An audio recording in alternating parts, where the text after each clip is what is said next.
Welcome to UB Reactions, the place where we keep it real. Today, we've got some hot topics, so let's jump right in.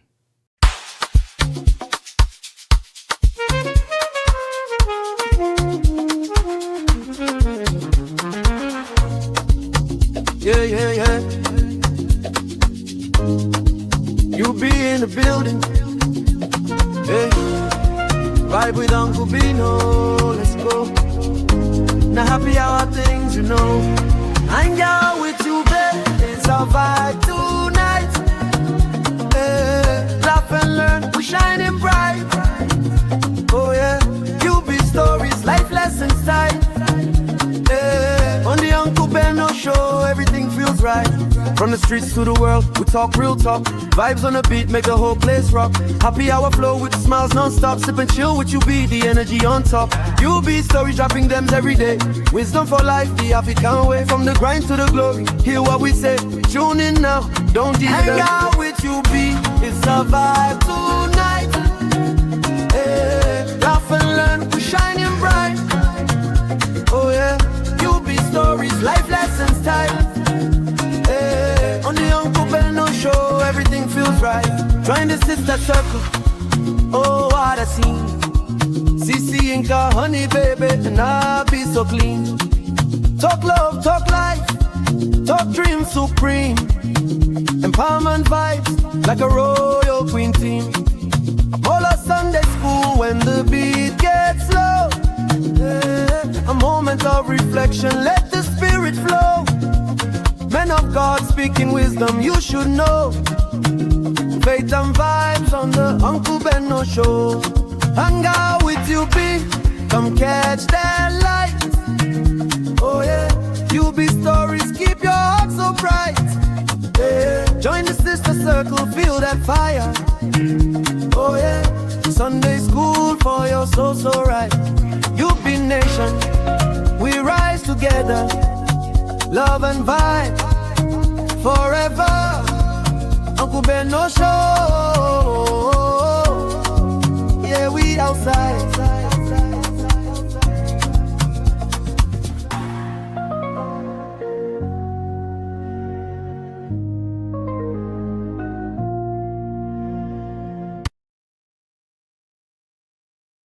Sẹ̀sùn ààrẹ ó mọ̀ pé gbogbo àwọn tó ń ti bá ṣe ló ń betray. Mi ò fẹ́ rí, mi toast ẹ̀ rí, mi hug ẹ̀ rí, mi kiss ẹ̀ rí. Ó sunkún wá bá mi kún egbére tó ń sun yìí náà ló sun jọ. I can't do without you, your program. Mi ní sọ tí ò sọ o. Ohun tó dùn mí jù lọ́rọ̀ Iyabo Òjó ni pé yóò mọ̀ pé ó ti fi Priscilla àtọmọ ẹ̀yẹn ṣọ́ mi rí nígbà tó kéré. Nígbà tẹ́nìkan sọ̀rọ̀ Iyabo pé Iyabo ṣe kí ni mo ní Iyabo Òjó product mi ni ìrè ní kó bàjẹ́. Tó bá jọ̀rọ̀ fídíò ló fẹ́ sọ, ohun tó jẹ́ kí Yomi Fabiyi máa jà kìtìkìtì nìyẹn. Ó ní kí n wá act ni. Ó ní Lagos State tí fóun ní series. Tí wọ́n bá lè jẹ́ kí ìṣẹ̀ṣe wá sí court. Má dààmú mọ́tò. Nìkan sọ̀rọ̀ Bobrisky tó bú sẹ́kún jọ́ kejì pa tó ń yí ńlẹ̀. Ó gbàgbé Risky. Tọ́ba yọ wọn pé ó ń ṣe bí cartoon kankan kiri. Bọ́yẹ̀ wà reliable. Ó ní mo fi sọ ara mi di ambassador àwọn ẹlẹ́wọ̀n. Ẹni tó nílé glass ò kì í sọ. Tí o máa fẹ́ find out èèyàn, ẹ lọ síbi tó ti gbé rí. Ẹ jọ ń gbàtẹ́ ní ń gbé bí. Èèyàn mélòó ló harass. Á jẹ́ pé lóòótọ́ ni mo fi ká tí mo fi di fúláwà ọmọ ọdún méje. Ẹ má jẹ́ ń tẹ̀wọ̀n yìí díẹ̀ jẹ́ ń kú sọ̀hún. Ẹ̀wọ̀n náà yọ mí. Kọ̀mẹ́dì àkànní Àgòdàì òun ló mú mi lọ bá. Tó wá tún ní rọ́ọ̀nì yẹn. Àgòdàì please ja irọ́ mi. I'm lying now. Ǹjọ́ sọ fún gbogbo ayé pé òun arrange introduction fún mi tí mo tọ̀nù ẹ̀ dáhùn. Ọmọ yẹn sọ fún mi nígbà tá à ń dáwọ́ ní ọ̀gá. Ẹ̀ṣẹ̀ mi ò mú kí ni mo ṣe. Ẹ̀ẹ́dẹ̀ fẹ́ wá ṣe introduction pẹ̀lú princess. Ẹ̀rẹ́lẹ̀ mọ̀ bí tẹ̀ ń lọ. Sábà ní kẹ́ má ṣe George béèrè pé kí ni fídíò tẹ mú wáyé ò ní ọ́díò. Ṣé marriage tán ló fẹ́ lọ ṣe master in UK. Mo dẹ̀ ra ticket, mo ṣe visa everything. Mo dẹ̀ lọ. Àṣé set up plan work ni ó ti níbi tó ń lọ. Mbá ní twins but ó yọ dànù. Fún hospital yẹn mo lọ ṣiṣẹ́ ń bẹ̀ ni ẹni kọ́ má jẹ́ kí n wọlé. Ládẹ́rẹ́ kékeré wọn ṣe bí wọ́n lọ ní kíyàwó ẹ̀ ni wọ́n lọ sẹ́yìn oṣù 5 àti ìkọ̀kọ̀. Ìbejì ó ní ìbejì lèmi náà. Wọ́n tó jẹ́ kí n sẹ́yìn yẹn fún ni pé ìkọ́ ti bàjẹ́ mi dẹ̀mọ́ kọ́ndíṣọ̀ tí kejì wà. Nítorí mo ti lọlẹ̀ orí mi ti dàrú. Kí mo ṣe fún ọmọ yìí? Ohun tó ṣẹlẹ̀ ọ̀tọ̀. Ohun táwọn èèyàn ń treat ọ̀tọ̀. I am not a pedophile. I am not a rapist, and I will never be. Mo lẹ́lẹ́rìí. Tó bá jẹ́ bẹ́ẹ̀ náà lórí fàyín lọ́lọ́run lọ́wọ́. Nítorí pé orí nẹ́ẹ̀tì ti di platform ìṣù. Ìrìn àjò mi, ẹ̀wọ̀n tí mo lọ. Ọ̀gá ògo fẹ́, ọ̀tá ògo fẹ́ pa mí nínà. gbogbo ohun tí mo ní ni wọ́n ti gbà ó kàn wọ́n lọ́rùn ló mú mi bọ̀ ọpẹ́ ni fún ẹ ọ̀gá ògo. Kò jẹ́wọ́ ohun tó bá ṣe tó bá lè arrange debate mi àti ẹ̀ka jọ jókòó báyìí. ní ìdí tẹ́ rò pé ó ṣe ṣe àdúrú nǹkan yìí fún yín. Ìbéèrè tó béèrè yẹn dáa èmi náà ń bí pé ẹ̀yin yẹn ẹ̀ tí ẹ̀ béèrè pé kí ni ìdí tó fi set me up. Even princess fún ara rẹ̀ ó mọ̀ pé.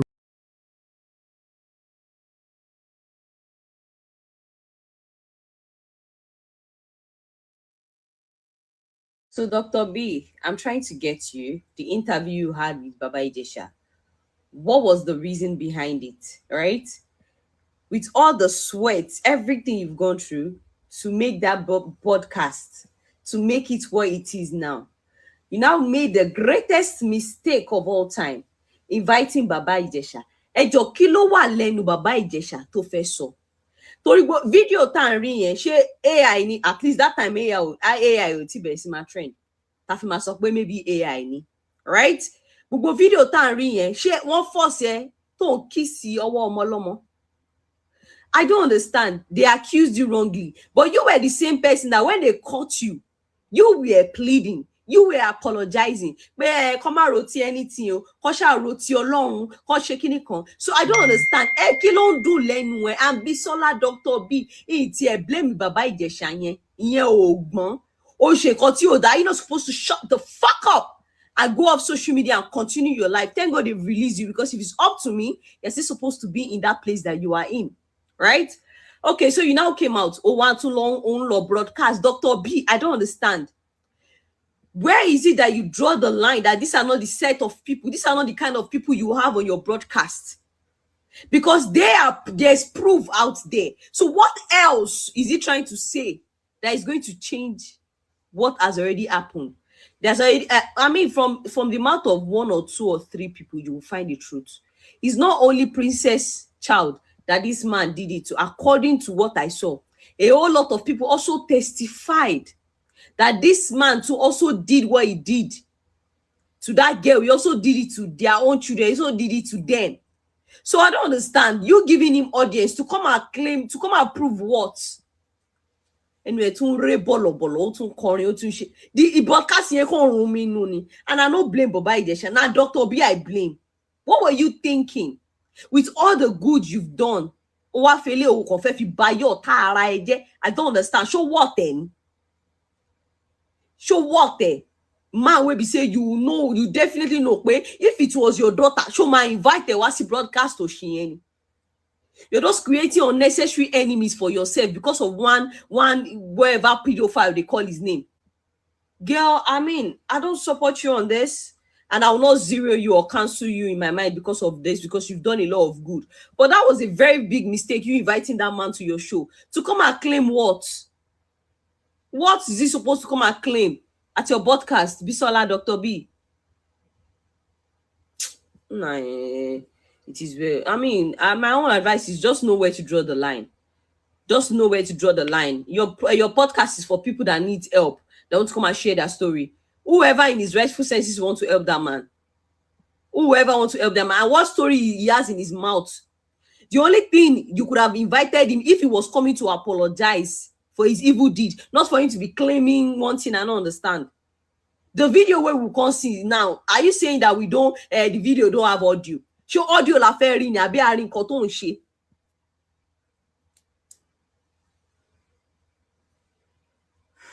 It is well. So, Dr. B, I'm trying to get you. If Biola ò ṣe nǹkan kan tó bad, to be quite honest. Because the bad lọ be Biola, níbi tó wà, mo mọ̀ pé òun gan máa wà disappointed. But Biola, did you see what everybody? Ìjọ́ wo ló ṣe kẹ́sẹ̀ tí bí Biola Adebayo. Biola Adebayo. Ṣó mọ̀ wípé ẹnu òkè. Nítorí tó fẹ́ jẹ ni. Biola Adebayo actually used the part where Baba Ijesha was talking about Iyabo for clickbait because she knows that people will definitely want to watch. The part where he was talking about Iyabo was the part where you could use to advertise this episode. Very, very insensitive. You're a doctor, not an honorary doctor. You went to school. So you know what it means. You actually use that part for a reason because you know that's the part that will bring you the views that you want. Well done, ma. So now, Baba Ijesha said a lot of things. And I know a lot of you will say, he needs to speak now. Won't he be heard? He needs to say his side of the story. That man has been talking since forever. I can't count the number of interviews Baba Ijesha has granted. He said the same thing that he was set up. Why has he not sued anybody? Up till now, at the judicial system or Lagos State, I've not heard that he has sued the witnesses. I've not heard that he has sued the cast and crew that he said they set him up because he said they were cast and crew. That was the movie that they were acting. He has not sued them. Why? I've not heard that he has sued the people that installed that CCTV. I've not heard anything. Because if he's saying it's been set up for all these years and up till now, nobody has been sued, then I really don't know. Somebody like Baba Ijesha needs rehab. He needs to be rehabilitated. If someone like that is going to be reintegrated into the society, let them go to rehab first. Let them get some mental help. What Baba Ijesha needs is mental help. But because a lot of people continue to give him platforms, people like BIOLA ADEBAYO giving him platform to play the victim card, to act like the victim, to act like he was being lied to act like the whole Nigerian system is a joke. The judicial system in Nigeria is a joke. Why won't he continue to say the things he's been saying since forever? Saying he was set up. Now, Dr. BIOLA ADEBAYO, the reason I'm making this post is I want to say congratulations, ma. Your views are rolling. You're getting a lot of views. Iyabo is being dragged again. People are dragging her left, right, and center as usual because you know that this Baba Ijesha's case gave her a lot of enemies. 90% of the enemies that Iyabo has today were from Baba Ijesha's case. So now they are dragging her again. Just few days before our movie premiere. Can't you see how cool that is? I hope it makes you happy. I hope you feel great. And I want you to also know that people are spreading that little girl's video again. So for those of you who have not watched it or who didn't watch it then, I'm sure you guys are seeing it all over your FYP. People are posting it. And I'm sure that is good for the mental health of that girl, right? It's actually cool because while trying to heal, somebody somewhere is platforming the same person who was convicted for molesting you. That's so smart. Dr. BIOLA ADEBAYO. That's really cute, right? For that girl to continue to see that video, for old wounds to continue to reopen. I hope you know that wherever Princess is right now, she'll be playing music and be dancing because your video, yes, is all over social media. That's what people are talking about. I hope you feel happy. I hope you feel great. How will Baba Ijesha feel any remorse when people like you continue to give him platforms? He's your colleague, I know, but you are a mother, Dr. BIOLA ADEBAYO. You are a mother first before anything else. You know what it means. And I'm sure that as a woman, you know what it means. You know how it feels.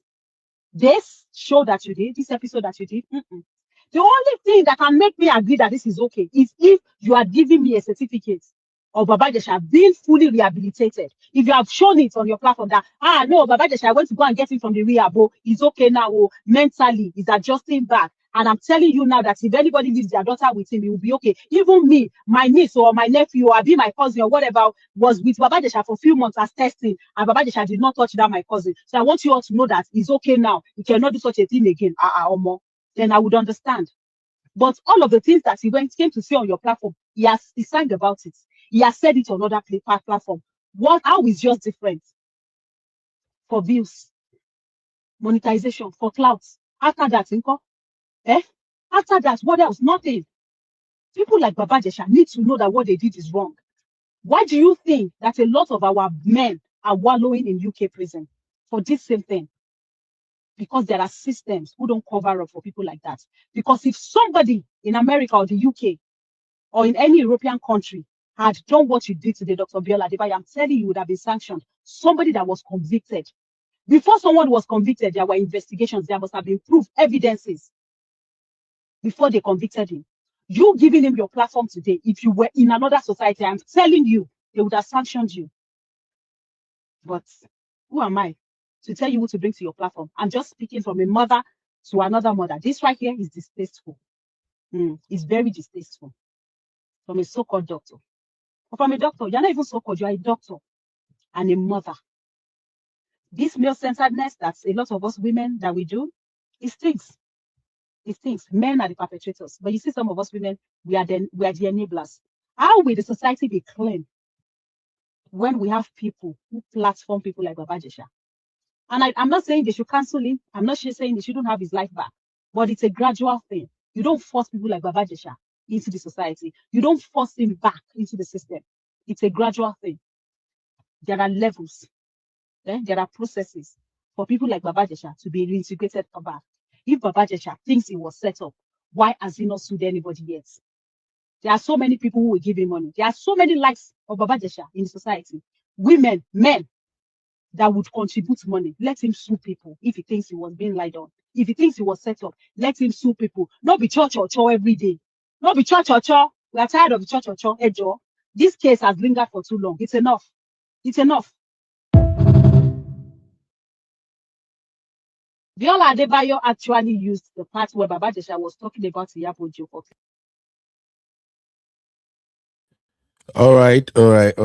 Welcome, everybody. Welcome, Auntie AA, Auntie me, Ekasoma, Akoishoson Sef. Okay, Soloma Alodoi. Welcome, Auntie Aduni. Thank you very much, man, for being here. My baby girl Abby in the building. Abby, how you doing, my sweet baby girl? How are you? Auntie Grace, you're welcome, Sister Marriott. Thank you, Sister Joy. You're welcome, everybody. Okay. Uncle Patrick, I see you, sir. You're welcome. And of course, Faith. Awesome Faith. How you doing? Chucky Baba, how your side? All right. This one is gonna be very quick. I just wanted to cover a couple of things. Hey, Abby, you say what, Mama? You not tell me welcome. Why I don't go tell you welcome when I don't enter Wala. Ladies and gentlemen, welcome our Gen Z president, Abby. Happy. Thank you. Abby, first off, are you aware of this story? Were you following this story from when it started? Yes, now remember I mentioned it yesterday. Oh, you mean from the start when Iyabo was involved? Yes, when the whole case started. Yes, I did. Okay, good. So that means you have adequate knowledge of what I want to talk about anyway. Thank you, everybody. This is gonna be like a fast one, probably maybe 1 hour, 1.5 hours or something. But I know we're supposed to continue our series on Japa stories, but it's very important that we quickly address this matter as it is hot. And the reason is because I think yesterday we did a show on the Ozoro disgraceful act, and we spoke about how we can find solution to this problem of men raping women, assaulting women, and doing all kind of madness. And then this interview from Dr. BIOLA ADEBAYO was also making the rounds.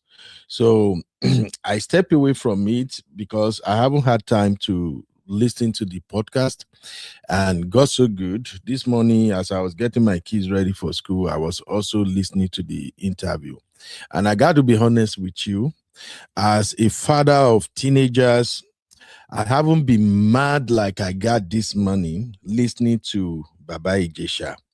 And what perhaps angered me the most was how Dr. BIOLA ADEBAYO handled the entire interview. So I started questioning myself, what exactly is the motive behind this interview? So on this episode, we're going to consider a couple of things. Abby, I don't know if you can help me put it on the banner. First of all, even though we are not the judge or jury, but this particular case involving Baba Ijesha, the case has been tried, and the judge have found him guilty, sentenced him to jail. He served his time, and now he's back. So we can agree that based on the final judgment, he was guilty as charged.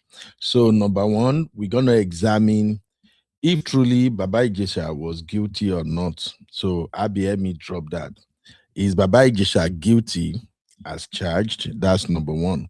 Then number two, was there a conspiracy against Baba Ijesha himself?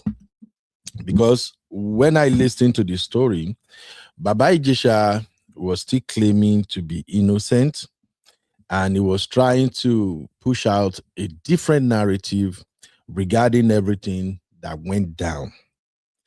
And I am like, Was Baba Ijesha talking about the case where we actually watched the video before he was charged to court and all of that, or was he talking about a different story completely? Because I don't understand. And in fact, before we go deep, let me just put a break here real quick. Welcome to UB Reactions, the place where we keep it real. Today, we've got some hot topics, so let's jump right in. I am UB, your favorite Gen Z uncle, and this is my take. Yeah, Abby, your favorite Gen Z uncle in the building. So please help me get the likes up, my people. Let's do that real quick. I see we have 9 likes so far. So please do me a favor. If you are watching right now, you know, like is so cheap. It's very easy. I woof money. Just It's so exit cheap, the chat. Uncle Ben. It is free. It's free. Oh. So help me get the likes to at least 20 first. Please do that for me real quick, okay? Or you won't go to Bora Bora. If you don't like the show, I won't give you Don Pedro. Abby, never add that one to my BC because I know you are good at keeping record. Eh? I'm adding it. No, never add. So please help me hit the like. I see you, Sister Debbie. You're welcome. Auntie Nikus Pepe, you are welcome. So I don't want to waste your time. So basically, like I said, we want to examine, first of all, is Baba Ijesha guilty as charged? And secondly, was there a conspiracy against Baba Ijesha? Was he set up? All right. Now, number 3, we want to examine BIOLA Adebayo herself. Now, I do understand that BIOLA Adebayo got her own supporters. Okay, remember one time when I was talking about people you shouldn't have problem with when it comes to social media space, that they have their own warriors. And I remember I mentioned Very Dark Man, VDM. VDM got his rattles, and in the eyes of those rattles, VDM can never go wrong. No matter what, they are solidly behind Very Dark Man. Also, I mentioned Iyabo, the Queen Mother herself. You know, I used to be one of the people who really don't fancy Iyabo like that. But after the wedding of her daughter, after I started watching her daughter, the way the girl conduct herself, the way she carry herself, and when I saw the way Iyabo took the high road at her daughter's wedding, I kind of loved her. I think they should do something about me, because the way I flip, I can flip from not really liking somebody to extremely liking the person. So I've now somehow become one of the fans of Iyabo because I like how she handled that wedding and all of that. So Iyabo have her own fans. I don't know what they call themselves, but Abby, do you know what Iyabo fans call themselves? I don't think they have a name. They just refer to her as Queen Mother. That's it. They don't have a name. So they are called they are Queen Mother's fans. So if you have issue with Iyabo, I swear they will come after you with every damn thing. Now, the next person you don't want to have issue with, of course, When you see Mayor Doche, they run. Just pack your battery, they run. Because main nation, they ain't playing your. And main nation won't even they unique, because Mayor Doche have matured aunties, sisters, professionals, that if you do anything around May, if they come for you, they are coming for you with everything. So main nations, please, you got to avoid them. Another person with his own fans is Davido, my G. OBO, AB, 30BG.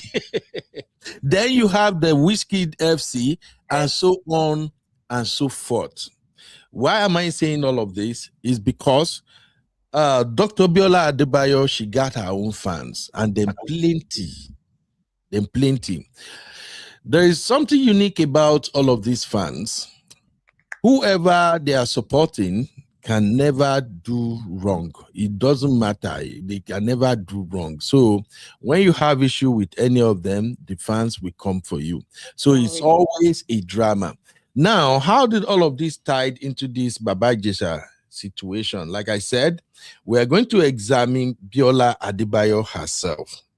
What is the motive behind this interview? Abi, if you can help me put that on the banner. So those are the three things I want us to consider. Now, let me break it down one after the other. I know there are some people at the real farm here who was not following this story from the onset. So let me just give you a quick rundown of where we are. So there was a young girl who over time became very quiet and withdrawn. She no longer expressed herself the way she used to. Sometimes something about her had changed, but it wasn't obvious at first. As time went on, people began to notice. They mentioned it to Princess. Now, Princess is like the guardian of that girl. Or what do they say? The girl is a house help or something, but I know that girl was in Princess care. So they mentioned the situation to Princess that, hey, Princess, this your girl is behaving somehow. She's becoming more reserved. She's no longer behaving like we used to know her. Something changed in her. So when they mentioned it to Princess, saying the girl was no longer behaving like she used to before, she had become reserved, almost like she was holding something in. Princess now was kind of worried. So I think Princess get her own people involved, including Iyabo, just Adetun and the like. So they were discussing it behind the scenes. So 7 years later, when the girl turned 14, she finally spoke up. She confided in Princess and shared something she had kept hidden for years. She said that when she was just 7 years old, allegedly, Baba Ijesha had done something terrible to her. At first, there was no doubt. People questioned her and wanted to be sure. So they decided to find a way to confirm the truth. They believed that if it had happened before, it might try it again. That is, if Baba Ijesha have done this thing before, he might definitely try it again. So they set up a hidden camera and invited him over, leaving him alone with the girl so they could observe what would happen. Sadly, his action confirmed everything. He proved them right, showing clearly that he had done it before and that the girl had been telling the truth all along. Now, please, my people, I don't want you to take this story for the way it sounds. Myself, I've took my time to examine every aspect of this story, and there are some things I saw that maybe I may be wrong, but who knows? Maybe if I show you guys, you can see it differently. Now, one of the things I noticed about the video evidence was that recording was not from a hidden camera. Please take note of what I'm saying, my people. If you are just joining, you're welcome. Please hit the like, give us likes, okay? That video was not from a hidden camera. Let me explain, and I want people to go and watch that video again, especially the short clip that is making the rounds now. You all know, I'm a media person myself. I've been doing videography for how long now? Close to 11 or 12 years here in America. So in videography, there is something we called handshaking cam. Handshaking cam. For those who don't know much about videography, handshaking cam is what happens when you carry your phone and you are recording. Sometimes for the amateurs, it's very difficult for you to hold the camera steady. So as you are filming, all the small little moves that your hand is making, it will reflect when the video is played. So we call it handshaking cam. And that is the more reason why we usually use stabilizers when we are filming. We use a tripod, handheld, Gilbert, and the like. So when I reviewed that video was from a shaking hand recording. So that tells me that there is someone else in that room besides Baba Ijesha. Sorry, sir. Let me come in here quickly, sir. The Right. video that we have online is a recording of a screen. It's a screen recording. Yes, so somebody used their phone, whoever put it as Iyabo recorded the screen. It's like when we see you might not have a full CCTV coverage, but somebody might be doing the video of the screen that the CCTV is playing on. So the news out there, because I followed this closely, is that the original clip with voice, what Baba Ijesha was saying, is what was presented in court. Obviously, because that is court evidence, we don't have that, including what he was saying. So no, is an actual hidden camera. But what we have, those on the internet, is a recording from a phone of the screen that I was playing on. All right. Now, the good thing is we have the video. Everybody, please watch this video. Okay. All right. So, this is one good thing about doing investigative journalism.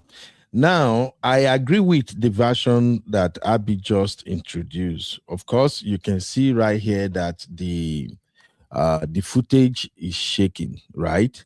So that shakiness of that footage is actually coming from a handheld recording. Now, if you look at the screen very well, you will see that if you look at the color composition of the people on the screen, which obviously Baba Ijesha is the one showing up the most, you will see that that is not a direct skin color from a camera recording directly. And the color we're seeing here is something you can get from a low quality camera that is usually associated with CCTV. So I agree with you, Abby, that this one is a shaking hand recording. So definitely there can be a hidden cam. So Abby, good job. Now, if I have to go with what Abby said now, then that means there are just two people in the room with Baba Ijesha. Now, because this video is disgusting, I would like to take it off your screen, because when I was watching the video, as a girl's dad, the thing they made me paranoid at the verse the more, and it's crazy. So now, moving forward, like I said, we're going to observe three things. We're going to observe, first off, is Baba Ijesha guilty as charged? Second, was there a conspiracy against Baba Ijesha? Was he set up? And number three, BIOLA Adebayo, what is the motive behind this interview? Those are the three areas we are going to examine. Now, we're going to share the link very early so people can drop their take. All right, we are just reacting. But remember, here at the Real Farm, our focus is always on extracting lessons. And if you're watching us for the first time, here we don't drag, we don't throw, we don't insult anybody. The people we have here on the Real Farm, they are special kinds of people. These are professionals, grown men and women, and therefore I'm not one of those who will entertain you coming and say you just want to curse somebody or something. We don't do that. You are free to disagree with opinions. We say that all the time. Me, the chairman of Coconut Head, it's very easy for you to disagree with me, because sometimes my Coconut Head might be going west when everybody is going east. So it's okay to disagree with anybody, but please don't do name calling, no insult. If you do that, we will yank you off. I'm sorry. We are not here looking for money or something. We are just here just to learn and help other people to also see things from our perspective. So you're welcome. Now, before we move on, let me quickly read the disclaimer. So, disclaimer: the content you're about to watch may include brief clips, images, or quotes from news reports, public statements, and social media posts. No copyright infringement intended. Also know that the Uncle Beno Show is for general information and entertainment purposes only. The opinions and views expressed by guests and commenters are their own and may not align with those of the podcast and the host. We cannot guarantee the accuracy, completeness, or reliability of the information provided. Any decisions or actions taken based on this information are the listener's sole responsibility. Additionally, the content is not a substitute for personalized advice from qualified professionals such as doctor, lawyer, financial advisor, or other experts. Signed, UB. On that note, thank you, ladies and gentlemen. Now, let's dive into reacting to what went down in that interview. Welcome to UB Reactions, the place where we keep it real. Today, we've got some hot topics, so let's jump right in. I am UB, your favorite Gen Z uncle, and this is my take. Okay, for I be nothing where you go do me. Whether you like it or not, I still remain the favorite Gen Z president or Gen Z uncle. Funny Abby. I believe me, Abby, you define my trouble. Uncle You Ben, define please my just trouble just well. help us and check your WhatsApp before, like as soon as you can. You want me to check the WhatsApp? No, check your WhatsApp, your messages, because I think that Baba Ijesha is doing what we call media rounds. Because now I've seen that Yinka Ayefele has interviewed him too, so I wanted you to add that. Okay, let's continue. Ooh, okay. Let's start by replaying what Baba Ijesha said, because the first thing we want to analyze right now is Baba Ijesha guilty? Let's start from there. So take a listen to this. He spoke in Yoruba, but I will try as much as possible to interpret what he said. Let's go. ó mọ̀ pé gbogbo àwọn tó ń ti bá ṣe ló ń betray mi ò fẹ́ rí mi toast ẹ̀ rí mi hug ẹ̀ rí mi kiss ẹ̀ rí ó sunkún wá bá mi kún egbére tó ń sun yìí náà ló sun jọ I can't do without you your program mi ní sọ tí ò sọ ohun tó dùn mí jù lọ́rọ̀ Ìyábọ̀ Òjó ni pé yóò mọ̀ pé ó ti fi Priscilla àtọmọ ẹ̀yẹn ṣọ́ mi rí nígbà tó kéré nígbà tẹ́nìkan. Okay, let me quickly interpret what he said there. He started with Princess. He said Princess came to him and he said he never had anything to do with Princess, that never befriended Princess, data or anything at all. Okay. In other words, he's insinuating that the relationship between himself and Princess is strictly professional and nothing else. Then on the other flip, he said Iyabo Òjó had left her children with him before and he had never did anything to the kids. That, in other words, he's not a PDF file. sọ̀rọ̀ Ìyábọ̀ pé Ìyábọ̀ ṣe kí ni mo ní Ìyábọ̀ Òjó product mi ní ní kó bàjẹ́ tó bá jọ̀rọ̀ fídíò ló fẹ́ sọ ohun tó jẹ́ kí Yomi Fabiyi máa jà kìtìkìtì nìyẹn ó ní kí n wá act ni ó ní Lagos State tí fóun ní series tí wọ́n bá lè jẹ́ kí ìṣẹ̀ṣe wá sí court má dààmú mọ́. Okay, for those who haven't watched the full interview, what he's describing here is that he said the whole thing, the video we saw that that they used against him as evidence, he said the video came up as a result of Princess inviting him over to shoot a content which they call proposal in Nollywood, that Princess claimed she got, and she got a deal with the Lagos State government to produce a video to sensitize people about child molestation. So that was why he ended up in Princess' house to shoot that pilot that Princess is going to submit to Lagos State government, and that Princess was paid handsomely, that Princess will be paid handsomely than he himself, that the whole thing is going to be like about 5 or 6 episodes, and he will be paid 300,000 naira per episode. Remember, this matter happened long ago, before naira fell against dollar, and 300,000 at the time is a lot of money. So that's what he was saying, that he was invited there to shoot. And when I listened to the interview, he said when he got to the house, he asked Princess, where is the script and everything? And Princess said, could need the script now, could need the script. You just have to act.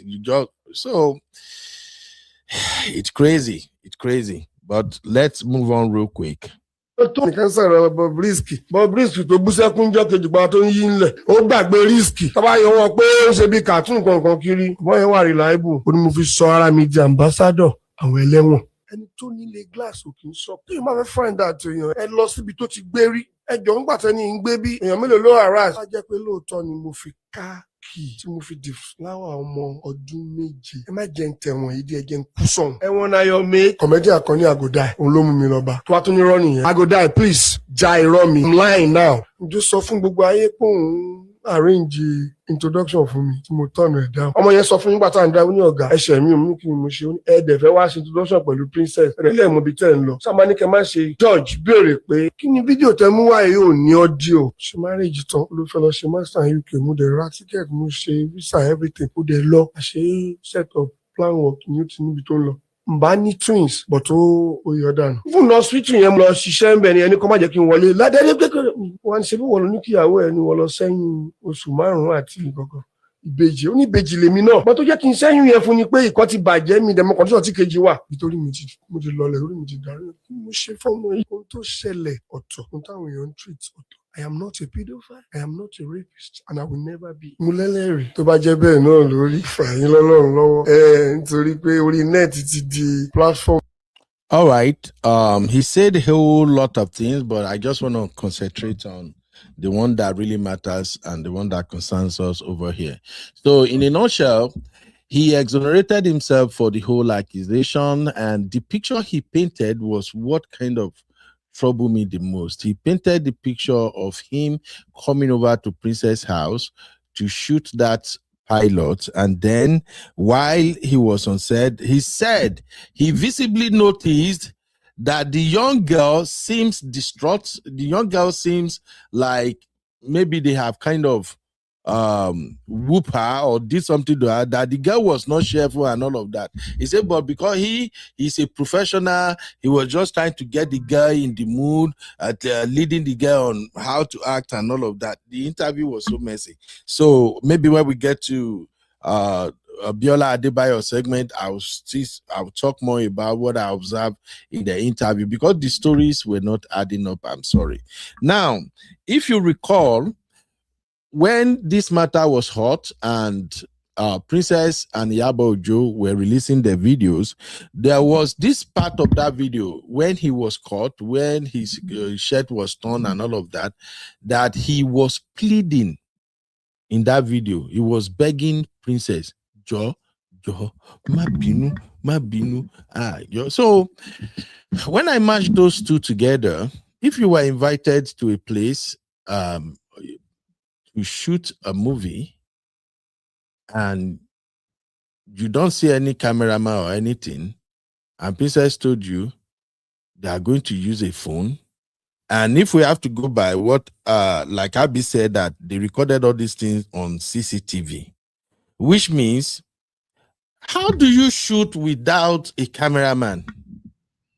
I'm sorry, my people. I don't know whether you follow this thing. I'm following you, but I want to take you back to Auntie Yinku's comment where she has dropped. If you go on the back. Oh, I hope you highlighted the comment. I have not been highlighting comment. No, I didn't highlight the comment, but it doesn't matter. What she was just saying to you is that you need to go backstage. I also sent it to you as well on my own WhatsApp video, and you will see that it's CCTV that thing is from. It's just that different bloggers crop it okay. The original CCTV. Yeah, so different bloggers have cropped it in a way that best fits their own page. That's why if you go to different bloggers, it's different in different, everybody has a different crop. Okay, let me share it so everybody can see what we are seeing. So this is the one I saw from Sister Yinka. Is it the same one you sent? Yeah, it's the same one, sir. Okay, so people can watch it.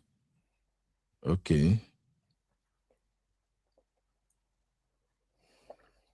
All right. Okay, it's coming from CCTV. You can see the monitor from this screen.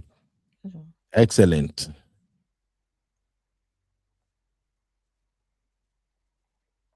So this is like the full Dinabi. All right. Sorry, guys. I don't want to, I won't play it because of the face of the little girl is showing right there. And that is Princess. For those who don't know Princess, that is Princess standing in the doorway. Okay, so my people, let's reason together. If we have to go by the media narrative Baba Ijesha is pushing now, because if anybody had listened to that interview, what I heard him said regarding the evidence was that he came there to shoot a pilot that will be submitted to Lagos State government, and this man is just crazy. How do you shoot a pilot without cameraman? Camera crew. Is lying. Is lying.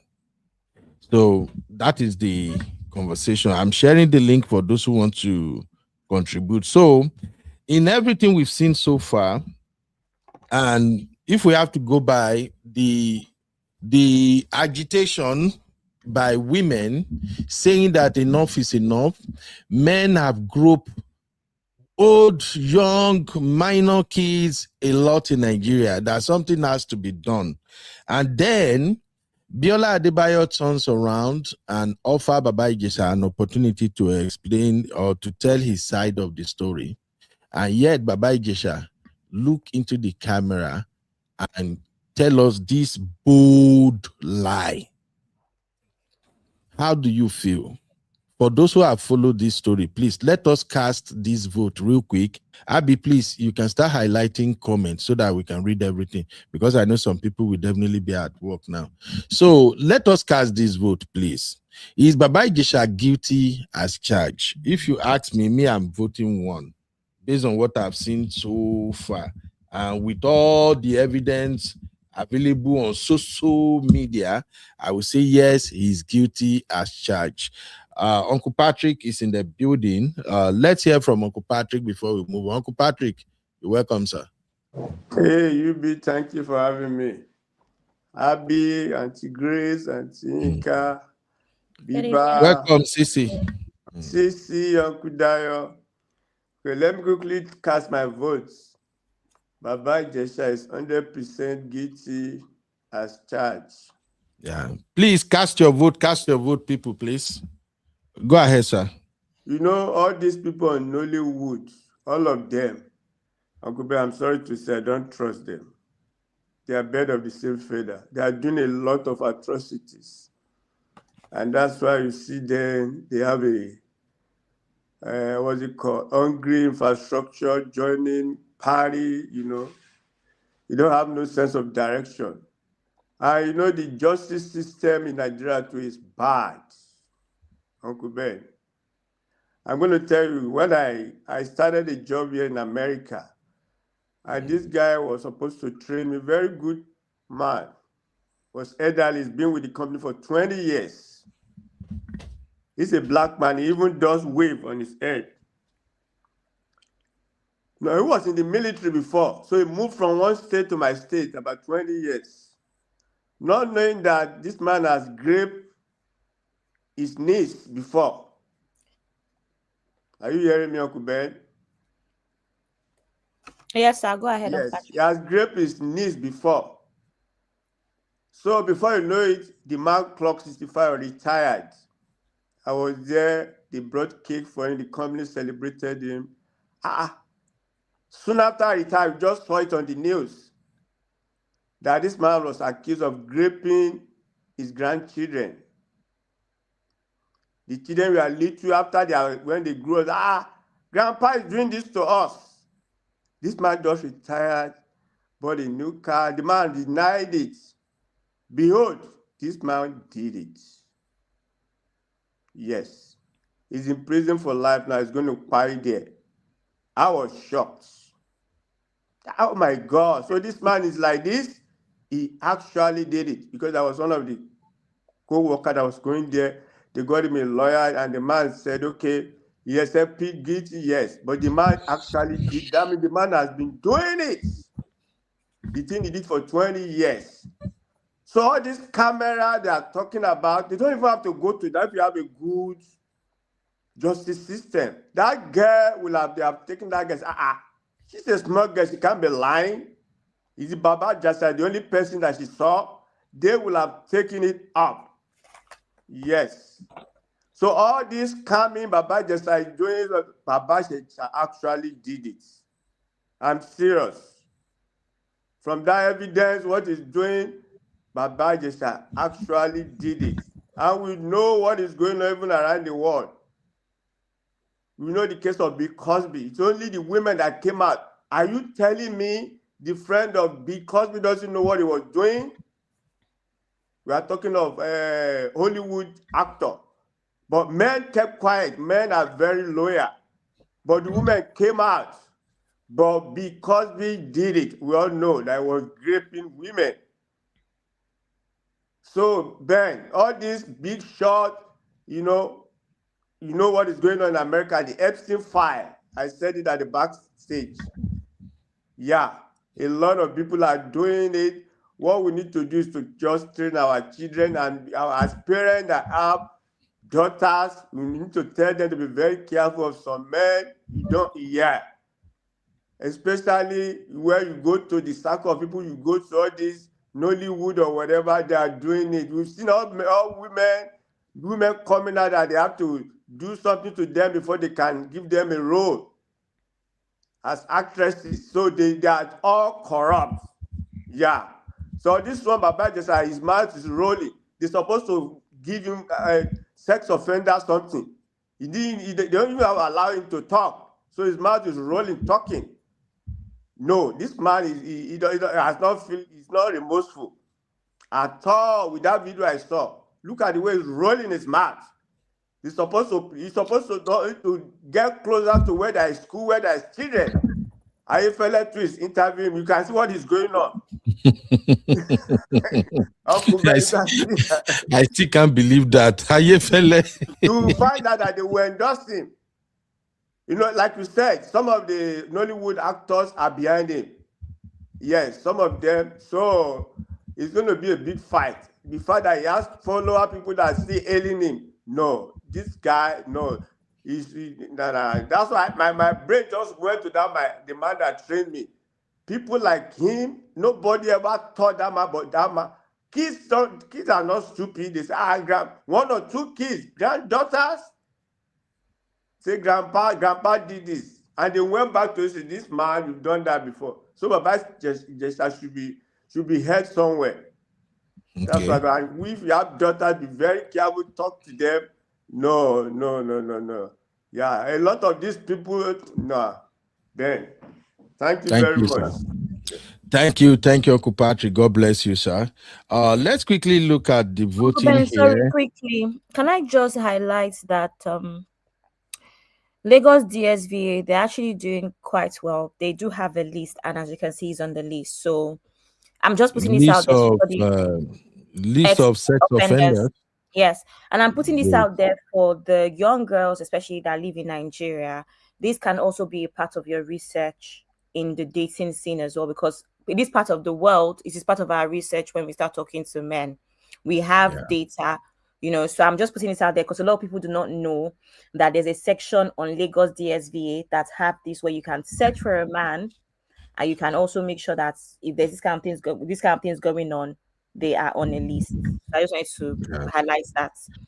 Thank you very much for that, Abby. You see, that's why I say here we focus on what matters and what lessons we can extract. So now, for those who are not aware, if you're a young woman or young or old self, even parent, your daughter brought a guy home or a man home and say, I want to marry, go to Lagos DSVA and search the sex offenders register. Just type their name inside. Once you see them, run. All right, thank you. So on the poll, of course, I said guilty. Auntie Grace also typed 1. Peanut said 1. Thank you, Peanut. How you doing? Say how you doing? Faith said 1. Sister Joy said 1. Meaning he's guilty as charged. All right, Abby, let's take some comment real quick, Mama. Okay, Uncle Ben. Uncle Ben, also, I told you on WhatsApp that I have to leave in like 20 minutes, have a meeting. No problem, I'm good. Okay. Sis Gypsy is saying this just goes to show that even when there is evidence, victims are hardly ever believed. This is why victims find it very difficult to come out. Sister Mario says PDFs will lie till they are in the grave. Biola giving him a platform is the problem. Sis Joyous Living is saying without a director or crew member, this is sad. Sis Gypsy is also saying the Biola Adebayo person is just another reason why not all women are allies. Absolutely. Yep. Sabiba is replying to Sister Mara saying, you know, they've been spinning a he was set up. He thought he was acting a scene narrative with no crew as well. Oh, Nigeria. Sabiba is saying, Yinku's Pepper Talks, I was shocked to see so many supporting comments. I couldn't listen to the entire interview. And Yinkus is saying Nigeria is doomed. And Yinkus is also saying there is no way forward. It's like we take one step forward and 1,000 steps back. Absolutely. I went on her platform and the comments were mad crazy. Women supporting this rubbish. Yep. He was found guilty and we saw the video of him touching that minor. Conspiracy or not, he did it. I don't understand how Biola would allow him on her platform. Zamarat is saying he was already found guilty and we saw that video. No allegedly anymore. Absolutely. And Zingi is saying Biola has confirmed that she's someone that would cover up an issue like this if she was privy to it. She has. Zamarat is saying the Nigerian justice system even did its job. Now Sister Biola doing PR that is shocking us. And okay, Aunt Labelle let us know that her dad passed, Uncle Ben, and she's preparing for the funeral. Oh, please, Sister Labe, accept our condolence. So, no wonder we don't see you for quite some time. I'm so sorry, ma.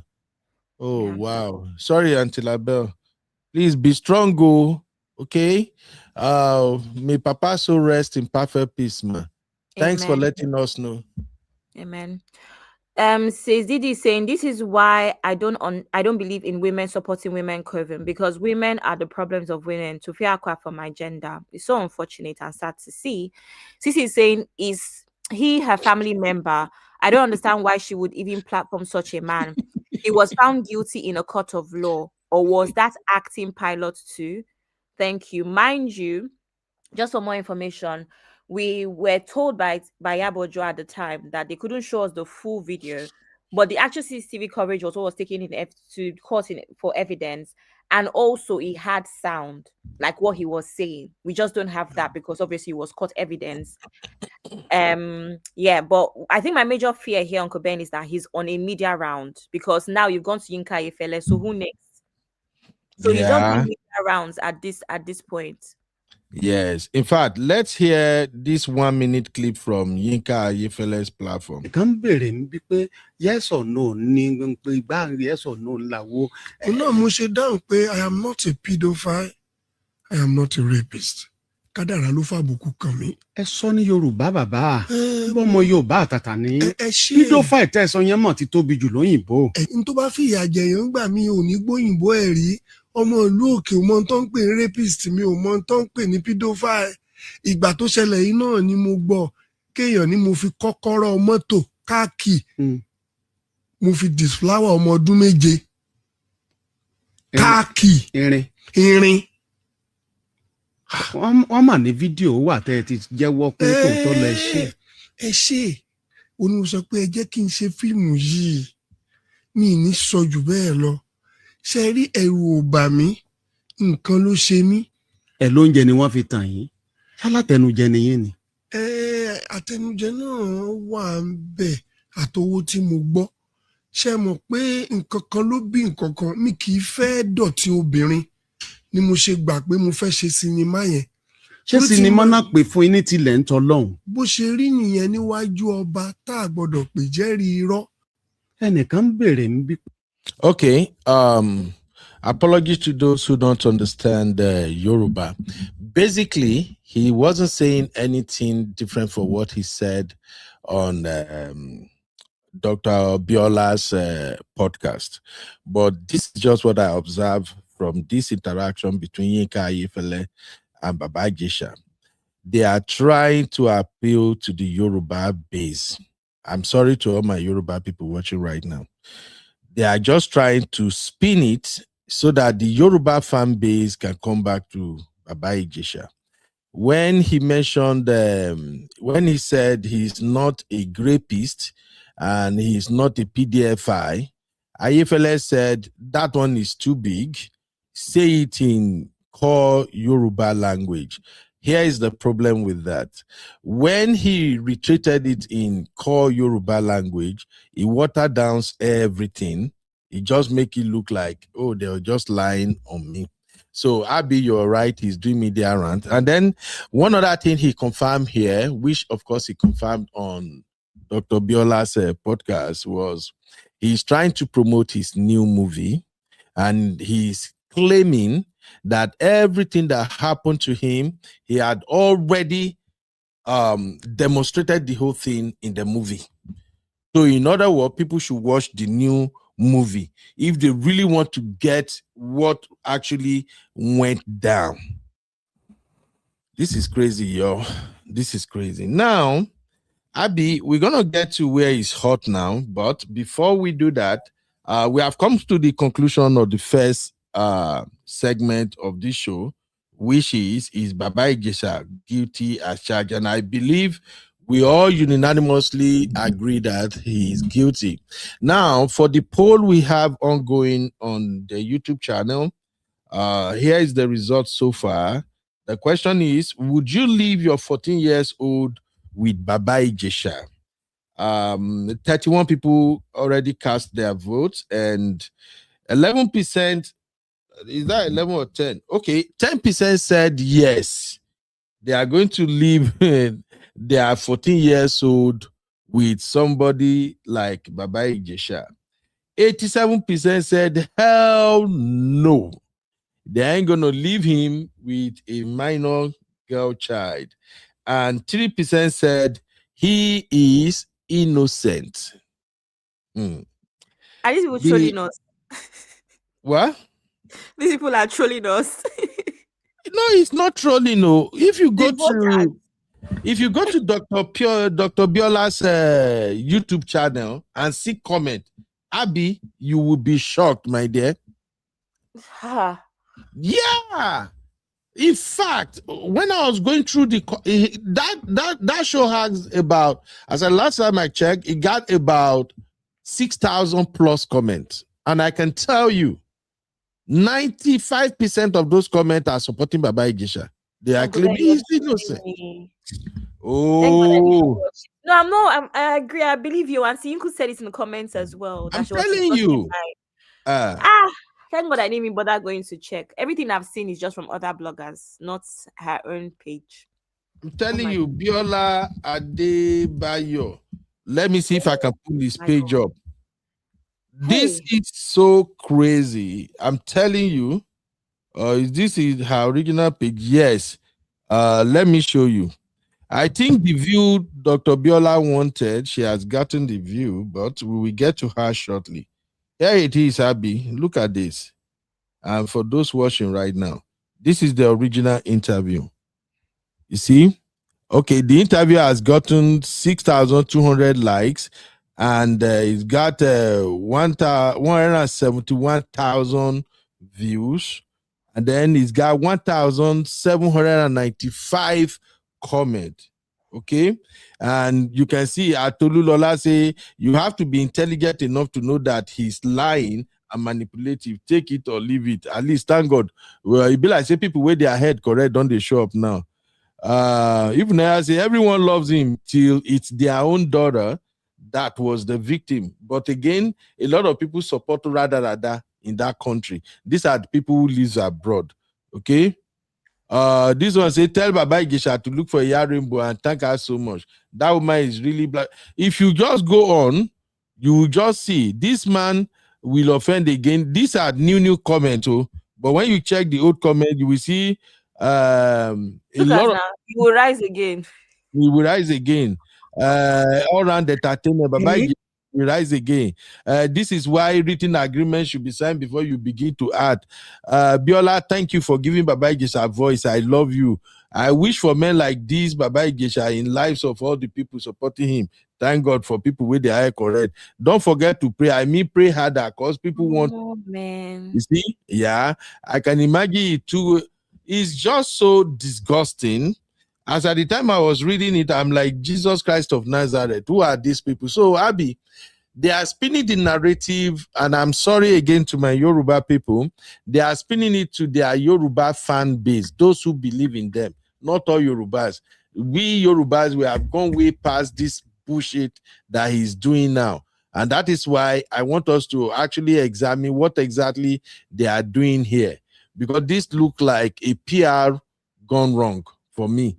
All right, let's move on to the second talking point we have for this show. Welcome to UB Reactions, the place where we keep it real.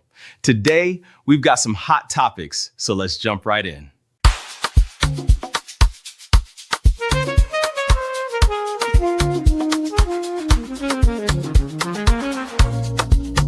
Yeah, yeah, yeah. You be in the building. Hey, vibe with Uncle Bino. Let's go. Now happy hour things, you know. Hang out with you, babe. All right. Welcome back, everybody. So the second talking point is, was there a conspiracy against Baba Ijesha? Was he set up? Now, this is going to be a little bit controversial. Abby, Yes, your okay. take on this one. Do you think there is a conspiracy against Baba Ijesha? And the reason why I'm asking that is because Iyabo Ojo is involved in this case. Princess Iyabo Ojo, Just Adetun is, of course, child advocate, and she has been doing a lot of amazing job in Nigeria. She may not be 100% up there, but that woman, she is one of the people I respect a lot when it comes to fighting for women. Girl child. Yeah. The girl child and the like. So now they are spinning it that Iyabo Ojo as well as Princess allegedly set up Baba Ijesha. And Baba Ijesha also in that interview was trying to paint a narrative that Princess and Iyabo Ojo set him up. The question I ask is, what was going on before they set you up?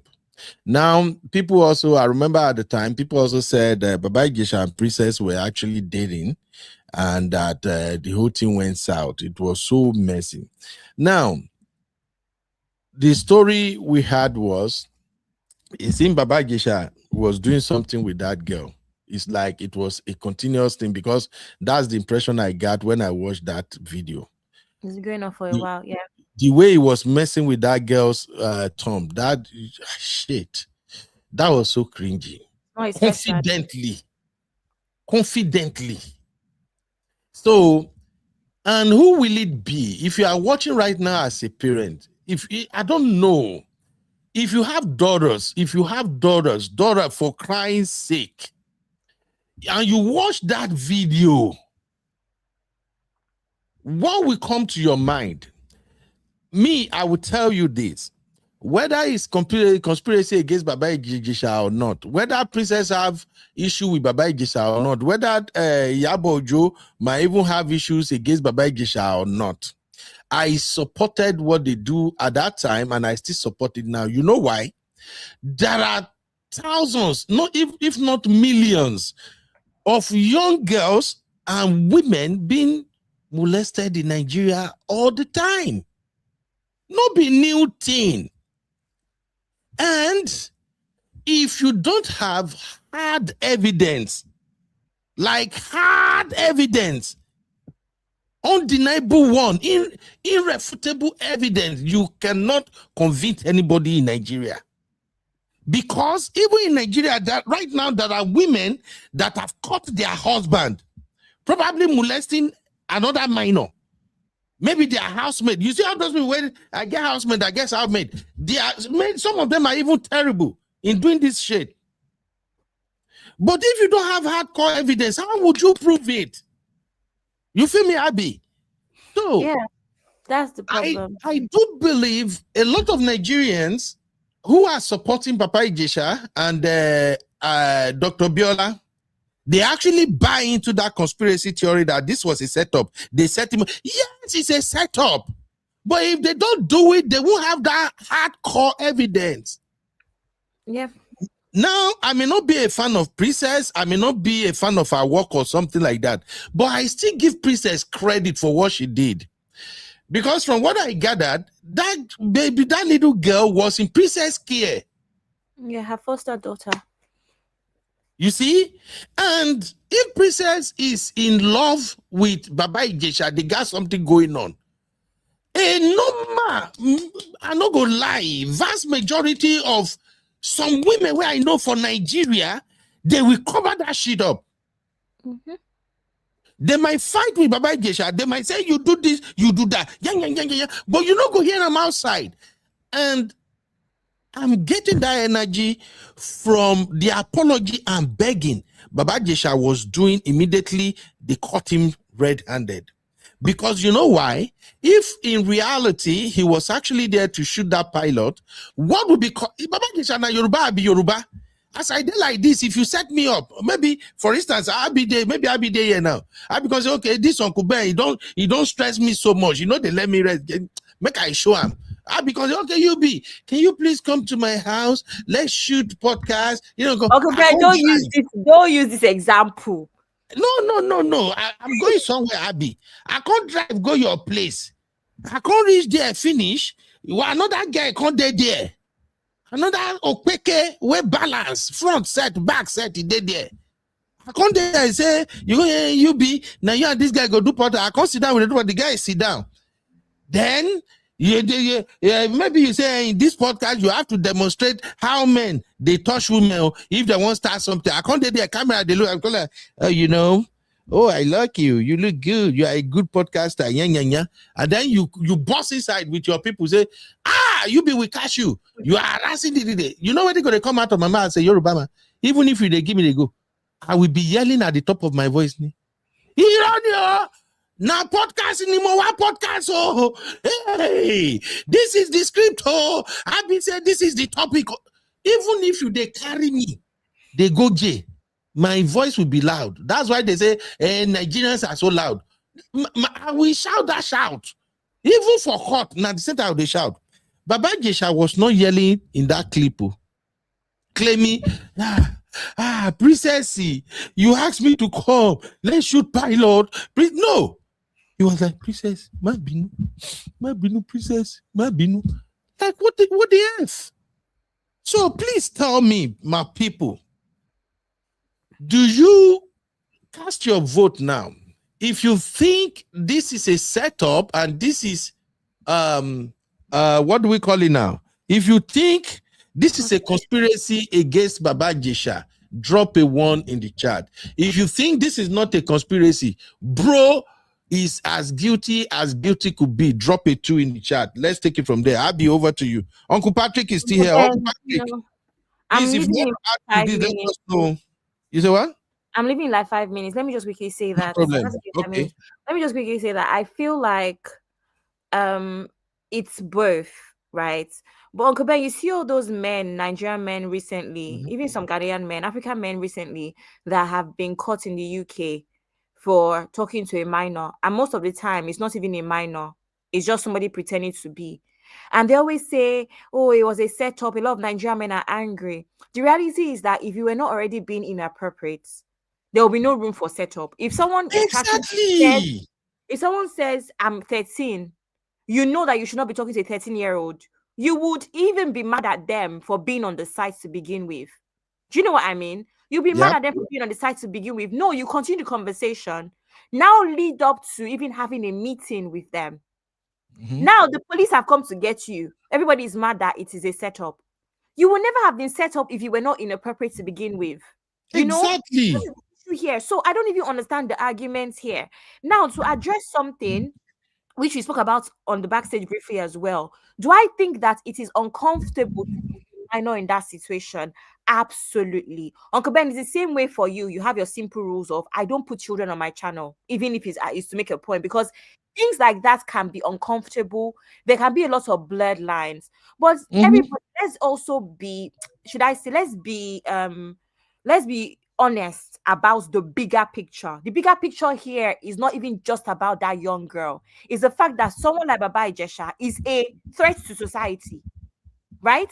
So the bigger picture here is that sometimes there might have to be a little sacrifice for, bigger results, unfortunately.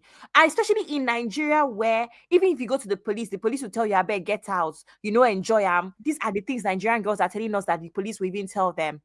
Even in this part of the world, things like this are very hard to prove.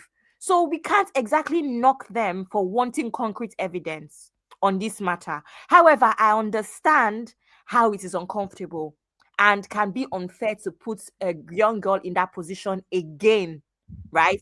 But what could they have done in this situation? So that's what I have to say. Thank you, Jarabi. Thank you. No worry. In case if you made it bad, let me know, okay? Thank you very much. Okay, Auntie Grace is in the building. If anybody want to participate, you can call the studio number on the screen. In case you can't come in with StreamYard, but you want to just add your take, you just drop your take in by calling. You can drop it in the chat, or you can call the studio. Auntie Grace, you're welcome, man. And please, people, you are not liking the video. How many likes now? I'm seeing only 21 likes here. Only 21 likes. Good evening, man. 21 likes, and we have like 70 something watching. None of you are going to Bora Bora. If you know me. Is that background noise coming from your side, Auntie Grace? Maybe I'm in the kitchen. I'm sorry. Oh yeah, because we can hear it. But go ahead, drop your take, man. Just a quick one. Just about if he was set up or not set up, right? Yes. Yes. If he was set up, like you already said it all, I just want to come in and say a little thing. If he was set up, you said it was a script or whatever you want to do, and you are there is no other person. You are there is no camera crew. You are there is nothing to indicate what you are doing. And you saw somebody lying like there was no life. And then you jump. Even the person who invited you for this same thing, you were meant to be rehearsing and acting together. You were there all by yourself. What were you thinking? And some people who think they are people with sound mind, they are defending him that he was set up. What kind of setup is that? Will you not wait for the person you were supposed to be working with, and you were not given? Okay, do they ask him, where is his script? Where is it written? Where are you acting from? Nobody gave you a script. You are not acting from anywhere. Somebody say act like this, and the person is not there. Who is recording you? Where is the camera recording you? Whom are you acting to? Who is listening? Who is watching? Who is editing what you're doing? That country is so fucked up, man, that somebody can even say he was set up. Set up doing what? Who was watching him? Who was watching him? Okay, this is a camera they are reviewing. While he was doing it, was the princess in that room for them to say, how can you say he's doing it while you are there sitting? Did the camera picked up that lady, that princess there? If it was not there, whom were you acting to? Who was going to tell you, oh, this is what you are doing? Oh, it's such a shame that some people are just like even thinking in that direction that he was set up, unfortunately. You've said it all anyway. I just wanted to like, okay, we are still here listening to you. It's not like there's much I'm going to add to it. Thank you. Thank you very much, man. Man, I know if you are following what's going on social media, you are going to hear so many narratives go yakpayaski. Uncle Patrick, you want to add anything to that? Okay, I think Uncle Patrick is busy now. The number to call in case you want to call directly if you are in the United States is +1 512 595 6569. And if you are calling outside the United States, you can call us through WhatsApp. It's free. And if you are watching, you want to come into the studio, use our studio link.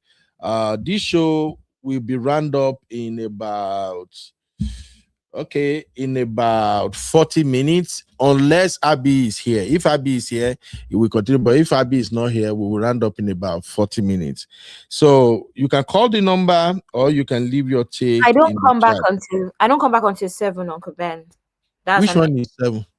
7 is in an hour, 10 minutes. Oh, okay. No problem. Let's see how it goes. If there are too many people, then maybe I will just let them know I may be running late. But if not, there's really nothing much to even discuss about this. I just wanted to do this so that people can really know what we are dealing with in Nigeria and how complicated it is. Now, the video you see on the screen. Sorry, Uncle Ben, and we need to scatter their media round that they are doing currently. So I hope there's more bloggers and content creators that are going against, because that's what he's doing. After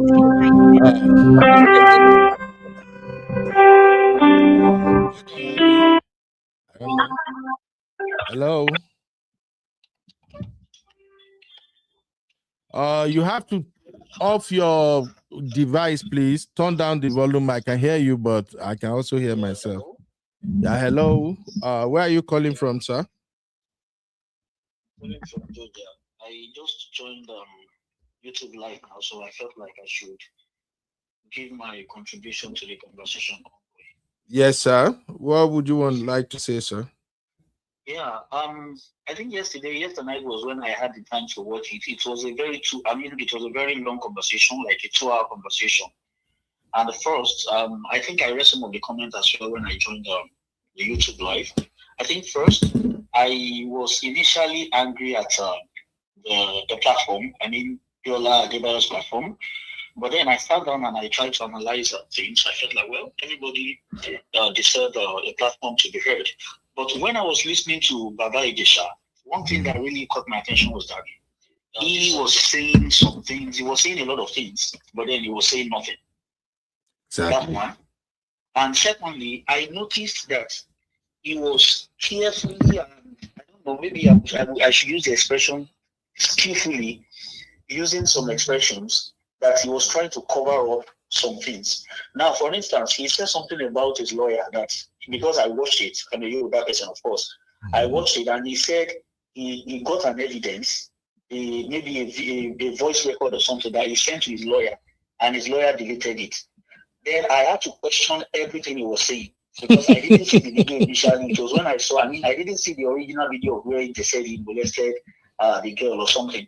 Yeah. So all I'm trying to say in the essence is that when he mentioned that his lawyer deleted the evidence, I was like, this does not make any sense to me. That was what actually spoiled the whole credibility of that video.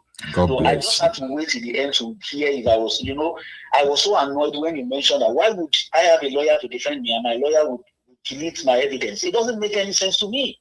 I don't know if you are following what I'm trying to say. Mm-hmm. So all I have to say is that to an extent, I don't think we should be angry with the interviewer. I think the interviewer has made us to see another perspective of the whole conversation. But then, to me, I don't think Baba Ijesha is still credible enough based on what he said. Because based on that single evidence, I can't be your lawyer, and I will delete the evidence to vindicate you from the court of law. That's my view about it. Thank you for organizing this.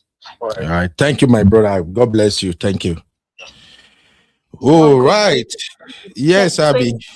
Let me just say this.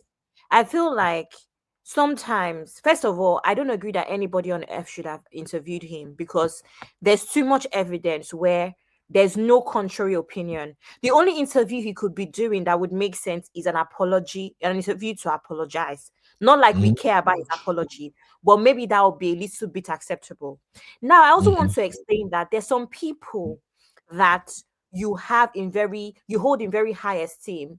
It becomes difficult to understand their motive, when they do certain things. And I like to believe from what I'm hearing across the internet that BIOLA happens to be one of those auntie, sister, Madam BIOLA happens to be one of those people, right? There's some people that may have interviewed this guy that nobody would have cared because they don't have the credibility anyway, or we don't hold them in high esteem. But when someone that is a mother, slightly older woman, you would think that comes with a certain level of emotional intelligence to not do stuff like this. That's what we're saying. So maybe if it's Egungun of Lagos that interviewed him, people will not be as mad, right?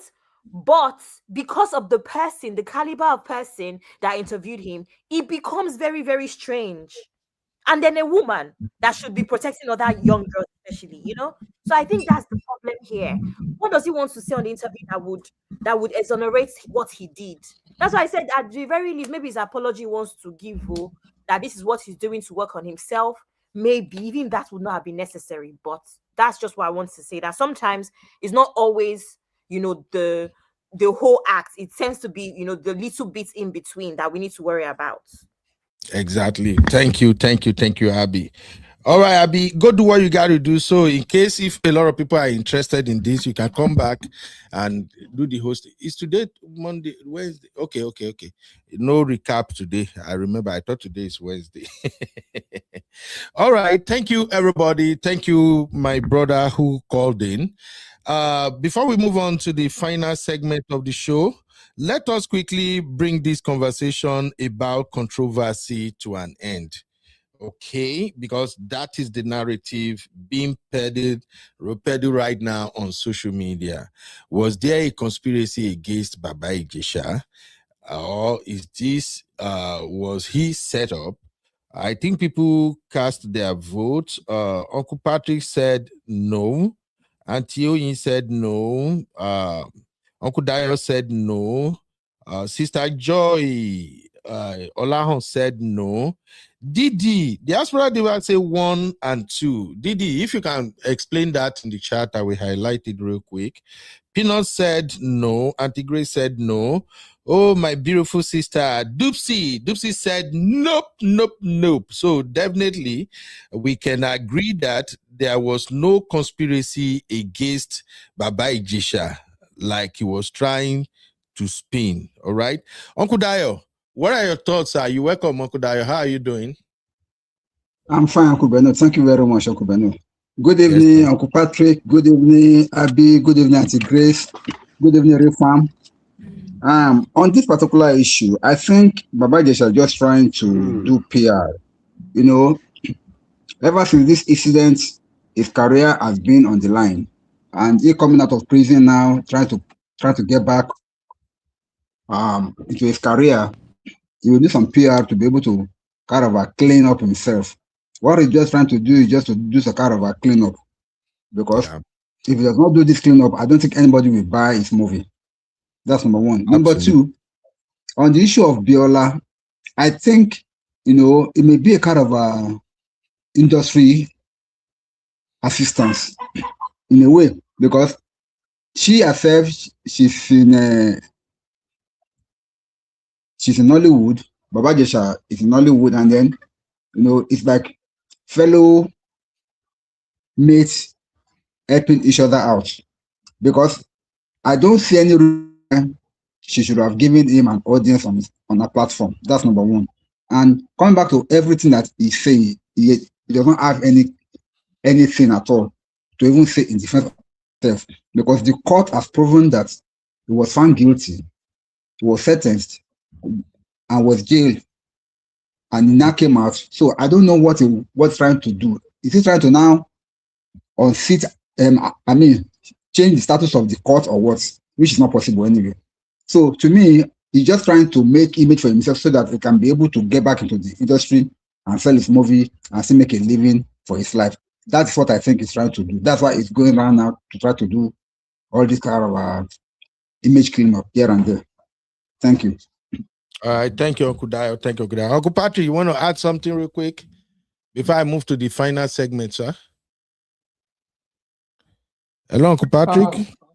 Okay, I think Uncle Patrick dropped. Yes, Auntie Grace. Okay, Uncle Dio. Good evening. How are you? I don't think this Abiola of a woman owns him anything because they belong to the same industry, considering the child involved. Even the apology, I don't think this is the time for him to start making a public apology. If he needed to apologize, he will look for people around their circle and write a written apology to the game. Now, Emotionally, they are reopening the wound inflicted on that child. And that child cannot come on social media to say, I'm coming to defend myself, it's right or wrong. They are really doing a lot of wrong to that child. Emotionally, that BIOLA, I don't think she knows what she's doing. This is not the time for you to start granting this kind of stupid interview because you are reopening that wound on that child. Auntie Grace, have you landed? Yes. Yes, Okay, I'm thank okay. you, ma'am. All right, Uncle Patrick. I see you. I was hearing you, but I see maybe you don't. You can't hear me. Go ahead, Uncle Patrick. Yeah, I couldn't hear you.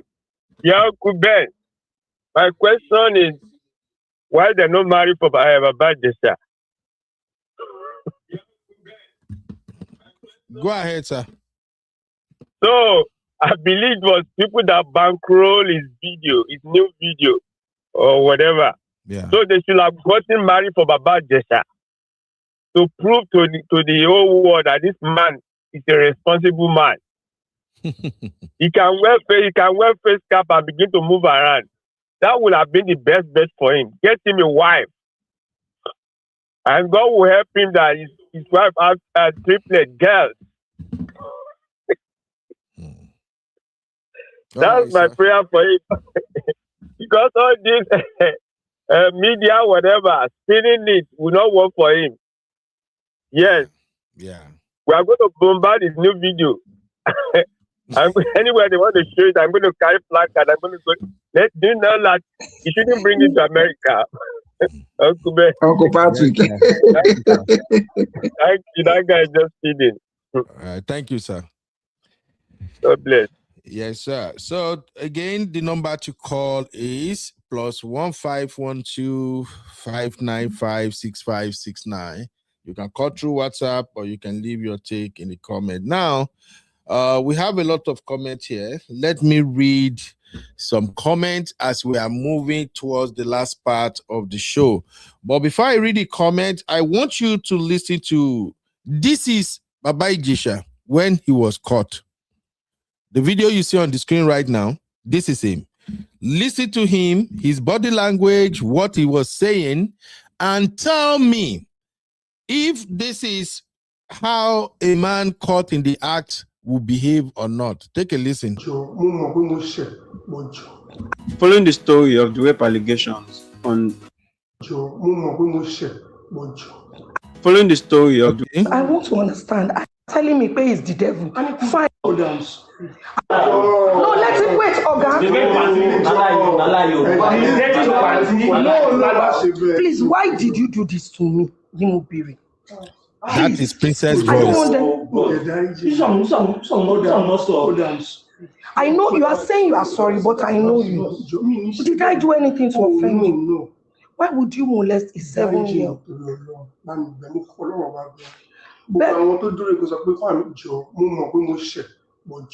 I'm saying almost 7+. If you are telling me pay is the devil, fine. You should not talk about devil now. Only thing they are making now.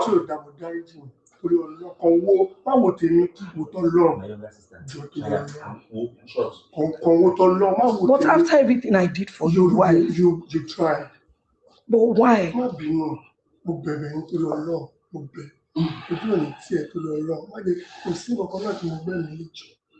But I want to understand.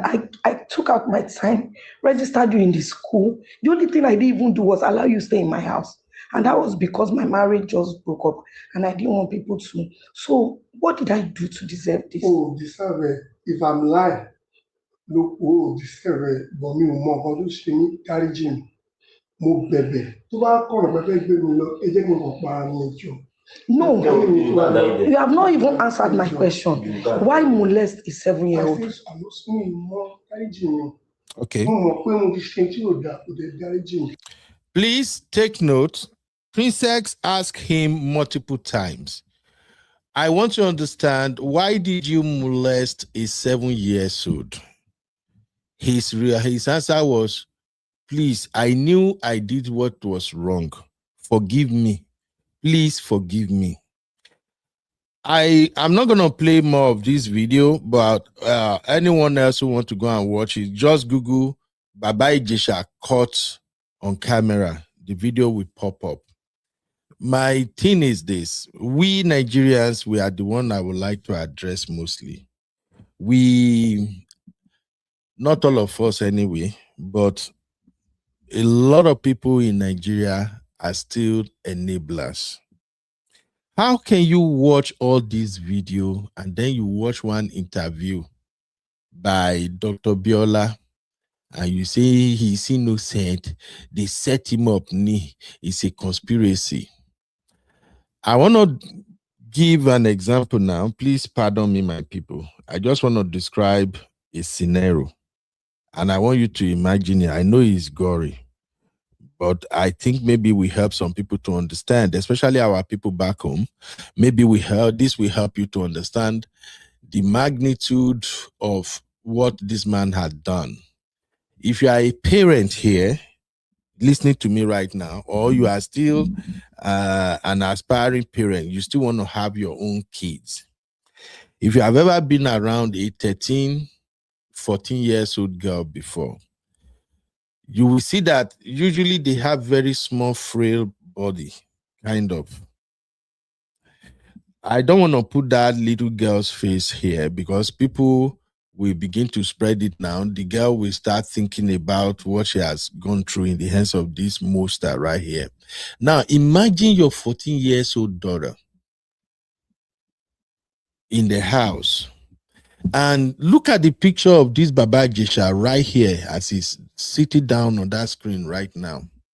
Baba Ijesha is your friend, your brother, or anything, or your colleague. He came to visit you at home.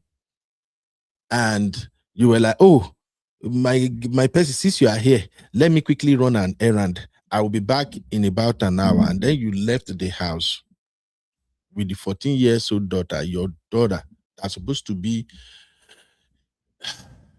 his own son. Now you've gone. You're gonna go for about 1 hour. You left for about 20, 30 minutes. Whatever you went to do did not take up to 1 hour. And you came back home. You came back home. You opened the door to your house. There is nobody in the living room. Baba Ijesha is not there. Nobody is there. The 14 years old girl daughter is not there. Then you were hearing sound from your daughter's room, probably crying, yelling or something. You opened the door and you saw a man. Baba Ijesha is around 6'2", 6'3". Tall, dark, well-built, muscular, strong like this. You saw him naked on your 14 years old daughter, and your 14 years old daughter is crying, shouting, and he's there doing the unimaginable. Just process it for a minute. Process it for a minute. Maybe you will understand what's going on here. So for those of you Nigerians, those of you rapist apologists that will be going about spewing nonsense, moral police, defending rubbish, I pray that as you are defending Baba Ijesha, if truly Baba Ijesha do this, and we all know he did it, and you are defending him because you are biased with your myopic mindset, well, I won't say it will happen to your daughter because your daughter no offend. But I just pray that God will forgive you. We have bigger problem in Nigeria. The things we take lightly.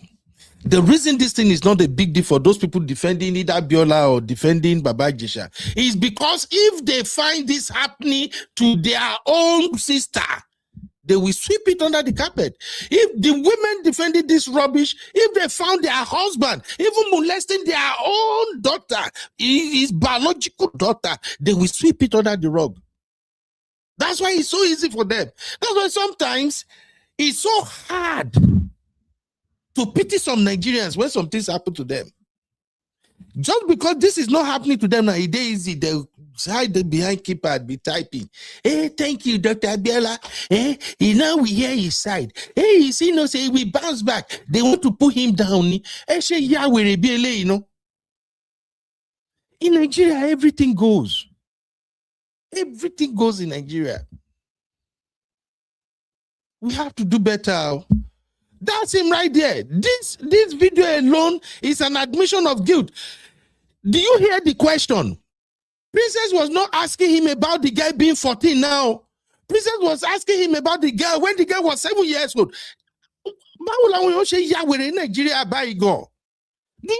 a 7-year-old girl? What is in a 7-year-old? Is this not the height of wickedness? Well, okay. That's why I love America, man. Woo! I love America. I love Texas. Hey. Person we go understand. Yo, I love my Texas for a reason. Hey, there's a reason they call us cowboys. Oh, wow. I'm back go abes in my shaori nibi to ba blows, you know. I'm life. That is just it, but I don't want this to get to me. I'll just move on to the last part of this show because as I talk about and said the thing they piss me off. I just thank God for grace. Say at least I don't they improve now. I know they lose my temper again. Shit. Do you know how many women, grown ass women, walking around like right now with trauma? We hear stories. I belong to a lot of groups where men they talk. Madness. You hear some men will say they will wake up middle of the night, their wife will be crying. They don't do anything to the wife or anything, no. Just from past trauma. The wife will wake up, will be crying. Sometimes when they share some of their story, I go cringe, say, what? In this life? There are many aunties now. There are many ladies out there. When we say you see them hopping from one man to another. For the ordinary, just like I don't mind her. You don't know their story. You don't know what happened in the past. And every day we are talking about how do we correct this nonsense in our society. And yet we are having more Nigerians feeding into this nonsense. Let me go to the final part of this story. Welcome to UB Reactions, the place where we keep it real. Today, we've got some hot topics, so let's jump right in. I am UB, your favorite Gen Z uncle. And this is my take.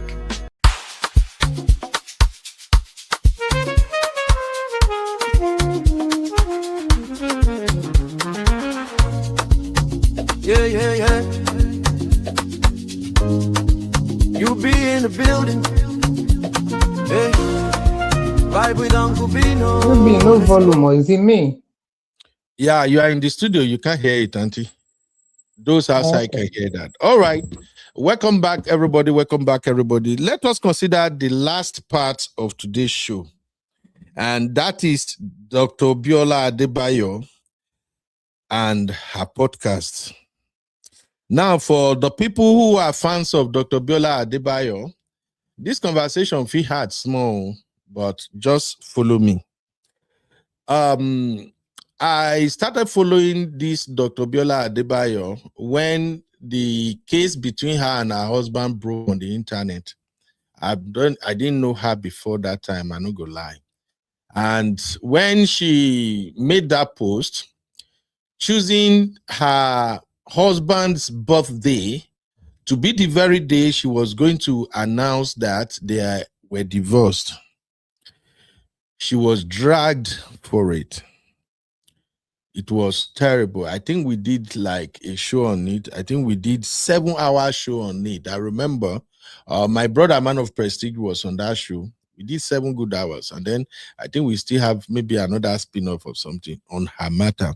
Because the conversation was not just limited to her divorce. It also covered how she conceived and have a baby and all of that. And that was when I started following her and I started getting to learn more about her. Now, for those who are her fans, let me say this up front. She seems like an amazing person and she had done a lot of charity. She really gave back.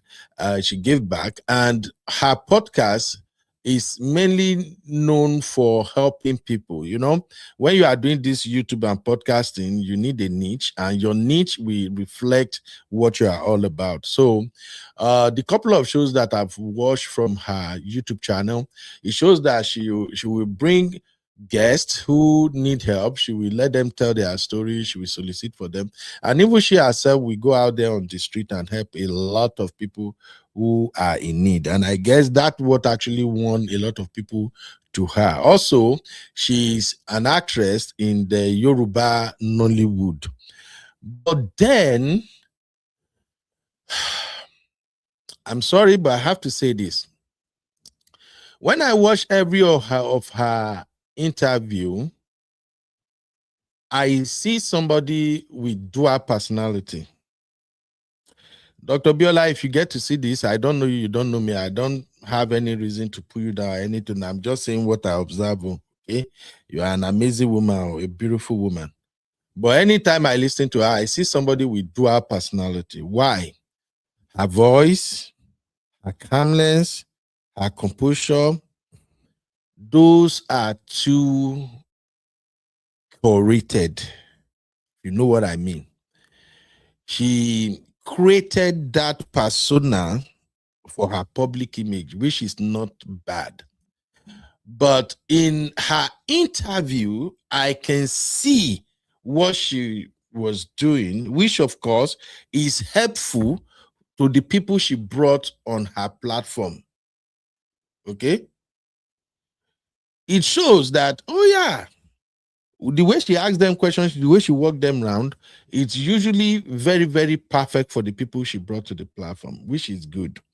But for me, when somebody have dual personality, I'm usually wary of them because what they do mostly is who they appear to be outside sometimes is way different from who they are inside.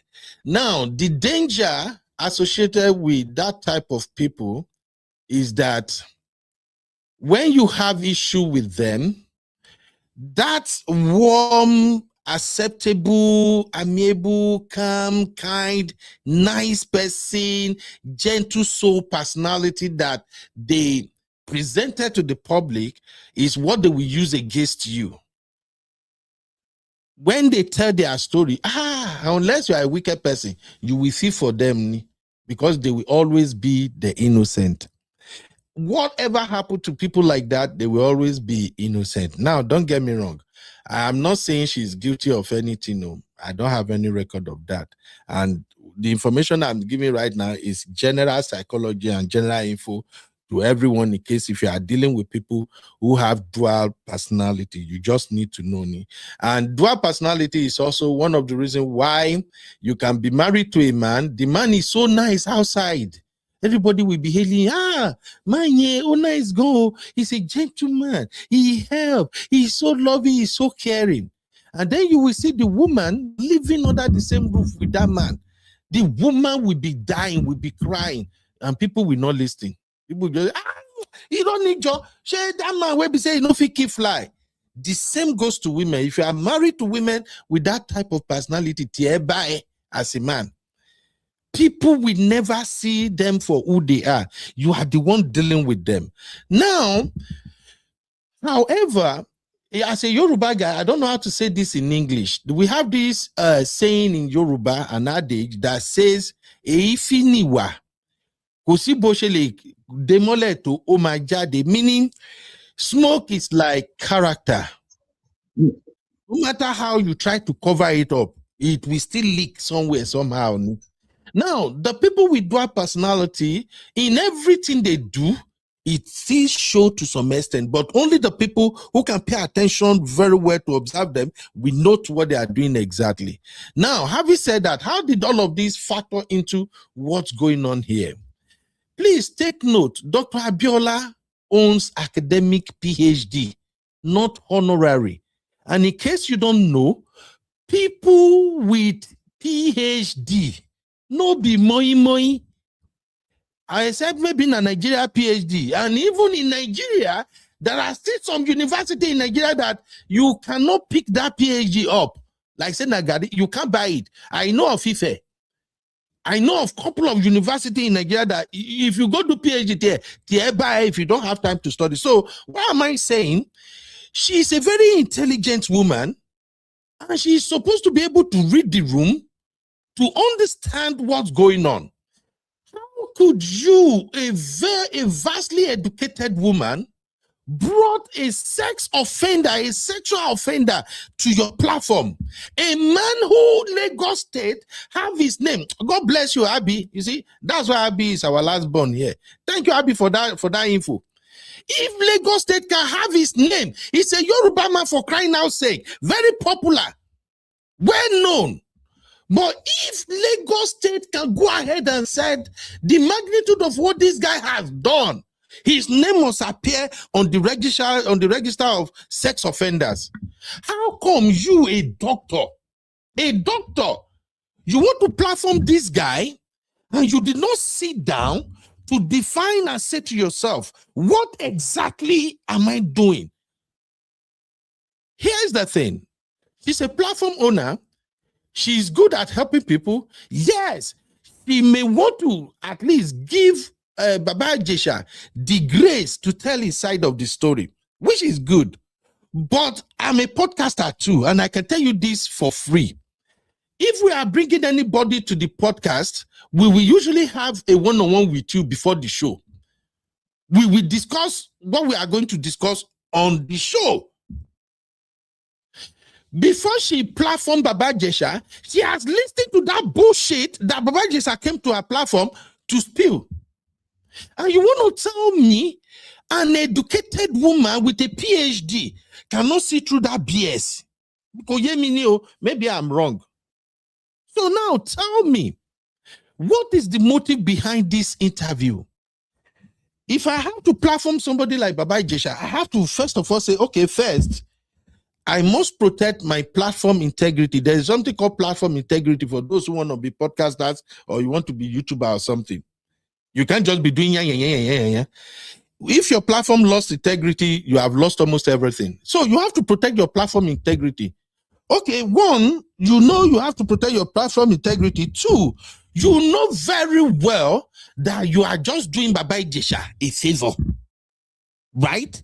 Which means you want to give Baba Ijesha the opportunity to at least salvage whatever is left of his credibility or whatever he got going on for him. But at the same time, you have to remember that you are also a public figure. Besides your platform, you are well known. There are a lot of people that follow you. There are a lot of people that will fight and die for you as Dr. BIOLA. So when you bring this guy what you can do is very simple. You can either start by telling your community that, hey, I'm Dr. BIOLA, this is Talk to B. I have Baba Ijesha with me today, but this is a simple disclaimer. The reason Baba Ijesha is here today is because everybody wanted to hear his side of the story, and I feel like as a platform owner, I can give him that privilege to tell his story. And whatever he said, those are his words. I don't know if I'm making sense to you now. Okay. Three, there is something we called spin. I learned that when Donald Trump was running for president for the first time. Donald Trump will say something during campaign trail or during debate, some nasty, messy thing, Donald Trump go talk him. The next thing, he will go to where they call the spin room. In the spin room, that is where his guys and himself, they'll begin to at least change the narrative. So if Dr. BIOLA motive is, let this man come here and see if he can at least win some favor, how are we going to do it?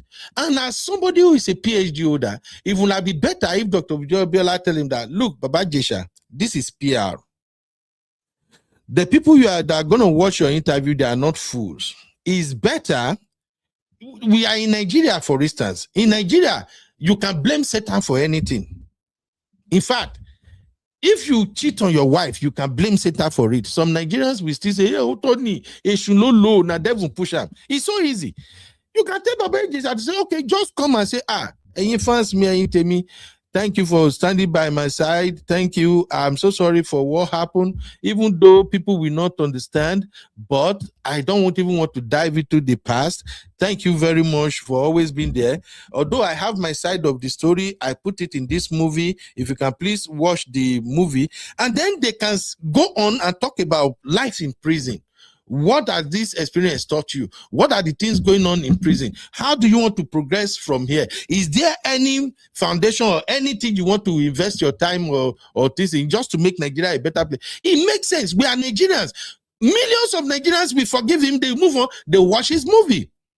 But Dr. Biola brought this guy to her platform. Go and watch the video.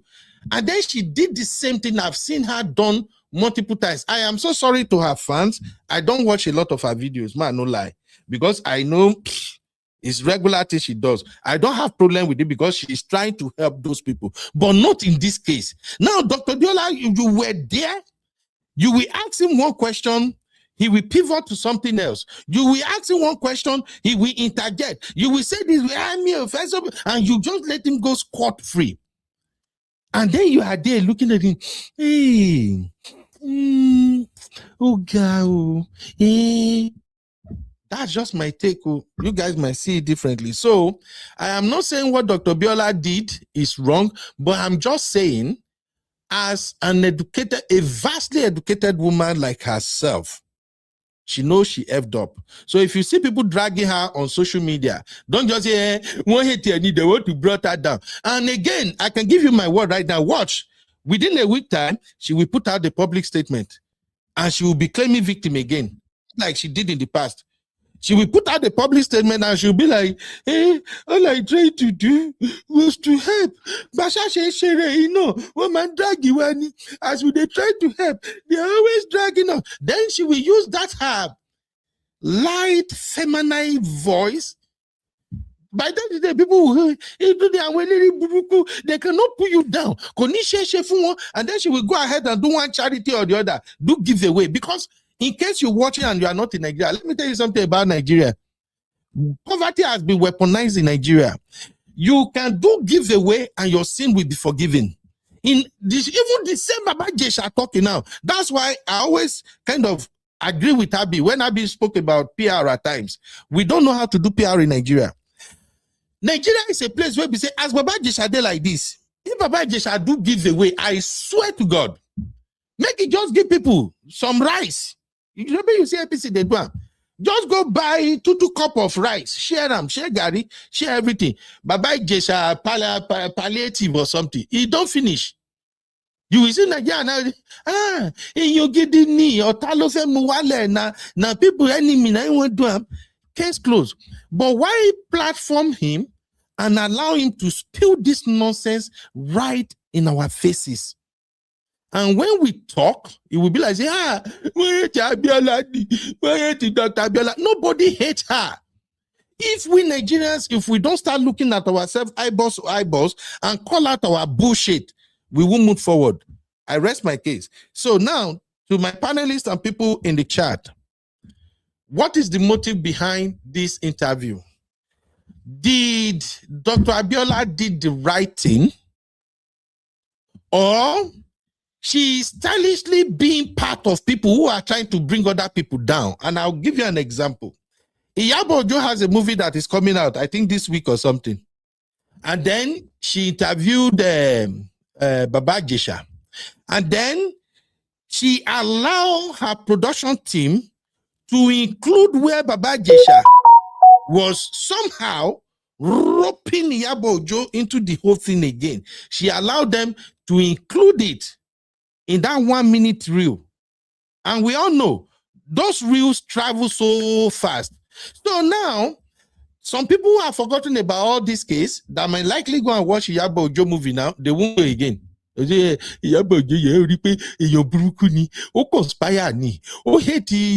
Sorry for those who don't understand Yoruba. So what do you think she's doing? And in case you don't know, in the Yoruba Nollywood industry, as well as the Igbo, Nollywood industry in Nigeria, the one you call English Nollywood, they have clique and caucus. They are like sworn enemies, many of them. So what exactly is she doing? I rest my case. Uncle Dayo, you any take on this one, sir? Uncle Beno, this is very, very critical.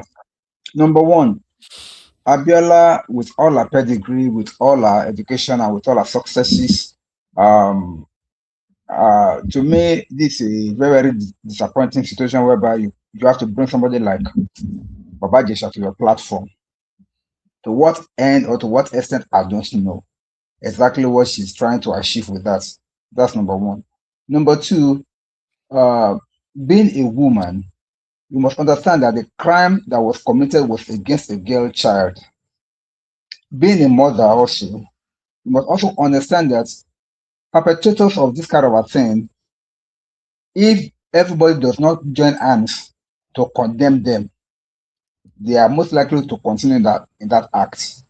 Because one would have expected that a convicted PFI, PDF, just call him PDF. A PDF, yeah. A convicted PDF supposed to be remorseful, supposed to be repentant, and I was actually expecting maybe if at all it's going to come to Dr. Biola's shoe, it's supposed to come with an apologetic approach, to come and apologize to Nigerians, apologize to his fans, and take accountability that what he did, it was wrong, and he has duly served the punishment. Now he has turned a new leaf. Such thing will now never happen again. He has produced a movie. I would like Nigerians to please support him to relaunch back his career. I can bet you, Uncle Beno, Nigerians are very, very forgiving. They will forgive him, and then everything will be smooth. Then everything will go right. However, this approach that is fine, as if to come and say he was being unjustly treated or unjustly imprisoned, trying to change the narrative concerning what he did and what he admitted to have done and what even the court of law found you guilty of. Now you're coming around now to be saying another story. In fact, he was even struggling to even tell the story. On the two interviews that you showed, the one on Biola and the one on my man Ikayefele's platform, he was struggling to like explain the narrative. There's nothing he was saying that is even near any truth. So why will he have to pass through all that? This matter has long been forgotten. People have moved on. Why come back out again? I was expecting him to come back and I'm sorry for what I did. Please forgive me. Say whatever you want to say. It was the devil. Blah blah blah blah. But I've turned a new leaf. I've learned my lessons. It never happen again. Blah blah. And then Nigerians will forgive him. But this one, Uncle Beno, it's going to be a long thing. Thank you. Thank you, sir. Auntie Grace, anything, ma? Uncle Beno, because of their witch hunting within their setup, I think this is what is actually going on. They want to drag one another down, like you just said. I don't watch Yoruba movie. I don't know what they do. I don't even know this Biola. I took part when her thing was happening between her, the husband, and the baby thing. That was the only time I heard about her. I never followed her. So with what you just said, it looks like, okay, Iyabo, because they have their different version and different camp.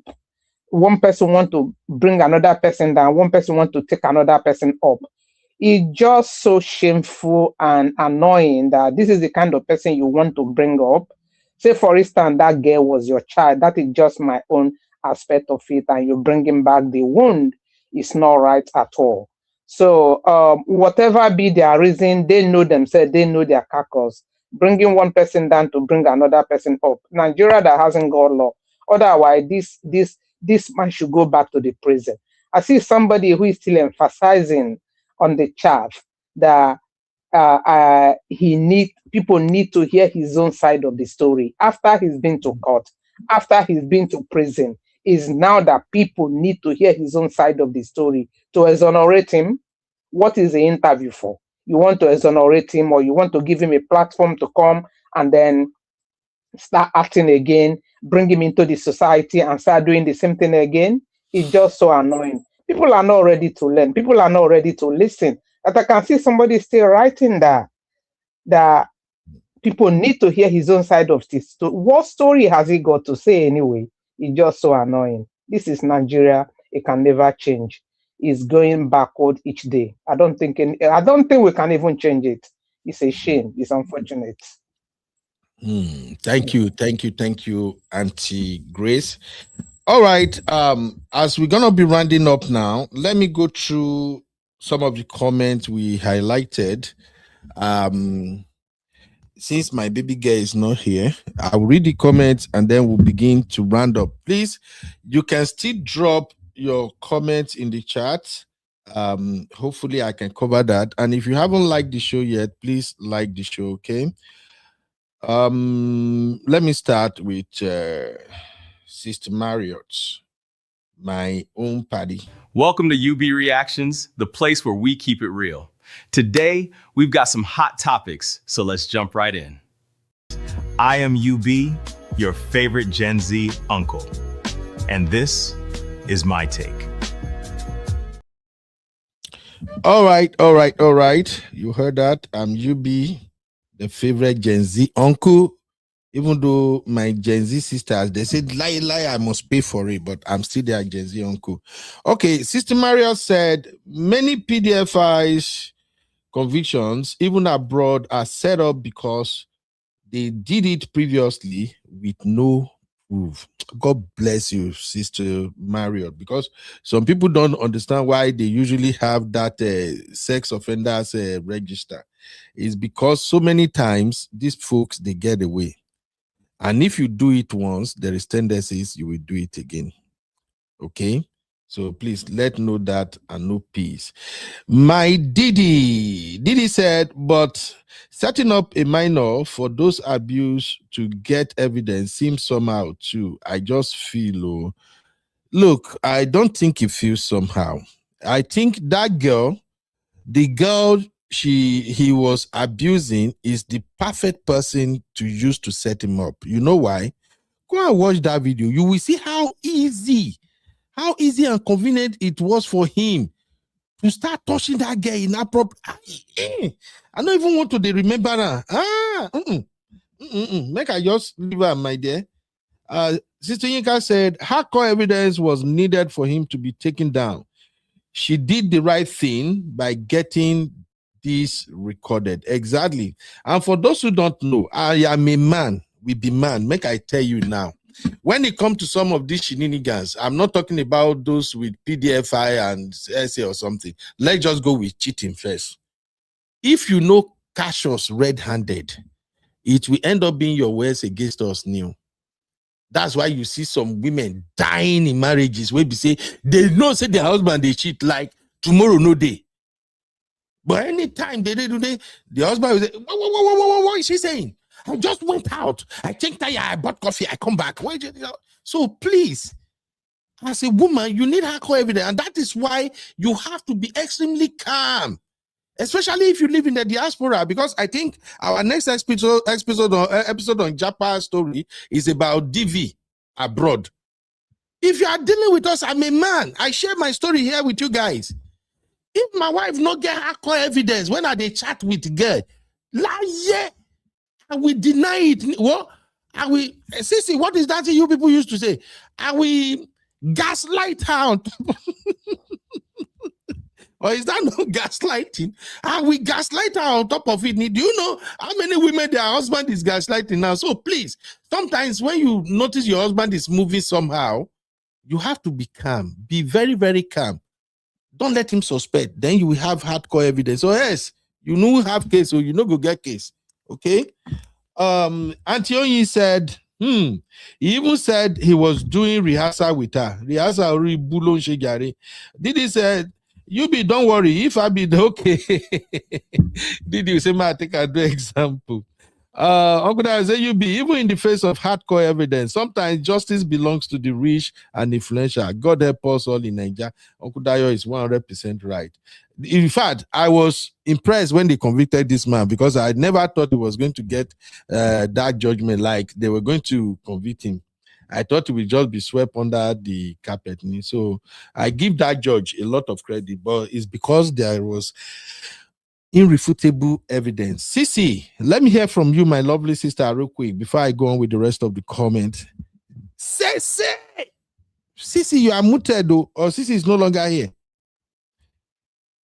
Well, Sisi, I can see you in the studio, but I don't know, maybe you drop. Just say something so I know you're back, Mama. My Dupsy said, they're single mothers. Sometimes the man you are in a relationship with isn't after you. The man is after the children in your care. Dupsy, make I screenshot this one, man, don't forget, because we need to address this. It's part of one of the series on our Jackpot story. Please, not only single mothers, every married woman, if you know you have, I'm not talking about your biological daughter now, but if you know you have any girl around you that lives with you, please don't overlook some things. If you see small red flag, pay attention to it. Especially if it's coming between your husband and the girl. If you notice that the girl begin to run away from your husband, avoiding your husband, maybe the guy used to be in the living room and they watch TV together before, but now, anytime your husband is around, the guy just disappear. Auntie, umbo, I won't land deal. Okay? And that is why I always say people need to understand where they are going, especially nowadays that you women, all you want is, I need a maid. Hey, Uncle Ben. I don't want to. Fam. See you back. Yeah, sorry, I don't want to cook. I'm too busy. I can't go to the kitchen. I need a maid.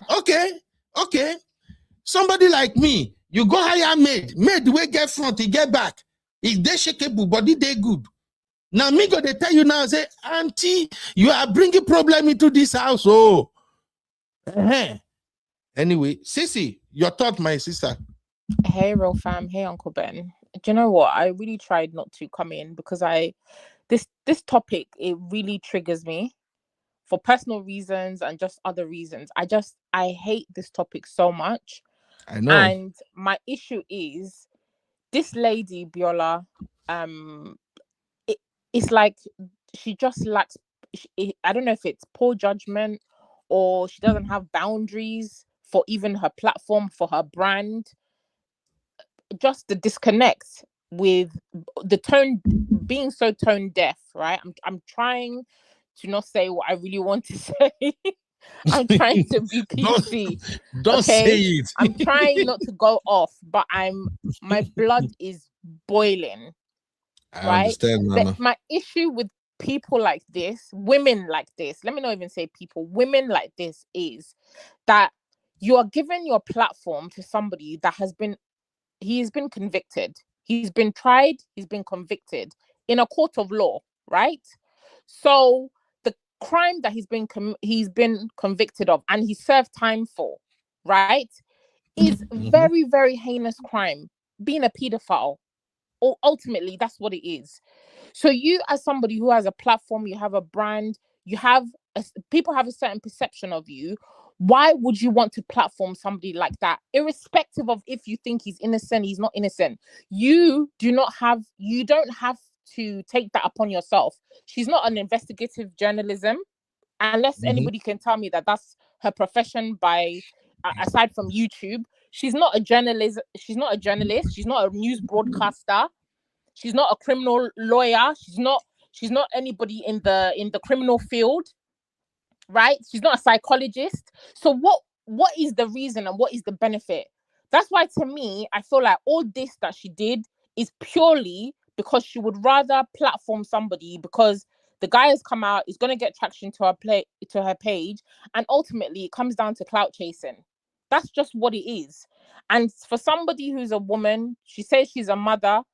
I don't know if she's a mother for real, because I don't see why anybody who's she's a mother. She's a mom. She's a mother. The type of mom she is, I feel for her child.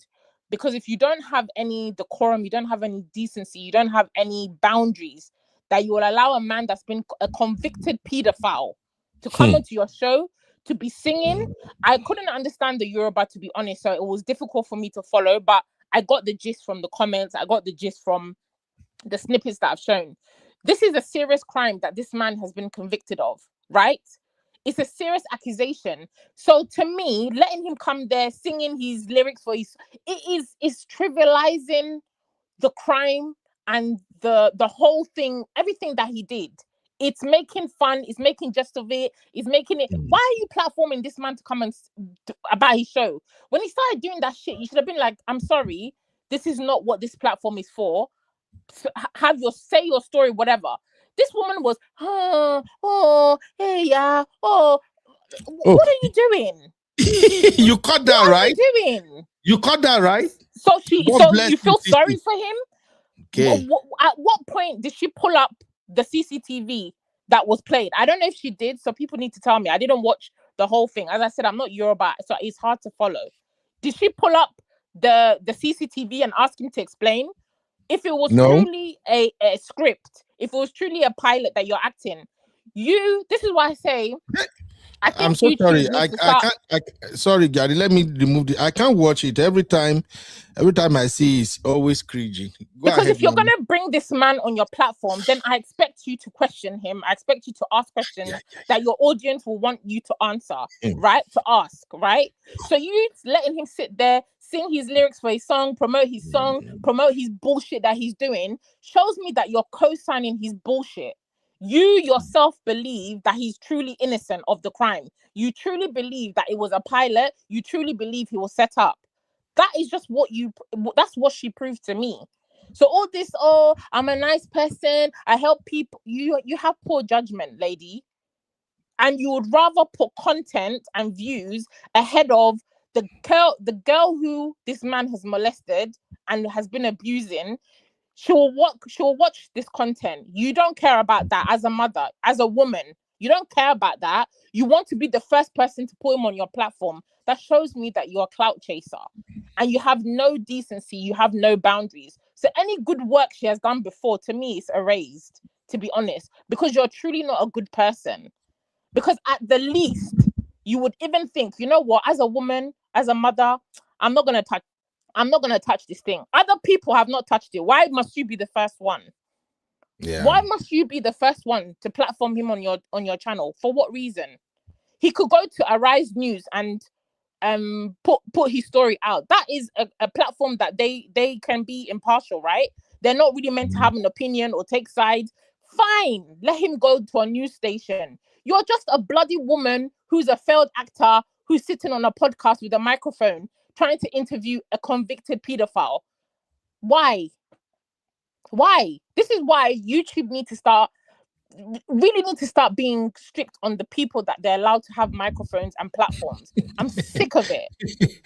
I'm sick of it. Just like some of these men that are toxic out here, chatting absolute nonsense. Some of these women, their mics need to be unplugged.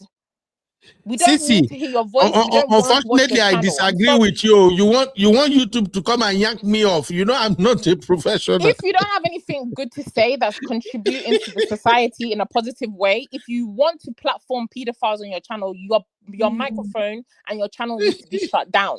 I'm sorry. Because your priority is not the safety of children. Your priority is not other victims that are watching you, a woman that pretends to care about people's stories. You sit there, people tell you, I've been abused by my husband, you fake cry, oh, I'm crying, I'm empathetic. Then in the same breath, you're platforming a pedophile. Can you make it make sense? So I'm sorry, unplug her mic and just put her in the bin. She's trash and she should enter the bin. There's no coming back for me. No. I understand, my sister. I know you are even trying. I give you credit for at least. I'm even trying, Uncle Ben, because what I really want, the way I really want to go off, it's not worth it because please don't go off. There's no benefit, but it is very, very, very triggering to see what a woman do this. is disgusting. And a lot of women do this shit on a daily. Whether it's a mother that their child is being molested by her husband, by her uncle, by her brother, you'll say, no, it didn't happen. It didn't happen. This woman embodies all of those women, and it's a shame. And if she doesn't see that what she did is a disgrace and pull that freaking video down, then it tells me all. It really shows the type of person that she is. She's a fake, she's a fraud, and she's not for women. End of story. Thank you, Sisi. Let me quickly ban this person first. I usually don't ban people, but I deleted his earlier comment. I thought he was going to at least correct himself, but he came back and still typing some other trash. So I removed the person. Please, over here at the Real Farm, we don't do trolling, we don't curse people, we don't use dirty words on anybody. You are free to your opinion, but do not attack people speaking or people in the chat. We don't do that, please. There are, as I'm live right now, there will be more than 1,000 Nigerians who are live. So there are other shows you can go to. Shout out to my brother, Man of Prestige. Thanks, Man of Prestige.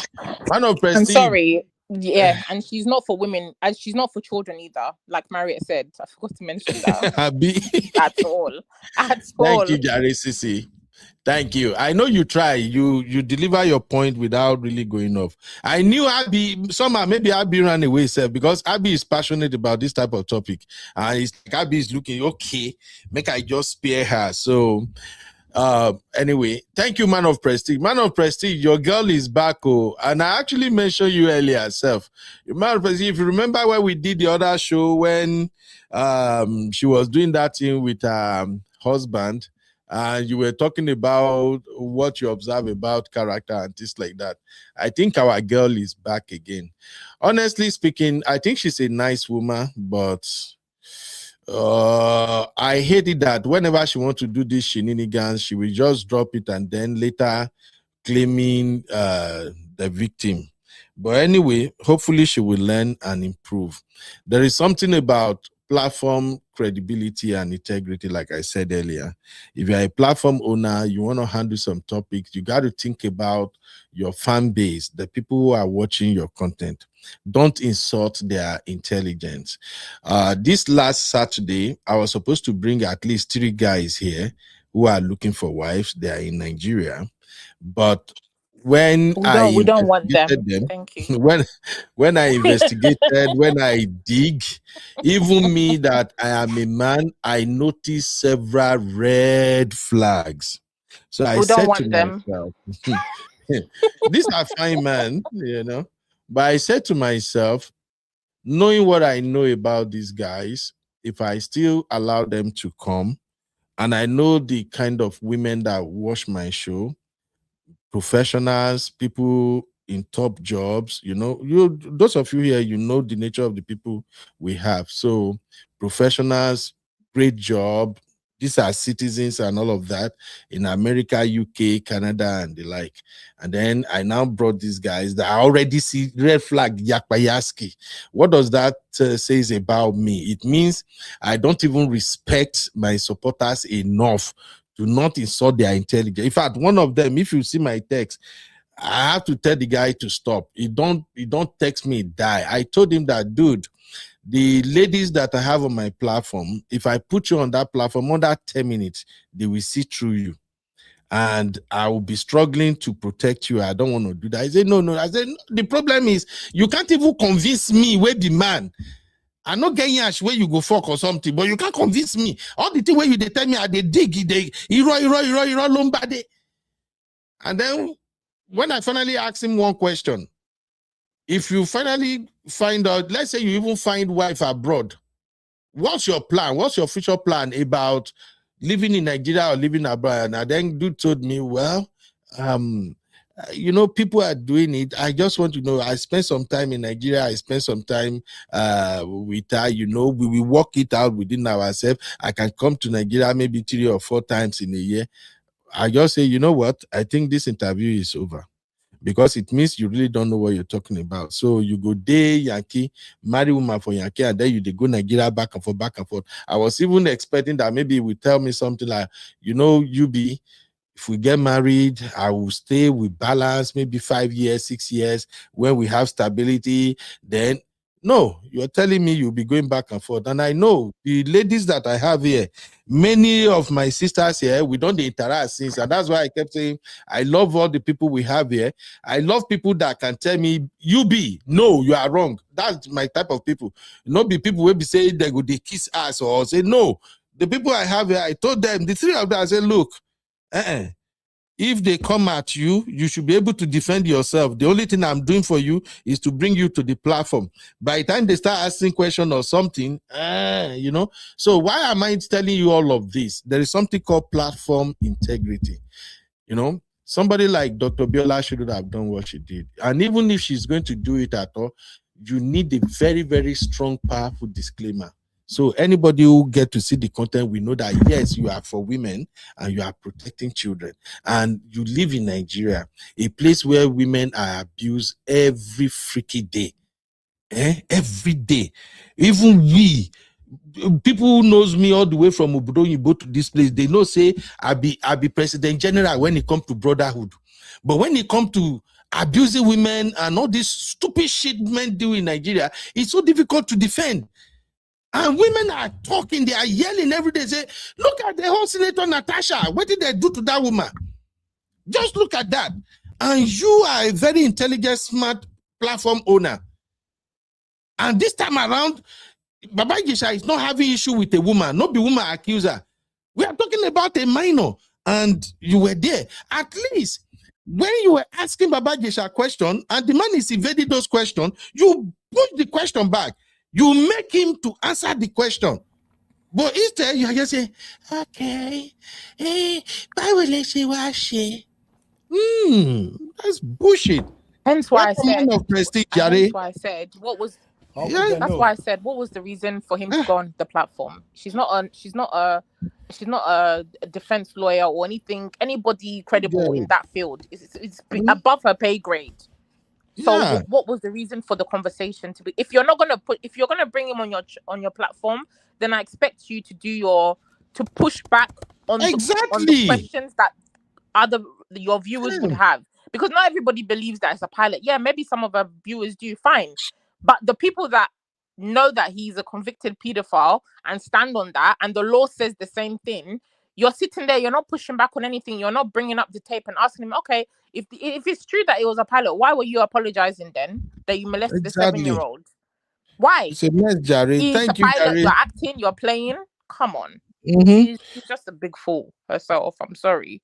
Thank you, Gary. CC. Hey, Nana, the CMOP message self. Shout out to my sister, Bingpe. Sister Bingpe, it's belong we see you, but we know why, and I'm happy about the why. Baby, you said in a chokehold. Sister Bingpe, Sister Nat, Sister Adana. I'm always happy for the fact that my boys and girls are doing a good job. But welcome, Sister Bingpe. MOP. Your friend is back again, no? Who's that? What's her name? Dr. Biola. I don't know if you are following her case this time around, or she's back again, no? Dr. Biola, go. I don't know how to say that. I don't know how to say that. I don't know if the proper translation for that in if I say it in English, it's too heavy. But yes. I don't want to say slow either. Yeah, I just want to be nice to her. Wait, how do you say that in English, Uncle Beno? When you go? I think a young girl is like being foolish. Yeah, okay, naive. That's Biba or Sister Marriott.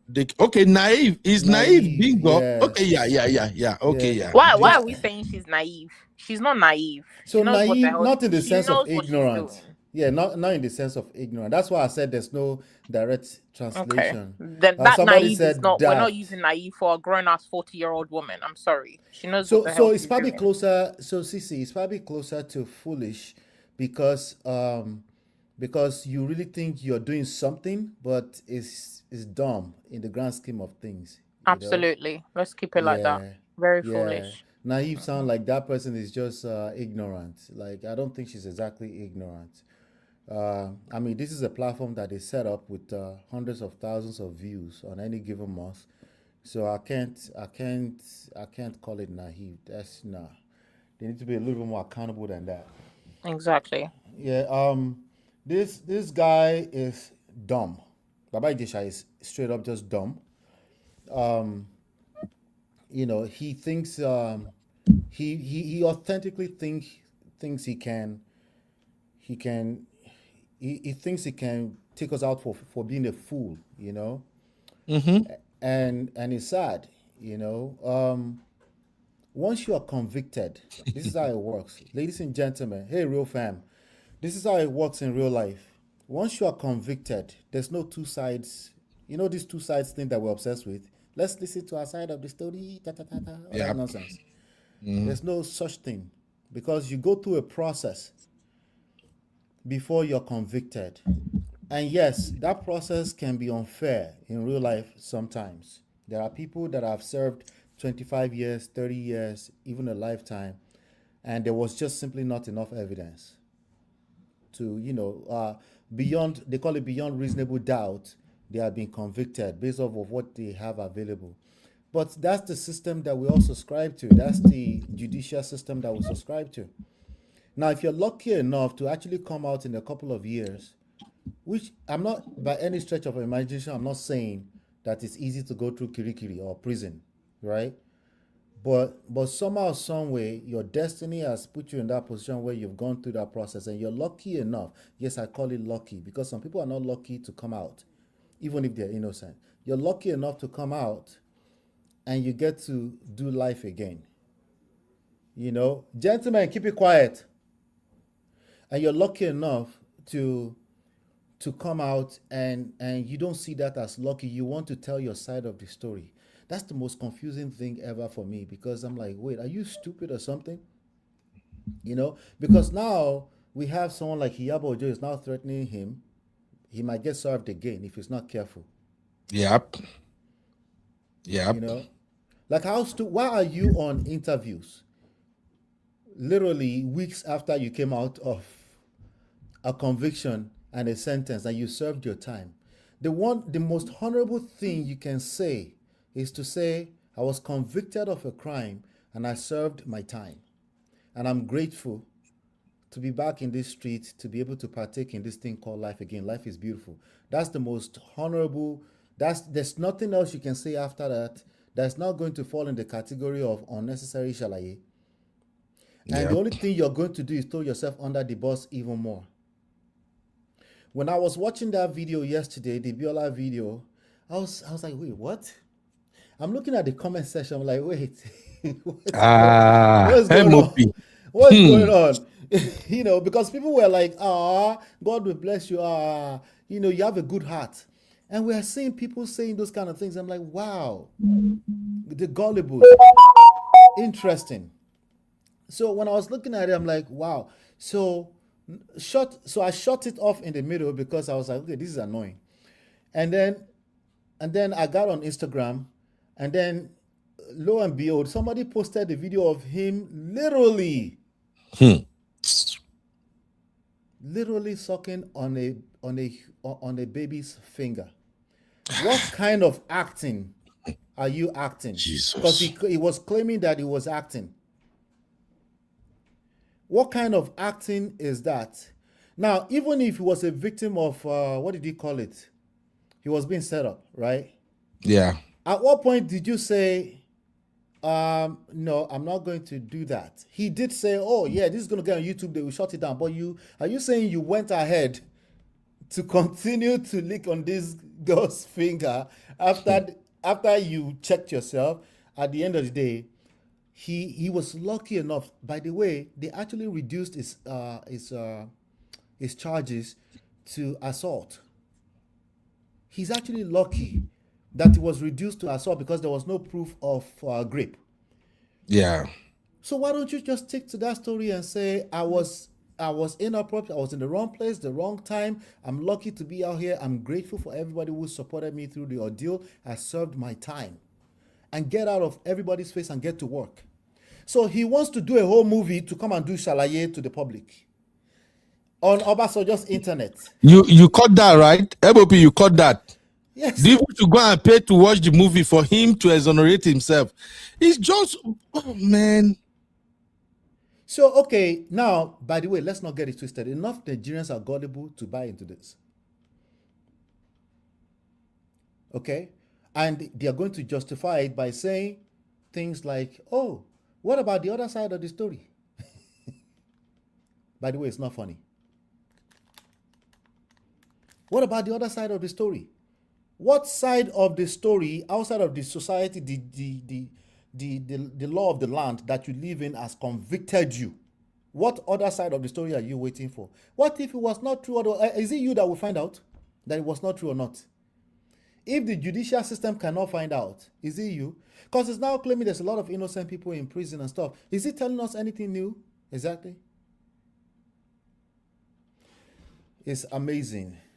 It's amazing, Uncle Beno. It's anyway, crazy. I just say I see that this is what you guys are talking about. Say make a drop in it.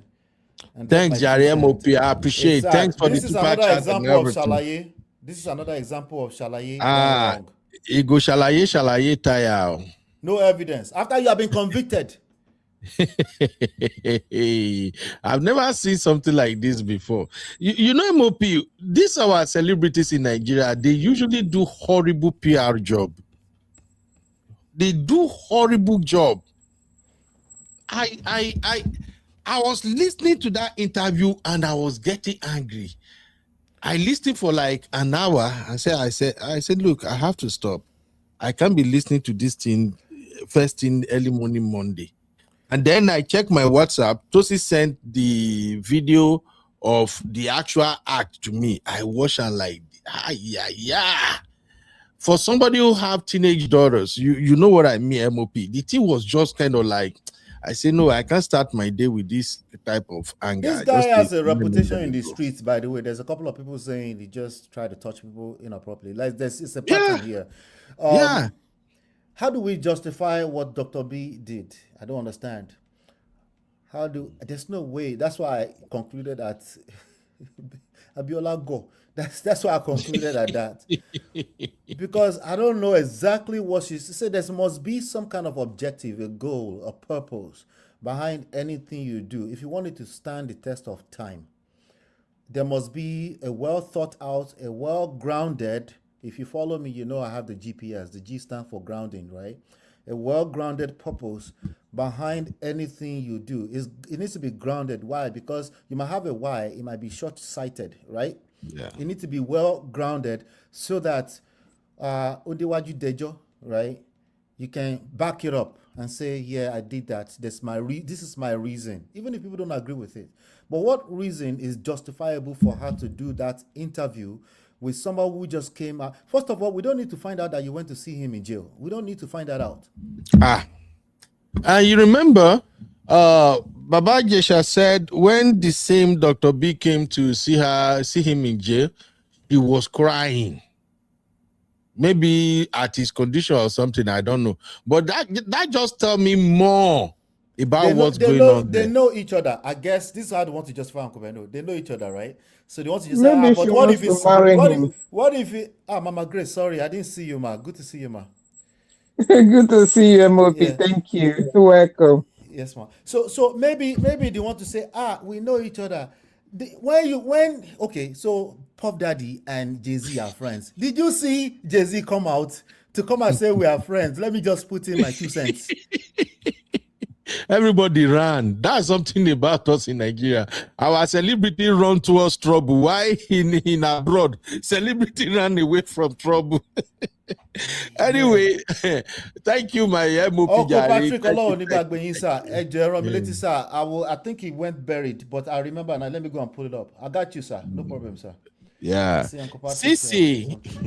Sisi, please.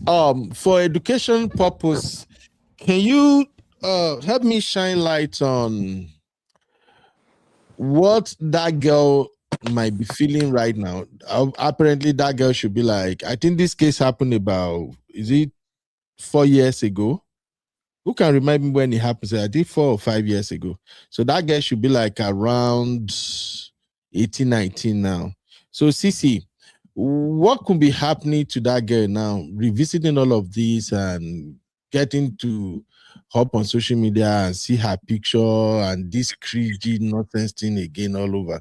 And the people around her, in case for those watching us right now, and they have young girls that been through this experience, what do you think people around them should be doing right now just to make sure they don't fall back into that trauma? I don't know what to advise, to be honest. It's every day is the trauma, isn't it? At the end of the day, I think now the thing that it's there for everybody to consume, is everybody to click and share and, you know, talk about and put in the media for everybody to see with your face in it's a lot, you know. It's a lot for a child, it's a lot for a young person, a lot for a woman even. So I just feel like the best thing is just to be off social media as much as the person can be, and people who are around her not to bring it up, not to discuss it, you know, and just make sure that they have the facilities that she has access to what's this thing called, therapy. That's the only thing. Yeah. Because this thing, unfortunately, the way that people are so desensitized to people's pain or people's trauma, they share anything, they don't care, you know. So it's out of their control because it's out there in the media and it'll always be there. So it's just one of those things that now that people are talking about, is like reopening that wound that you're trying to heal, that's not going to ever heal, but somebody's now got a knife and opened it wide open again. So I don't know. For me, I'll just say stay off social media, you know, surround yourself with people that love you, people that care about her, and people that can speak positivity. I mean, you cannot be your trauma forever, you know.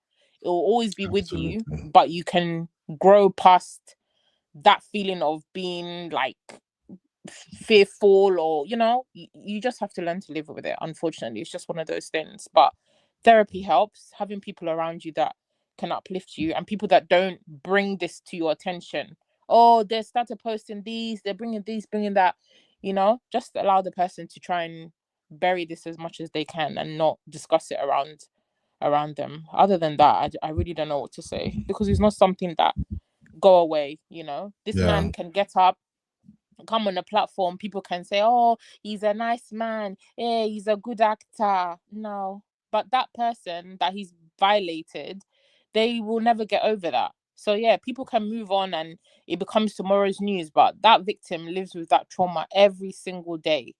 And I feel like that's what a lot of people don't understand. You know, you can be smiling and something will just remind you of something that happened how many years ago, and it will be like it happened right now. You know, and people are just very insensitive. They don't realize that that's what victims go through. And the more people talk about it and make content and platform idiots like this, it's just like traumatizing the person all over again, you know. So it's crazy. it is what it is. Sister Mario said, thank you, my sissy. Sister Mario said, block the internet for 1 week. So, ladies and gentlemen, please drop recommendations, because there are lots of people that are dealing with this. A lot of women, they are dealing with this. I've heard women who say sometimes what they've been through growing up is still affecting them till now. These are serious matter. There are some women who are still having nightmares every now and then. I try to play the thing in my head like a 6 foot plus guy, well built like Baba Ijesha, on a tiny skinny body of a 14 years old. How frightening could that be? So a lot of women, many people that they just carry the thing hope for body, they are dealing with a lot of mess. So please help us drop any suggestion on what they can do to deal with situations like this. Not especially when the whole thing comes back again.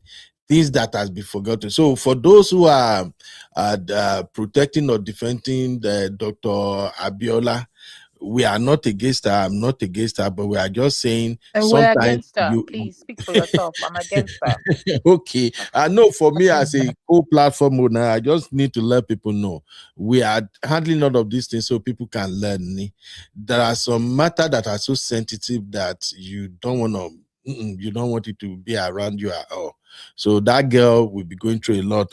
One of our sister here, Fire BF, she has been sharing her story in the comment, but because of the show, I couldn't go through everything. You heard her say this now that the sad news is my uncle wife did not believe me when my parents told her that her husband was about forcing himself on me. She said I am trying to destroy her husband's political ambitions. Sad rich. This is a grown lady speaking now. So, and I think I remember I mentioned it here one time that as parents, if your child should call you at any time and report anybody or just tell you something, don't take it lightly. Don't take it lightly. As I did like this, if any of my daughter just say, Daddy, this person look me like this, I be this person, he is anything. I don't reach school so please, parents, your primary responsibility is to protect your children.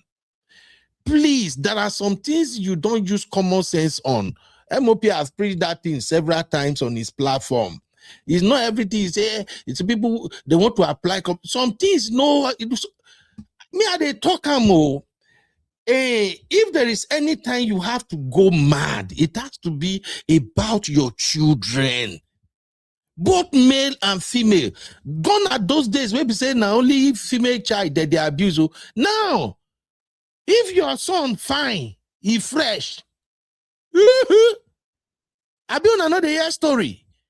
So please, those of us in Nigeria, we have a long way to go. We have, in fact, it's getting out of hand. You can see a whole minister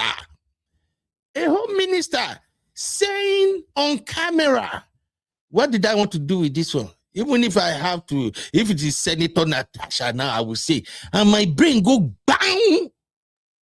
How could you use a married woman, a senator for that matter, in like that, just to tell you how unserious we are as Nigerians when it comes to these issues? If not me, that minister go mention his wife, say, how I wish he's also, hey, Uncle Minister, oh, she very case in you. But because in Nigeria, all these things go, women no get voice. And the worst part, which is where I'm going to round up, because I will hand over to Abby right now.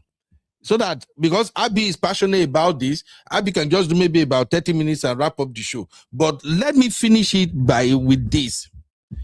If you look at the top lane now, the other side of the top lane, where it says women turning against women in abuse scandals.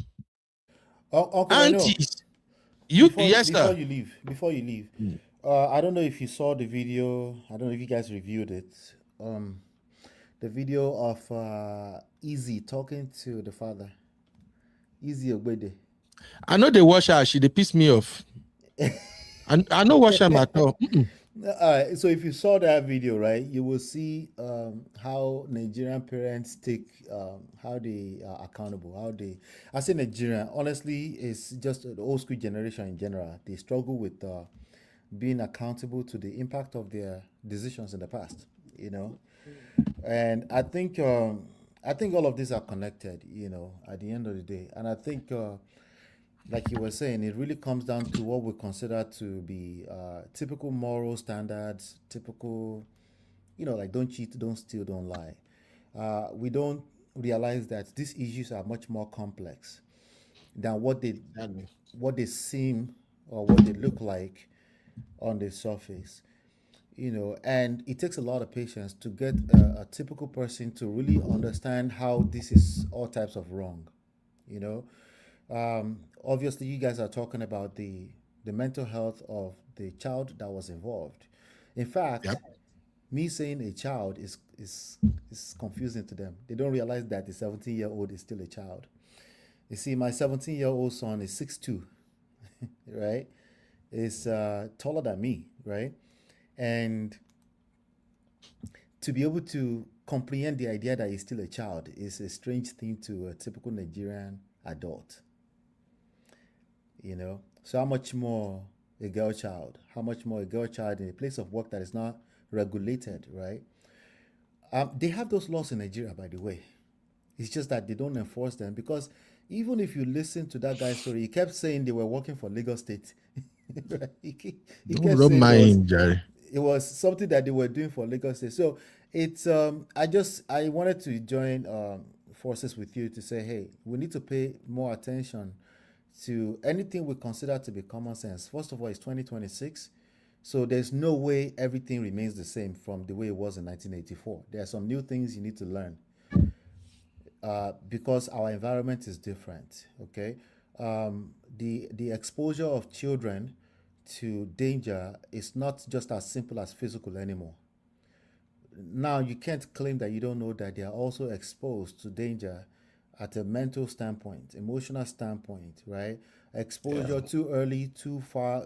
You have to pay a little bit more attention. At least listen. Yes, it's going to take patience, because as far as the average person is concerned, if you haven't cheated, stolen, lied, you were not wrong. So we must listen to all sides.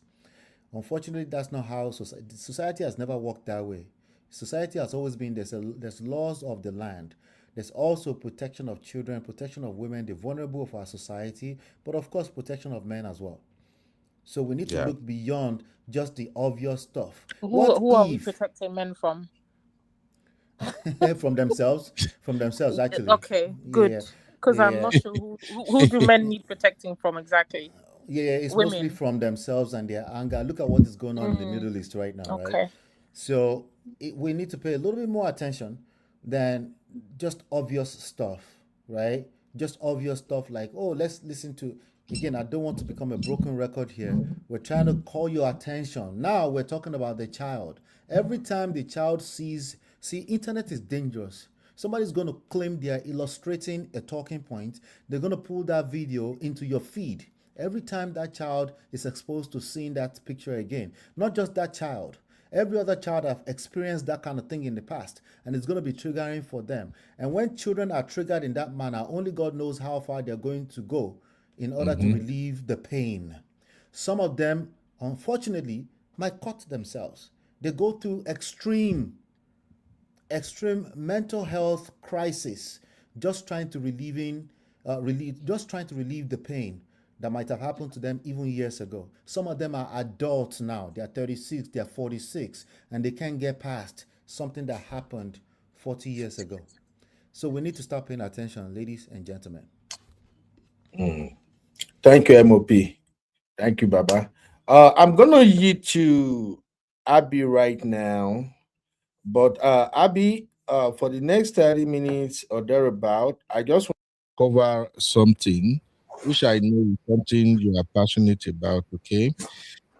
Now, the issue of women turning against women in abuse and scandal is very rampant these days. If you go on social media right now, this particular scandal now, if you go to comment section, you will see women fighting women. Some are defending Baba Ijesha, while some are calling it out as it should be, that this is bullshit. And yet we say we should protect women. You know, yesterday when we had this conversation, okay, thank God Sisi is here now. It will be robust for both of you. And I didn't watch yesterday's show. Sorry, I wasn't in. You didn't watch it? No, nothing. Watched it. Nothing huge really happened yesterday anyway. Just that yesterday's show, we covered the Ozoro public raping stuff that happened, and it's all about solutions. So Abby also gave a very good, valid point yesterday, but we are both saying the same thing from different angles. So now, looking at this issue today now, I was saying yesterday that women are really, really supposed to put their feet on the ground to fight against this BS so that it will be easier for men and other people to join in the battle. But when you women can't even agree on one thing, in this case now, this Baba Ijesha now, I swear to God, I never expected one single woman to say, oh, he's innocent. They set him up. I never expected it. But yeah, we have people now who are also fighting for him, and yet some other group of women are saying this is wrong. So please, Abby, that's where I'm going to leave you to address it. Oh, Sister Yinka is here too. We need way forward, solutions. How do we tackle this? Will you ladies, will you ever agree on something to fight a battle together? Because you ladies always end up calling each other. Eh? You ladies are the one that we call each other. It's a pick-me-she. I mean, pick-me-she. I mean, they call that thing. Eh, this one, I don't know. And in the word of men, we are usually united. Honestly speaking. That's why personally I don't fight for women. Sorry. If what happened right now, if this case is turned around, if the person that got molested right here is a young boy of 14 years old, that they recorded the woman making that advances on the young boy, evidence, the woman go jail, he come back. And then Dr. Biola now platformed the woman. I swear to God, 95% of men you will see on that thread, hey, they will finish that woman. That's not true. Okay. I'm telling you the way men move. I'm if telling women, you, that's not true, Uncle Ben. Which part is not true there? That men lots of younger boys, which is why we talk about them being allies. Lots of younger boys are in this situation. A lot of men would say they should man up. They should have enjoyed it. It is a way for them to have had experience. Abby, you are spinning it another way. Anyway, Abby, you know what? That's what Abby, younger boys. Abby, you know where I'm supposed to be now. So I will yield to you. You can handle it. Abby, Sissy is here. I think MOP, if he's free, is still here. And Auntie Grace is here. Then I can join you guys back. Welcome to UB Reactions, the place where we keep it real. Today, we've got some hot topics, so let's jump right in. I am UB, your favorite Gen Z uncle. And this is my take.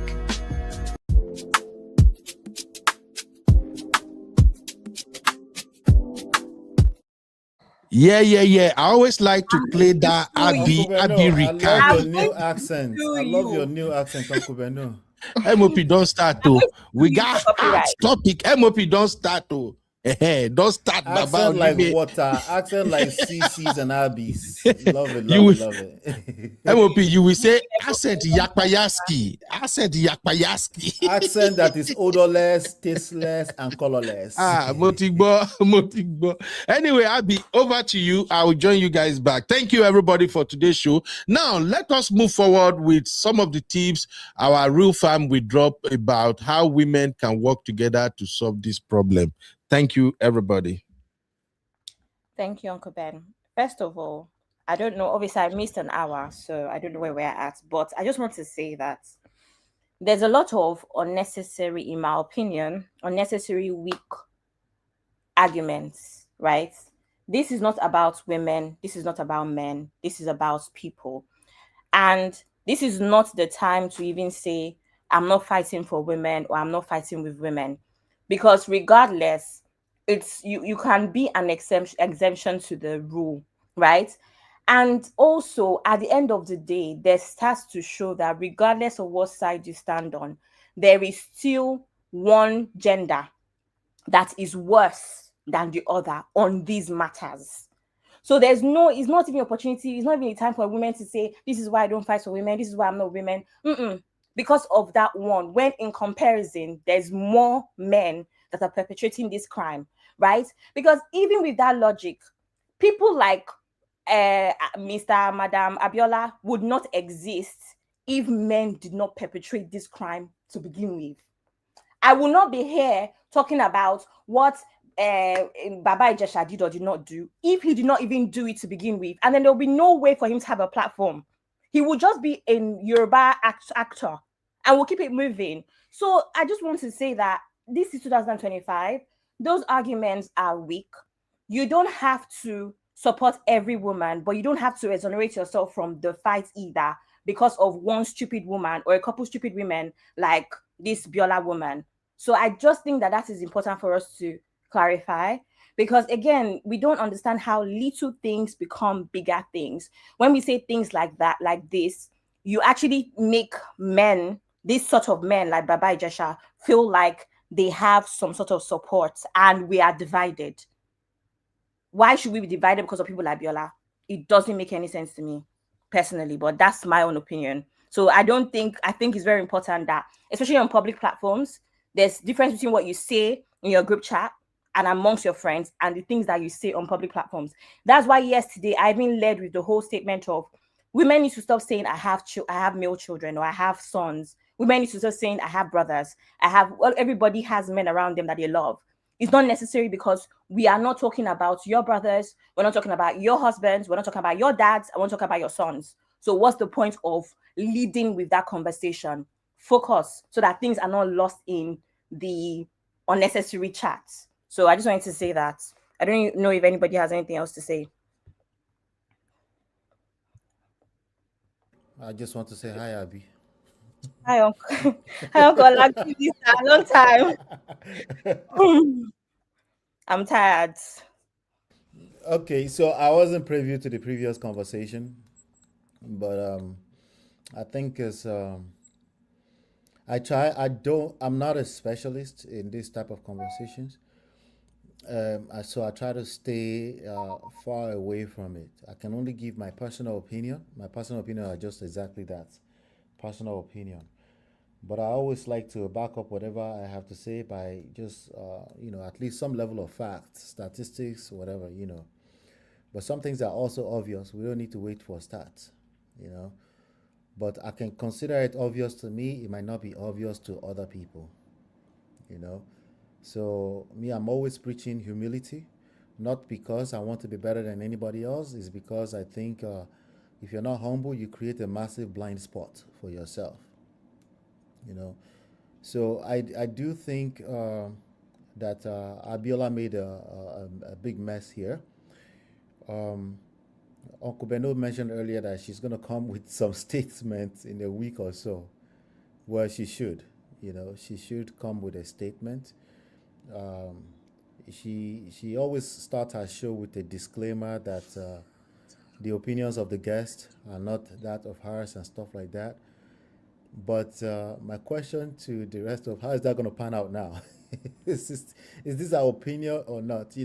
When you run a platform, you are responsible for anything that is being said on that platform. That's the reality. It doesn't mean you shouldn't do disclaimer, but the disclaimer, the point there is that disclaimer can only go so far.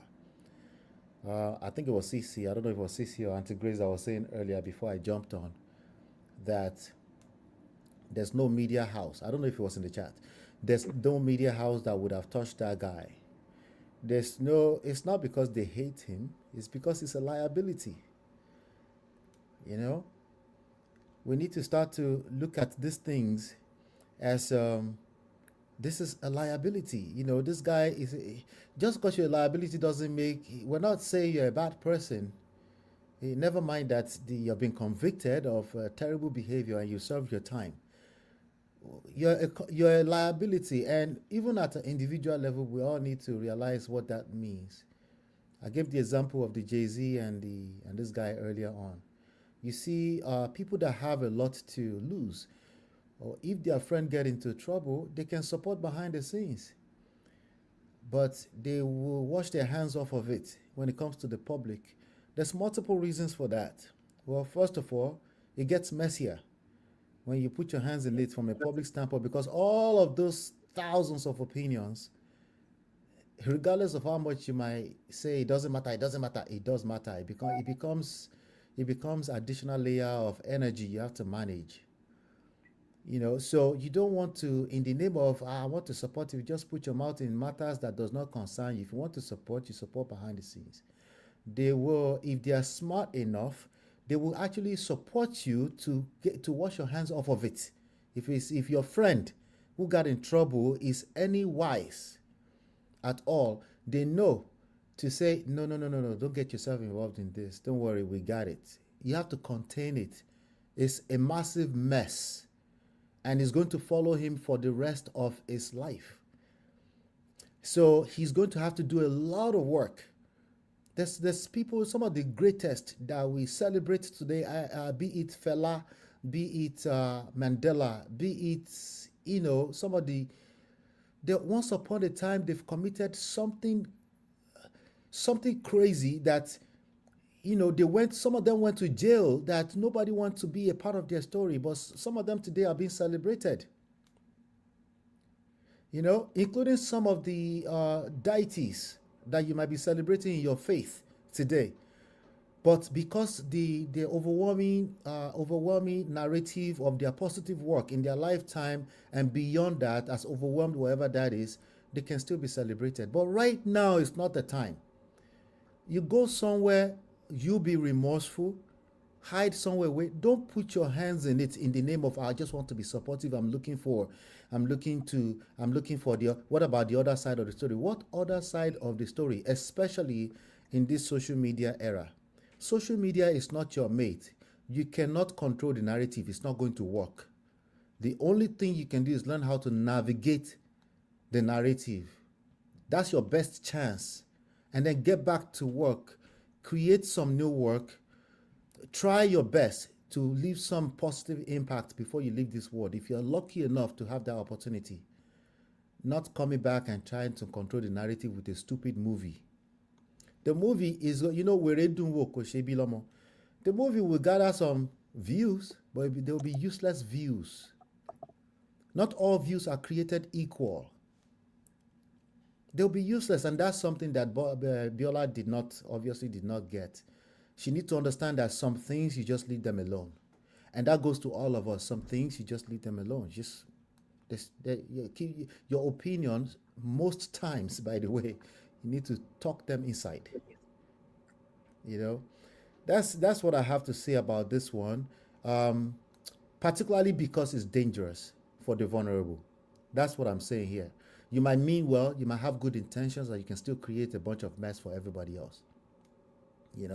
So I think the focus here, however, should still be protecting the children. Maybe we can have some more, maybe some of you are more expertise than me in this, maybe we can get some thoughts around it. Nothing is more expertise than your opinions anyway. Opinions does matter, but there's a point where you cross a line where, no, we're not just going to welcome that opinion. That opinion is dangerous. So go ahead, Abby. Yeah. Thank you, MOP. Auntie Grace, Yes, my dear. you have anything to? Not necessarily. Like I said before, when they were saying what could be her opinion for granting this interview, I just said that there was no reason whatsoever. She has no reason to grant this interview, no matter what it is. If she thinks this man is her friend and needed to support him, the only way she could have done that is probably help him to write a private apology to the girl. By doing this, you are opening a canker worm. You making this girl to go back. Perhaps she was young when this thing happened. They said it started when she was 7 until she was 14. And now she should be between 17 and 18. You're bringing this thing back. If it's a society where things work, this is when this girl will be taking it upon herself to sue him back. Because all the fight was fought when she was minor. She wasn't even involved. Now you're reopening that one. It's very, very wrong of her to have granted this interview. Whatever reasons she think, it's wrong in all sides. Uncle Ben was saying, what would be the solution? I don't know what could be the solution in a society like Nigeria, because nothing works. People like this, because they think there are people who believe them, looking at what is happening from her her interview, people that are still supporting, saying they need to know his own side of the story after you've been convicted, after you've served, because it's Nigeria, that is where you were just serving for 3-4 years. Otherwise, you should rot there. And then you're coming out to say you want to air your own side of the story. I don't know where this is coming from. This kind of a thing can only happen in a society like Nigeria. I don't know what the solution will be. The only solution is that, like, we just talking. What can we do? We're not going to go there to start holding a protest and all that. If people can hear and learn, if somebody like a BIOLA will want to learn and relearn, if they say she's a PhD holder and she cannot use her brain to figure out what is right or wrong, it's really, really a shame. If you think you are a woman, you cannot protect the girl child, and you are doing a thing like this, I don't know when you're going to learn. It's unfortunate. People just keep talking and speaking. If they hear, they hear. There are some people that will not hear, because he is doing all of this because he still feel like still have support. In a sense society, you cannot have a support. You cannot even come out to say things like this. You should be ashamed of yourself. I really don't know the kind of solution Uncle Ben wants us to put forward. So maybe men should speak to men. Let the government, like I said yesterday, the government will not even do nothing, because all they are interested in is their stomach, is their belly. So how are they going to speak for the girl child? How are they going to speak for the poor? It's just the small girl that emotionally what she's going through now that should be everybody kind of concern. I just hope that she's loved by whoever that is helping her. There is somebody who can hold her hand. There is somebody who can say it's okay.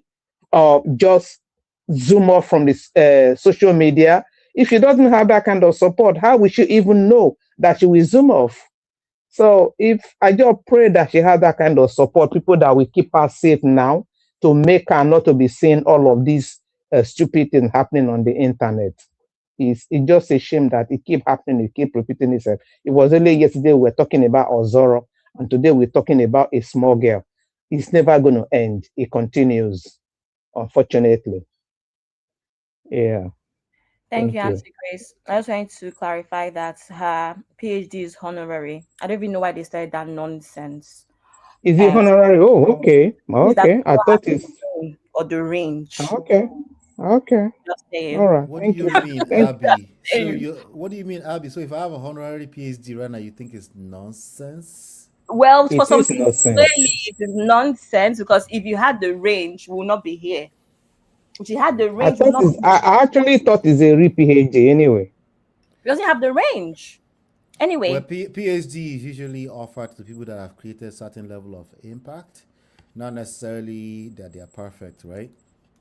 Yeah, I understand. That is why it's honorary, right? Yeah, to your question, Mama Grace, I think what we should have asked Uncle Beno before he leave, maybe he'll come back, is solution to what exactly? Because there's a lot of layers to this conversation, right? So, what Yeah. solution to what? That's what I would want to know before I offer a solution. Yeah, like the reason why I just chip in that solution, because he was also talking about the one we're talking about, the Ozoro incident yesterday. What can we do? And Abe was very, very upset and passionate about it when UB was of the opinion that his women should be fighting this and for men to follow. That was what he was kind of putting forward. So that's why I'm like, I don't know the kind of solution he's thinking about in terms of this. The only thing that can come to my mind is just the child involved. How can that child be protected? As far as I'm concerned, in this case, I don't know the kind of solution that he's actually looking for. yeah. Thank you, Yeah. Auntie Grace. Sis, did you have anything to add? Sorry, Stay guys. safe. Hold on. I'm walking. I'll be back 1 second. As far as the Ozoro stuff, right? I don't know the full detail, by the way, but as far as the Ozoro stuff, I'm thinking a festival that is harmful to the general public. I think it needs to be shut down. Yeah, we talked about that yesterday as well. We said it is not necessary in this age of 2026 for that kind of silly festival where they say they want to do something and then the women that are married, they don't have children, they're going to use sand to rub their whatever for fertility. Why would that still be happening? That are key kind of things. And as a result, unmarried women shouldn't be found in the streets. And then when they are there, they found themselves being molested. And they were like, they didn't even announce it. Some people say they announced it. The king said it's not our well. All sorts of things just, goes on in Nigeria, and nobody takes responsibility, no accountability. And at the end of the day, it's the women that are still victim of all of this stupidity, and they are not addressing it. Yeah, I think that what makes this thing very painful is that people like this young woman that we're talking about in Baba Ijesha's case, and things like the Ozora Festival just highlights a little bit of the major issue here. So when you ask for solution, it's like solutions on what exactly? It is common sense that the spotlight or the viral moments that this Ozora Festival, got is obvious. It's so obvious that it's going to get shut down. Right? That's what happens when things become viral. But that is not even the issue. It just highlights the bigger issue that there's even a festival like this to begin with in 2026. And it took all of this for us to even talk about it. And a lot of us were unaware. We're only just educating ourselves about it. We're only just hearing about it from those that are from Delta. So it's a problem. But what I actually want to say is I think it is clear the position that I play on this channel. And I've always said that I'm not even here. My take will not be for everybody. But there's a reason why I've also nicknamed myself Gen Z president, because I feel like my goal really is to appeal to a certain group of women. And I also believe that this certain group of women are also progressive women, right? So it means that there's so many things that we have to unlearn, including things that we were brought up on. And there's so many things that we have to relearn. Now, if others that were in from different generations before want to go on the journey with us, absolutely. If they don't, it is fine. Because at the end of the day, similar with politics, the only reason why I'm beginning to get interested in politics is because at the end of the day, we are still the ones that are the leaders of tomorrow, and we're the ones that are going to have to take over from where our parents have stopped. And that's just the reality, right? So for me, there's certain things that I say that may not land across the board, but those that it matters to. I just think it's important for me to say that first. Now, I want to speak just for educational purposes, especially if there's any younger girls that are watching, on solidarity, accountability, and social impact. That's what I really want to end this show on, right?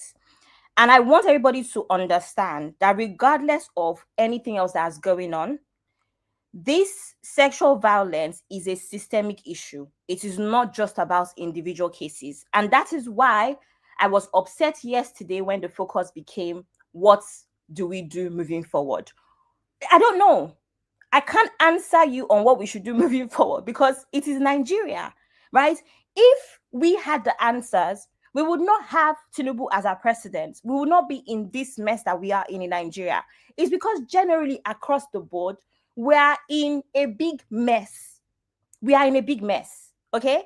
So I want people to understand that, first of all, sexual violence is a systemic issue. It is not just about individual cases, right? So issues like rape has broader patterns. We're talking about power. We're talking about gender inequality. We're talking about culture. Ozora Festival. Culture. We're talking about justice system. A justice system that a lot of Nigerian girls have told us that when they go to the police, the first question that they get asked is, did you not enjoy it? Why are you wearing this? And things like that. Why were you out at 8 p.m.? These are the kind of questions that women are asked when they're in these situations. So can you see how even the justice system, even the society is a mess, right? So you have to understand that even people like BIOLA Adebayo, as a woman, you should be mad at her. She is not an ally. Because remember that even men may not necessarily be in positions where they can be feminists. What men can be, however, are allies. So not everybody, you don't have to identify as a feminist or anything to even be an ally. This is what you don't understand. So people like Biola are not allies just because you're a woman is not what's going to make you an ally to the issues that women face, right? So that is why it's important, right, for women to not just say, I'm not fighting for women on this. Because unintentionally, you're weakening collective efforts of the women that actually have sense. That is what you're doing unintentionally. It's not even, that's why I'm saying that it takes little drops of water that make an ocean, right? Unintentionally, you weaken collective efforts that address these systemic problems.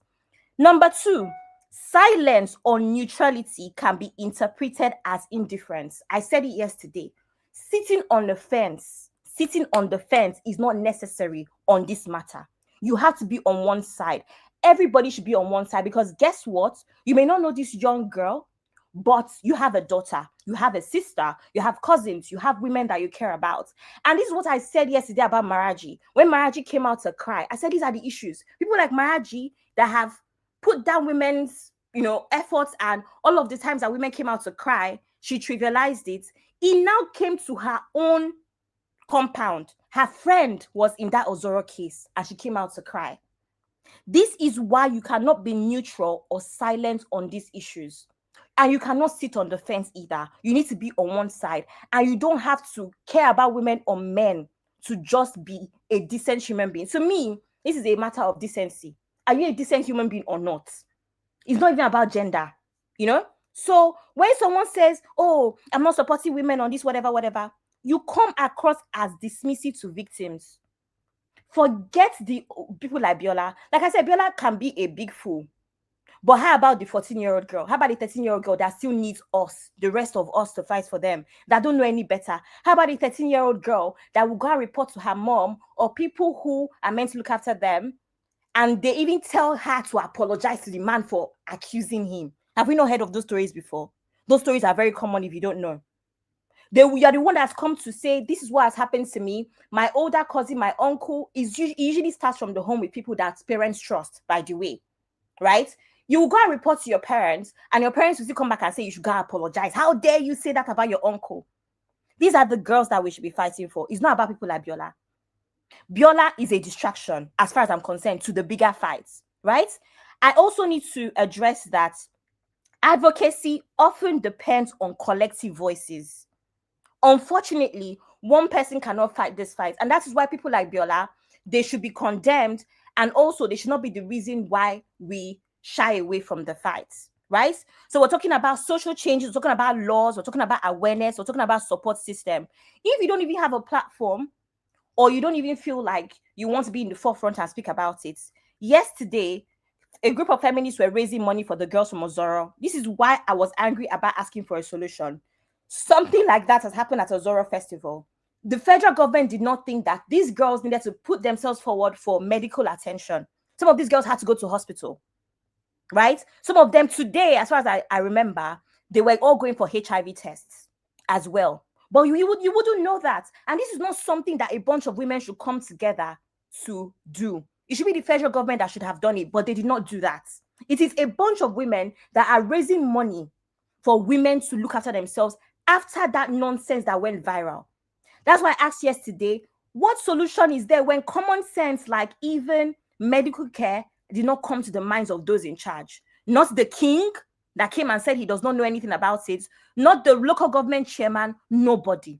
And you want to ask me, Abby, for solution? From where? There are people there that should be offering solutions. There are people there that are in position to ensure that there's solution in place. But no, it's me that wants to answer that question. How? I also want to say that it can affect trust and community relationships. Other women, right, and allies may feel less safe when there's no support. Again, I'm mad as Biola. In fact, like I said, I've never even heard about her until a couple weeks ago when Diadem called her out. I don't know her. Maybe our platform is Yoruba. That's why. And Yoruba is not like, I only understand like 60% Yoruba. So I wouldn't gravitate towards a platform that speaks mostly Yoruba. I don't know the woman until Diadem called her out. But I just wanted to say that There's little things that we say, there's little things that we do that I understand everybody's pain and anger, but they come across as dismissive. They come across as, and I know it's not being done on purpose, but I just think that we need to be careful, because at the end of the day, these are public platforms, and the things that we say, you don't know how people feel about it besides those that you actually know. So that's what I want to say.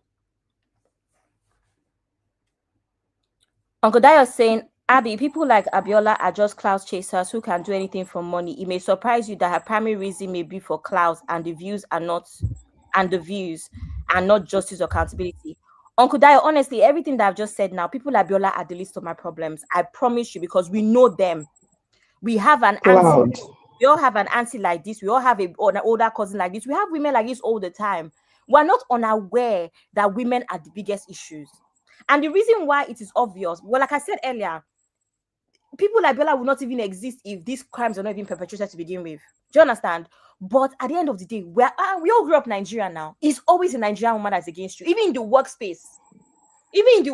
Now today. So we know this already. But for me to now decide to focus on people like her, when there's a bigger picture, like I said, we're focusing on someone that is probably already a fool. I can imagine that she's over 40. If you're 40 and you're behaving like this, there's no hope for you. But then again, what is the younger girl going to think of me because of people like Biola? I'm not fighting anymore. The 13-year-old that her mother is like Biola needs me. They need you. You can't give up because of Biola. You can't chase cloud at the detriment of others. Only yesterday, an elderly man came out to say there was no penetration. And I'm really surprised to hear that people are going for HIV tests. If there was no penetration, how would they go for that test? So our country, I don't know, is really, really annoying. I don't know why women we keep going through all of this and we don't have government to address it. That is why it keep happening. It's just And pathetic. Grace Maraji, that has a platform, came and cried that her friend was raped yesterday. Abby was raped in the Ozoro, not yesterday, in the Ozoro, whatever. So what are you? Yeah. That's why I said, that's why I was angry yesterday. You're asking me for solutions. They're lying. They're lying. And you're asking me for solutions. You can't even take accountability and say the truth. How can solution starts with you even being honest? Being honest, Abby, so that I can even come up with solution. Abby, I'm still a little bit conflicted on which sides of the conversation we're talking about. The case in point particularly is a matter of the Ozoro stuff is a security issue. This particular issue of Abiola stuff here, I guess it can fall in that category as well, maybe, but more so of regulations, more so of laws, which in this case, I'm not sure, outside of maybe they can file a defamation against him, maybe the state can actually give him an order to shut up from a standpoint of his rhetoric is dangerous to society. Yeah, I'm talking about Baba Ijesha now, right? Right? So, because they can actually come in, they can charge him, they can invite him and say, hey, like stop, stop the interviews. They say, unless you want to be in contempt or something, right? They can make a case for he's dangerous to society because he's actually a public figure at the end of the day. They can also make Abiola a scapegoat as well, because not her in particular, but the platform. There's certain, once you become a certain size, there's certain rules and laws and regulations that you have to follow. But particularly Ozoro stuff, where I'm from both Akure and Owa at the same time. In Owa, they have a festival called the Gogo that they do, and back then they have a curfew. Everybody knows when there's Gogo. This is long before. This is like a very ancient festival, right? I think they still do it in Owa till today. But it's a major deal. It's a major big deal. Whenever it's going on, they tell everybody to be inside by, I think, if I remember, maybe 7 p.m., maybe 9 p.m. I'm not sure, but anyway, before dawn, everybody knows that when Gogo is going on, you need to be inside. Everybody, including people that do churches. So back in the 90s, there was the uprising of the Pentecostal church, and everybody was doing night vigil every other night. If you live close to the city, you will hear there's a church around the corner that's doing night vigil with a big speaker. That's just what it was back then. But a lot of those churches know not to do their night vigil when there's go-go. But then there are a couple of pastors, prophets that will want to dare go, say, nobody can stop us. It's, and they will even use it to brag in testimony. They say, they try to stop us with go, but they will lock their doors, but they will do their night vigil inside of the church during the go thing, right? So it's a security issue. When it becomes this kind of a national topic, it becomes a national security issue. You understand what I'm saying? So now we have to turn to the government, we have to turn to the institutions and say, hey, what kind of resources do they have available from a proactive standpoint, but also from a reactive standpoint to address potential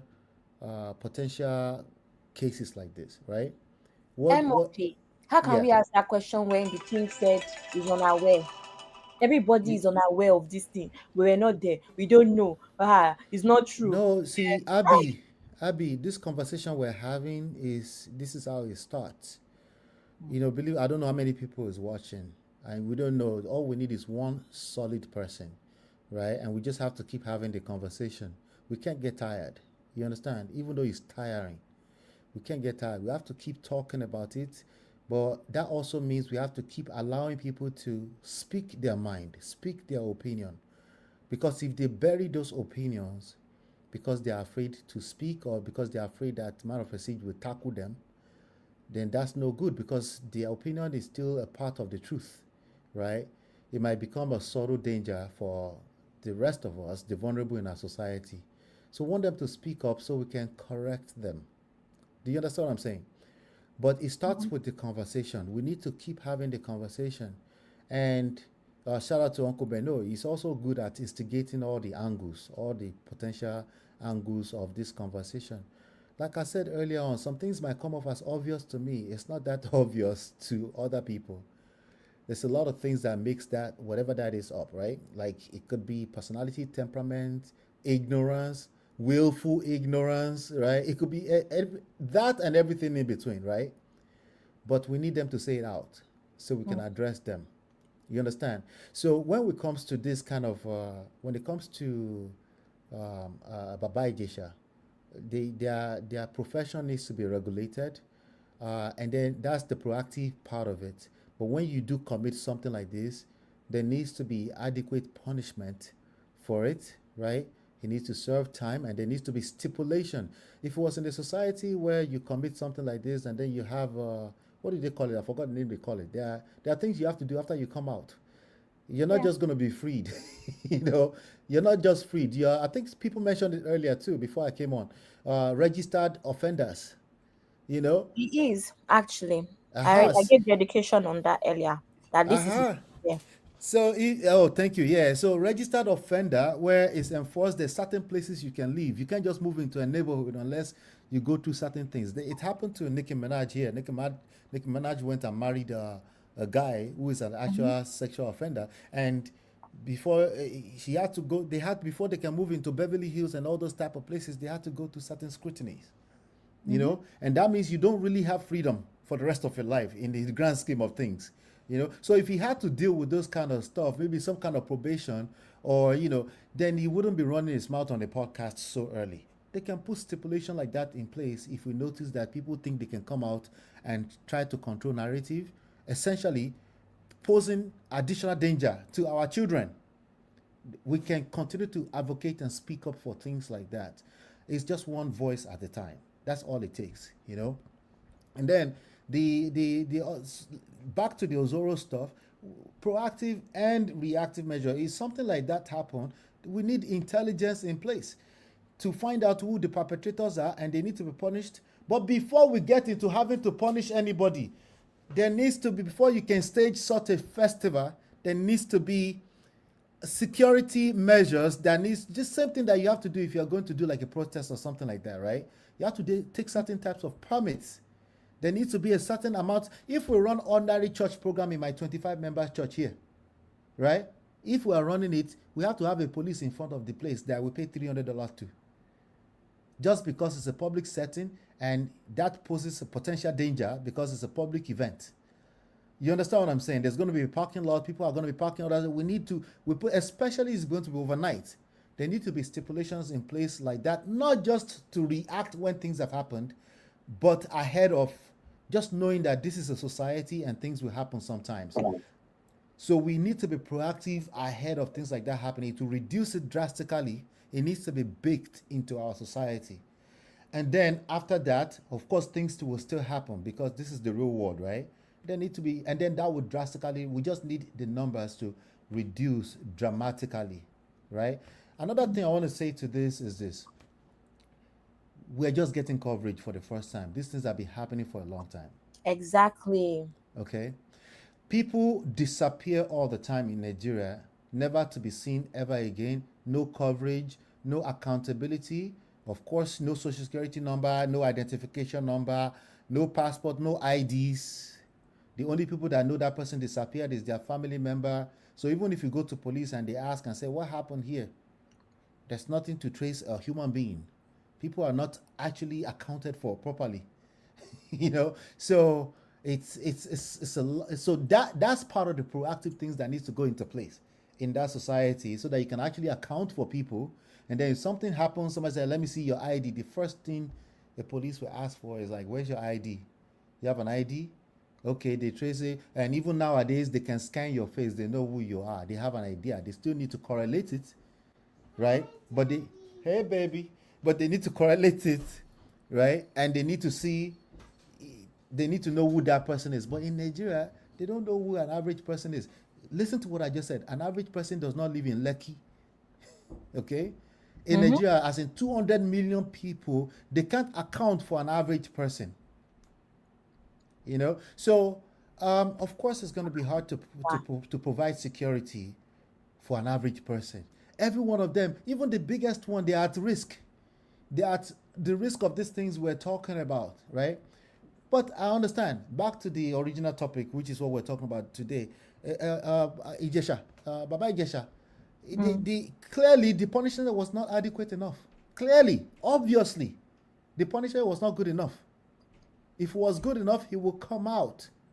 Like someone like him should have been in confined, confined solitary, right? But he had stories to tell. He was talking about he wants to be advocated. He was running his mouth into a hole, essentially. Someone like that needs to be invited and said, excuse me, what are you talking about? I was just saying, I just want to tell what side of the story. You were convicted. You were convicted and you actually had the opportunity of going through appeal court. They actually reduced your charge. Abi, we should revisit all of it now because everything you're saying right now, if you correlate it, maybe you actually touched that child in the worst way. Do we need to revisit that or something? If you say that to him, he will go and hide somewhere forever. Nobody say he shouldn't be able to just easily be able to work. He should have to go through their board in their profession, right? In their profession, what they call it, the guild or whatever, the actors guild, right? Yeah. He's not supposed to be able to jump into this and start working. They're supposed to go through certain disciplinary thing that he has to go through before he can even start working. But of course, they don't have anything like that enforced, right? Those ones are always crying too that they don't get enough support from the government.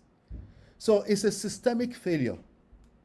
And this is an example of it. And this is how it can get. I mean, look at it right now. It's someone like Abiola, if she knew that, the board of broadcasting people, they're going to come after our YouTube channel and shut it down. If she knew that, would she have entertained that conversation? Thank you. Yeah. Thank you, Uncle. I just wanted to say, MOP, you just speaking like a man from the West. When you talked about the all sound good, I don't think any of those things is going to be in place in Nigeria anytime soon. We talked about security. The reason why we are linking this to event together is because it has to do with female. You talked about the festival in your place, right? They said everybody should be indoors. Who takes part in this festival if everybody should be indoors? MOP. It's usually like the chiefs, certain designated people that are part of like the what do you call them? What's Afin in English? The royal family, the chief, yeah, it's the people that run the traditional empire of that town, the kingdom, the Owo kingdom, that will be running that. Okay. You understand what I'm saying? So they do it with the permission of the government, by the way, these days. But again, it's not just permission is not enough, right? There needs to be they need to reassess those things for 2026.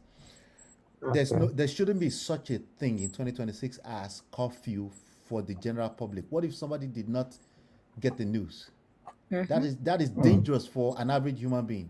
What if they didn't get the news, right? Somebody traveling from outside of that state doesn't know nothing about city it, and they're just passing by. Exactly. Yeah.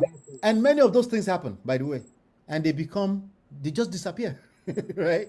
So they need to hold these people accountable. All of this, just like 2 years ago, Obasanjo told all the kings to stand up. Guess what they did? He apologized later on, but in that event, they actually stood up. Their traditional powers is not that powerful at the end of the day. Why? Because they all care about money and all the money they get from. You understand what I'm saying? They have vested interest in obeying the government.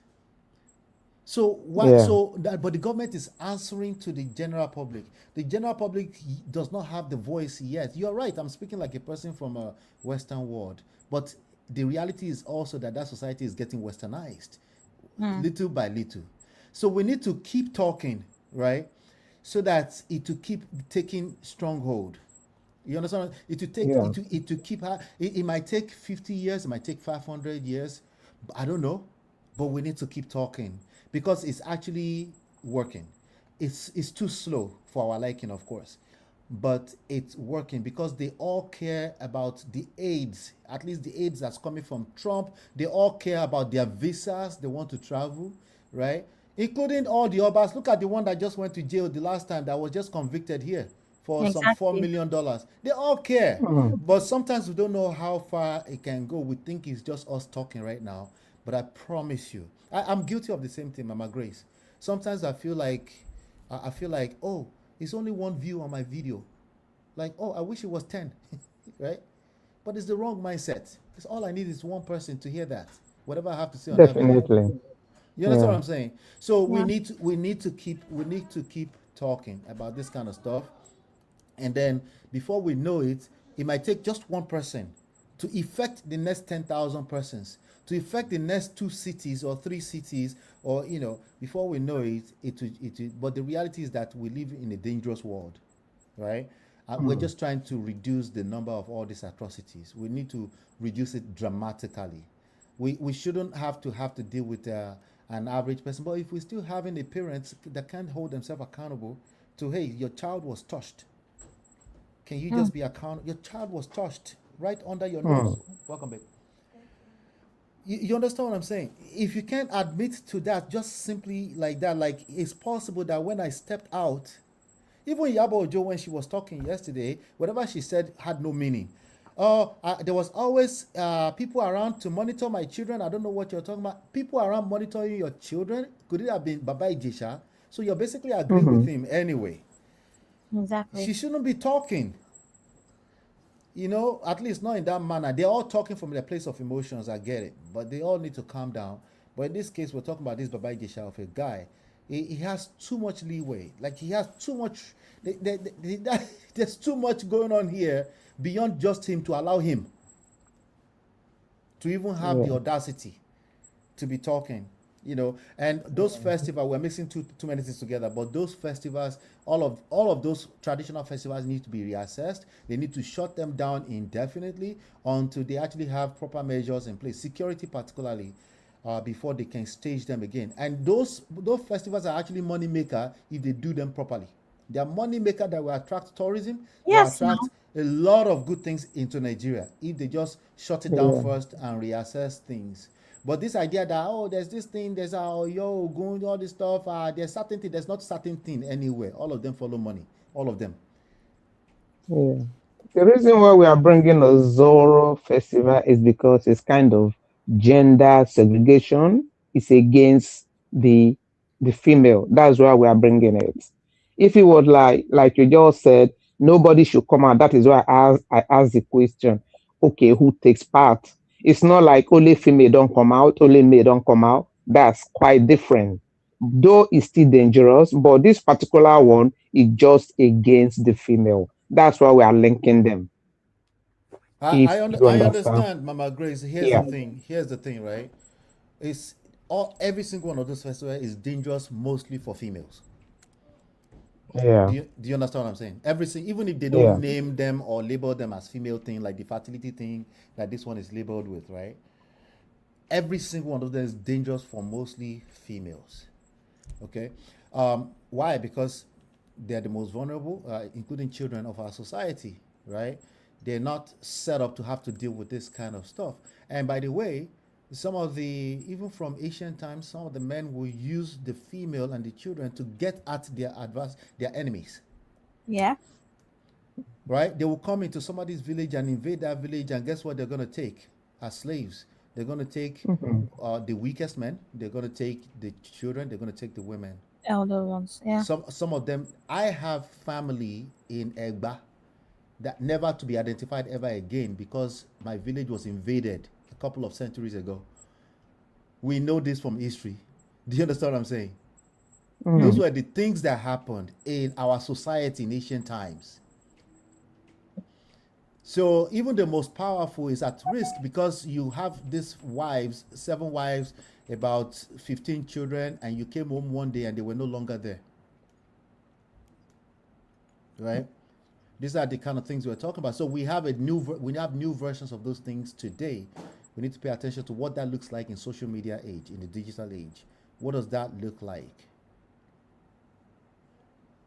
So I'm not disagreeing with you at all. I think women are still at odds for the most part in this craziness.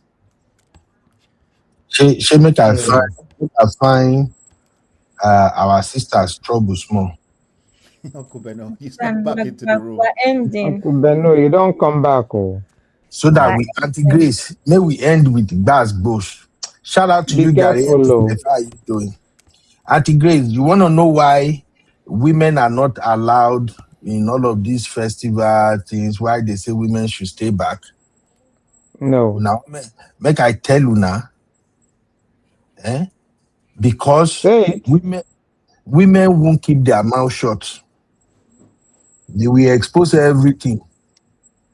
All the things that men will see, and men will just be like, you know what? Okay, more roll out this way. Women will come and expose all the things. That's why they don't want to make women be seen. What are the things that you are doing that you think if it's exposed, if it's not dangerous? Very funny. Because it is called oru. How do we differentiate men from women? Men are the dominant. Okay, man, go find the one where they will finish me now. But there's a reason why men are called the head. So we cannot expose everything to women. Be free. You want to start? Be free. There is a reason men are called men. There is a reason women are created from our rib. Even God himself created us first before he decided that, okay, let women come. So that's the reason why when we are doing ritual, festival, and things like that. The reason why they are called men is to grip women, right? No. Yes. Isn't that what we are addressing? No. Auntie Grace, we are trying to protect women. I know, I don't even have energy, Uncle Ben. So no, seriously. I We know, are but trying to protect women from the consequences of seeing what your eyes are not supposed to see. no problem. But I just want you to know that this violence you're looking for, you won't get it from me particularly because I don't have energy for it. Because, okay, for instance, Abby, if you were called to come and carry masquerade, will you carry it? Uncle Ben. Uncle Ben, this is not about masquerade. Okay, no, I can carry it. Does that call for the grape? Don't start this evening, all right? Don't start. This has nothing to do with grape. I'm just explaining to women who are still wondering, why are they saying we shouldn't come out? Why can't we just watch? You know, I just finish something on this women's issue again. There's a stupid girl on the internet. Her name is Kemi _Kem. This stupid girl, her content. Don't call her stupid now, be to your long. Very stupid. She's actually very stupid. Her content is grape content, as in she approaches Agberos and says and tells them stuff about grape, tells them to touch her parts, like touch my boobs, kiss me. Oh yeah, I think I've That seen is that. her Jesus content. Christ. Yeah, As I've seen in, that. people are doing content on the internet. Somebody woke up in the morning and decided that her content would be to be. Yeah, I've seen that. I've seen that girl. She's using the fact that men want to. I don't want to use that word. Is that her? That's not her. Not the one with the Zoro Festival. No. Okay. You see this? You see this? This is your. You guys are showing, right? Your She's festival also in going Lagos. about touching men inappropriately, like touching men's body parts. As Yeah, she's groping men. She's groping men, and she's asking them to touch. Uncle Dayo, the language is very much needed in this situation, sir. Yeah, we have to be very careful. You see, needed. there's no in Nigeria where hunger. See, survivor is a bastard. Excuse me. A lot of people think they're looking for the easiest low hanging fruit to get engagement, and they're using it to make money on social media. Unfortunately, a lot of those things are not going to pass for regulation, or what do you guys call it, legislation. They're not going to pass because or they will tell you to go and file paperwork, if anything, because it becomes very chaotic, and it's not sustainable to have all those things being filed with the institutions, But again, all it takes is enough, just loud enough noise. So that's all it takes. If people are talking and it's loud enough, they'll be forced to have to listen to it. So if people are not complaining about it enough, unfortunately, everybody have to manage it at their own individual level. What we're looking at is the fact that social media attention has become currency for a lot of young kids, especially a lot of young girls too. They've flooded our feed on Facebook and Instagram. You will see them, they'll be shaking yash. They'll be shaking, they will wear almost transparent chest. You said what? I always wonder if they don't have family members on the internet. When survivor comes in, all sense of morals goes out the window. I'm not justifying it. I'm telling you exactly what's going on. That's just what it is. And so now Zuckerberg needs to create some kind of because they can actually do it, just will take time. Some kind of image vision thing that will start scanning those things and pulling them down. Eventually, they might. Well, if he affects, the only way he's going to do that if he affects money, right? Exactly, he won't, because, for instance, now in the UK, we have a law that was passed sometime last year where for certain kind of content, you need to be able to verify your age. This is including like all of the PORN sites and all, right? It's specific to the UK and parts of the EU. Now, if every country has that, we were here where every year for the past 5 years, when they've given us the analytics of the most visited sites in Nigeria, it was always PORN and betting. Of course. PORN and betting were top 3 and not number 3. So these are That's the the issues as well, hypocrisy. because we also have to be very honest about what the bigger problem is, and we have to be very honest about the fact that this immorality that's going on it's always Mm-hmm. been there, but it seems like it's more rampant. One, because we have more information about it due to the internet. Two, we have a very big POR problem. We have a very big PORM problem in that country. For it to be the most visited sites, all those sites are the most visited sites. Now, I've been talking about X, right? Where Yeah. I don't know, it's because I would say that I've never really gravitated towards X until maybe last year. Even if I'm a silent user of X and I just use it for information only, I've never seen so many normal looking, and I don't mean it in a rude way, normal looking women that are doing some sort of prostitution. I did not know it was something that we were proud of now. Well, it's always Honestly, been that way in Nigeria, as far as I can remember. that's what I'm saying. I don't know if, because I've seen that girls package themselves nicely and we just know them as runs girls is on the low. But for you to be putting rate card in our faces, as in, this is how much it is to this, a guy will approach it. I don't think I've seen it like that on Kola until recently. As in, everybody knows that that's what you do, but you're hiding it. Those that know. But for you to be putting race card in your bio, Well, social media is also new. how about those TikTok? How about those TikTok things on Kola where they do all sorts of things on TikTok live? Let me even tell you what I saw. See, this one will shock you, Abby. A bunch of Caucasian women staging Nigerian men, similar to what you saw on 90 Days Fiancé. Nigerian young men, and telling them to stand up, rotate around. Did you hear what I just said? Young men scouting themselves to be Do you picked have up a hoil? by. Do you have a Well, hoy? I remember. Do you have a hoil? Do you have a hoy? Yeah, this is now men. There's always been men gigolo, but I'm saying on social media now, on TikTok, they have a stage where they pull them up, and there's a bunch of white women scanning them and say, this one is good, this one's good. What's the size of your Bola? Wow. That's where we are. Wow. Is that Nigerian now? That's not staged by Nigerian. MOP, that takes me to you asking about Easy and the dad.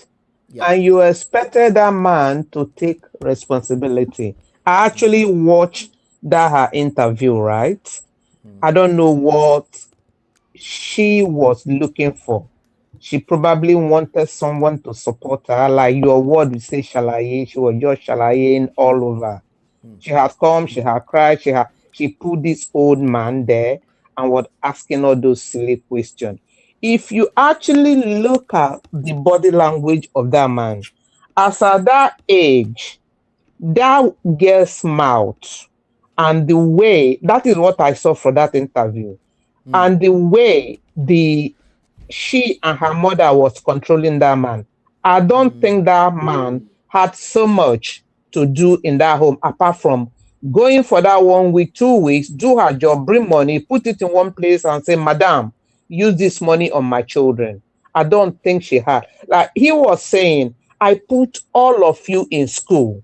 And when he said, why did the second born did not go to school? And the man answered, do you want us to say the reason why? She said, no. So that actually made me to know that there was something going on in that place. And since she came back from Italy, she has traded herself as a care queen. She can swallow 3, 4 at once. She has not said, I know it could be like trauma, right? Yeah. But she continue, even with the boy that she put in the house, they continue, they have a site for themselves. And she's been doing this thing in the sight of this old man, considering his age and what they believe at that time, provide for the home, put my child in school. The man was trying to defend that the school I put you was the best government school at that time. You were brilliant. I was visiting your school when they say you didn't come to school, right? Right. And you came back all this while you are still doing it right in my face. And you want that old man of his age at that time to take responsibility? That's another angle. How? I didn't see that angle, Mama Grace. That's another angle. But yeah, that's a major possibility in her So story. because she's done it. It's like, oh, this is the time for me to turn it around. Because when she started, I'm like, is the husband trying to like leave her because I refuse to watch? But when I went back to watch a few things, the husband is not actually leaving her.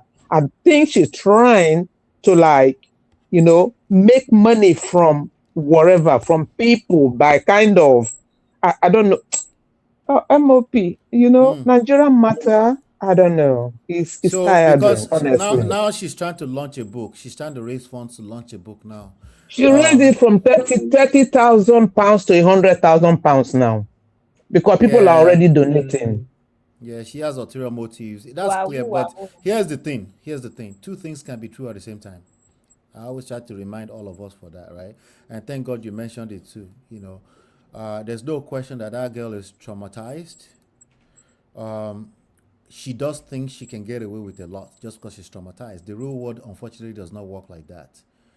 Yeah. There's so many truths that can be isolated in our world. You can be traumatized and still collect. That's something that people like her need to understand. Especially if you are perpetuating the behaviors that you claim, because anybody can jump out to the street and say, hey, I was traumatized. So I was stealing when I was a child.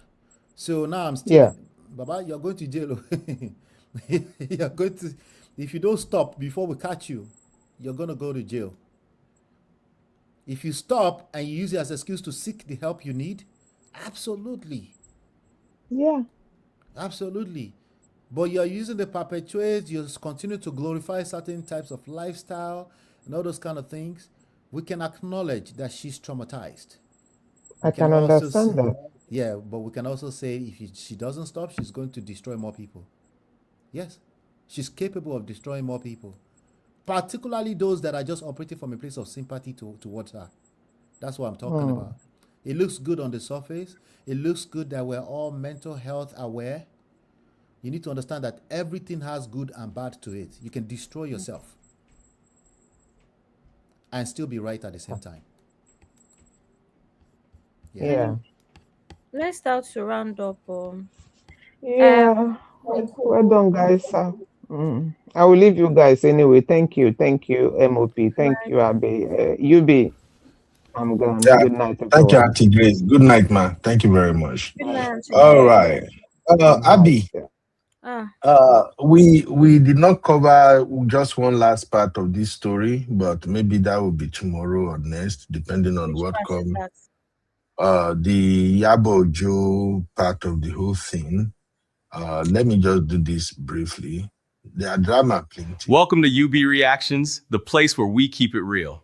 Today, we've got some hot topics, so let's jump right in. I am UB, your favorite Gen Z uncle, and this is my take.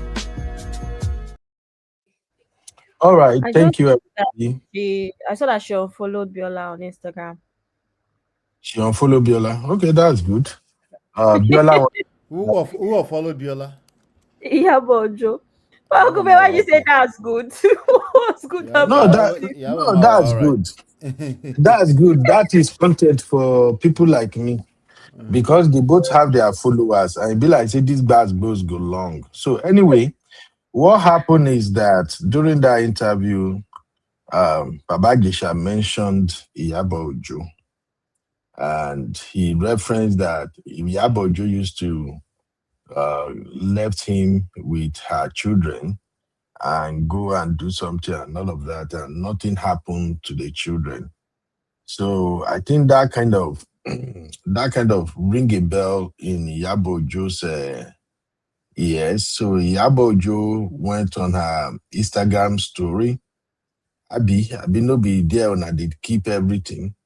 Yes, now Instagram story. Abi, what is this? Is this not Instagram story? where they used to write long epistle.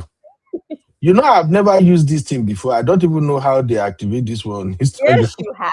I've seen your Instagram story before. I just use it to repost, but I do captions, Eh, little small no, captions. like I don't think I've written something like this there before. Maybe Why would you want to write? maybe What do you write?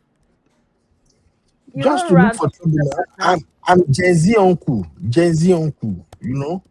So Iyabo took to her Instagram and she's got this to say. She said, setting the record straight. Content go yapa this week, man. This fight it go brutal. So Iyabo said, setting the record straight. And you can see, of course, on her Insta story, she used Fela Kuti's music, Trouble Sleep, Yaga Wickham. It go long. She said, I honestly have no problem with you, Baba Ijesha, telling your side of the story, but take this as a notice to cease and desist from using my children as your cheap bait. It won't fly. My kids have always had nannies or my late mom with them, and they were never alone. At my former business place in Ilupeju, I had multiple staff, including stylists, sales reps, and apprentices. So it's unlikely I'll be the one running errands. I can send a worker if needed. I'm okay with you sharing your story, but don't mislead the public with false claims about my keys. You were a senior colleague, no more to it. However, that 14-year-old girl was a minor, and sexual assault is never okay. It is a crime. You should show some remorse.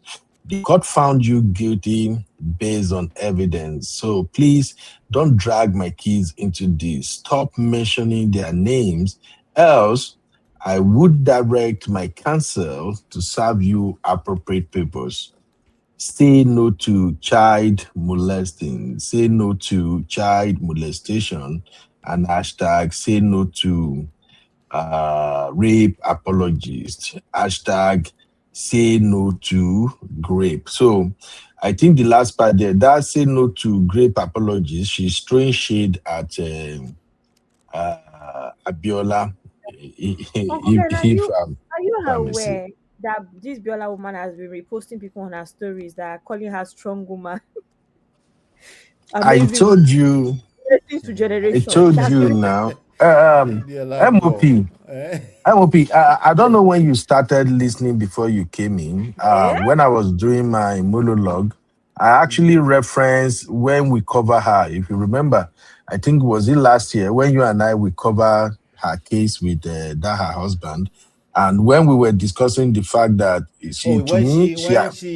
when she announced the divorce, right? Yes, we did a show together. I think we did 1 or 2 shows together on her case, and that show lasted almost 7 hours. And I emphasized back then that I've always noted that she seems to have multiple personality, but in most cases, to me, she has dual personality, and the thing is beginning to show now. That's how I knew that sooner or later she was going to start posting stuff on her socials in order to play the victim. She seems to me like somebody who really loves playing the victim card. Yeah, I can definitely see that as well, Uncle Debo. Yeah, so now Iyabo Ojo movie is coming up April 3rd or 13th. She is going to launch her new movie. The movie is titled something Return of Azonto. I think probably she had released one before that really gained a lot of traction. So she's trying to promote it now. And this thing that Abiola has done now somehow will affect Iyabo Ojo. And in everything, I've never seen Abiola and Iyabo Ojo being some kind of cool friends before. So that's why I said, like Iyabo put on her story, trouble the sleep, Yaga, go wake him. Now, Abby, you are my go-to. Yes, ma'am. The name of the film is The Return of Arinzo. Oh, not Azonto. I believe you. Return of Arinzo. Interesting. The turn of Arinzo. Okay, I How keep do saying you that the how turn do of you how do you Arinzo. go from You Azonto to see, Arinzo? Gen Z Uncle Ben, you uncle. see Jesse Uncle. You see the Wala, issues. wala, Is Abby, don't start. Just don't start. So as it is right now, we are going to see the clash of two fan bases. Since yesterday, most of the people that had called out Dr. Biola, they are mostly Iyabo Joe's fans. And I think Wahala won't shell it now. So, Abby, what is it with your gender? I have to come back to you. Abby, mom of five, all the I thought sisters you still were watching rounding right up now. now. I just need to know. Lady T, thank you, Jackie. Lady T, how you doing, my lovely sister? So tell me, what exactly is it with your gender that you people are the one throwing shade at each other, trying to pull each other down?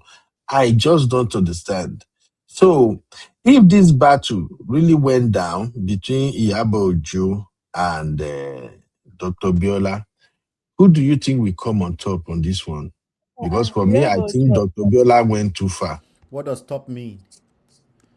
who Coming on top unified? means that you know the way social media battle goes. What they usually do in Nigeria is they will want to try to destroy each other.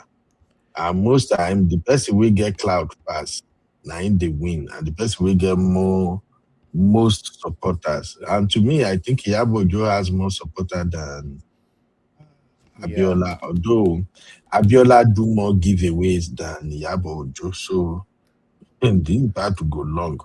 I But mean, coming back to the issue, what MOP? What do you think Baba Gisha was trying to do when he referenced Iyabo Ojo that Iyabo Ojo used to left our children with him?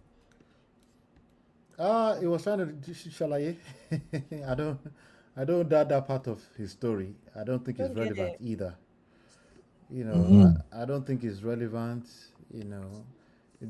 There's some little minutia details that it's just very hard to bring to the surface when we're talking about something that's um, that's greater in every sense of it, in terms of the crime that he committed, right? So bringing that to the surface and saying you babysitted Iyabo Ojo's, there's no relevance to, Exactly. he's trying to make it relevant, but it's not. I guess he's trying to say, so you left your child with me, so now suddenly I am not Baba. He doesn't go follow now, like. What's the correlation? I don't understand though. I don't see it. When we know that majority of people that commit this act are people's family members. Absolutely. What's the point there? But he's that daft, as you can imagine. To even think he's going to pass that on social media. There might be one side of the social media that will take it as a sympathy thing, but there's going to be a sizable people that will be like, "Are you mad? What are you talking about?" And he doesn't know Yeah. that. So people like him, they continue to think they can get away with certain manipulative rhetoric. It was a manipulative rhetoric, you know. I agree 100% with that. And right now, Sorry. Uncle I Ben, did don't. you address Uncle Ben, You say sorry, did what? you address that she also went to visit him in prison? Iyabo Ojo? She did say that she was in passing, BIOLA and then they now Adebayo said went to visit him in prison. Yeah. I mentioned it. You were out then when I mentioned it. I don't know if this counts for anything. She said she was visiting somebody else, and Mm. then she happened to know Just stop that he by. was in the same Oh, spot. is that what she's posting on her page now? She don't begin the shalaye already, MOP. I think no, she said it on the show. Yeah, she said it on the show. Okay. This about to go long because Iyabo Ojo got 6.9 million Well, followers. she better shut up. Abiola, I'm talking about. She better just shut up and go somewhere for now. And Abiola got 2 million followers. So this battle, he could get K-leg. However, I just don't want them to bring Iyabo Ojo back with her bonnet. When you see this bonnet, it's about to go down, and I don't want to see her with this bonnet again. I'm beginning to like Iyabo Ojo more almost every time now. I like how she has been conducting herself lately. But when Iyabo Ojo wear bonnet, hey, blood of Zachariah. Oh. All right. Mom of Five said, I believe there is something low-key going on between Biola and Iyabo Ojo that we don't Like what? know. M5 said, M5, you know, say M5 na blogger too.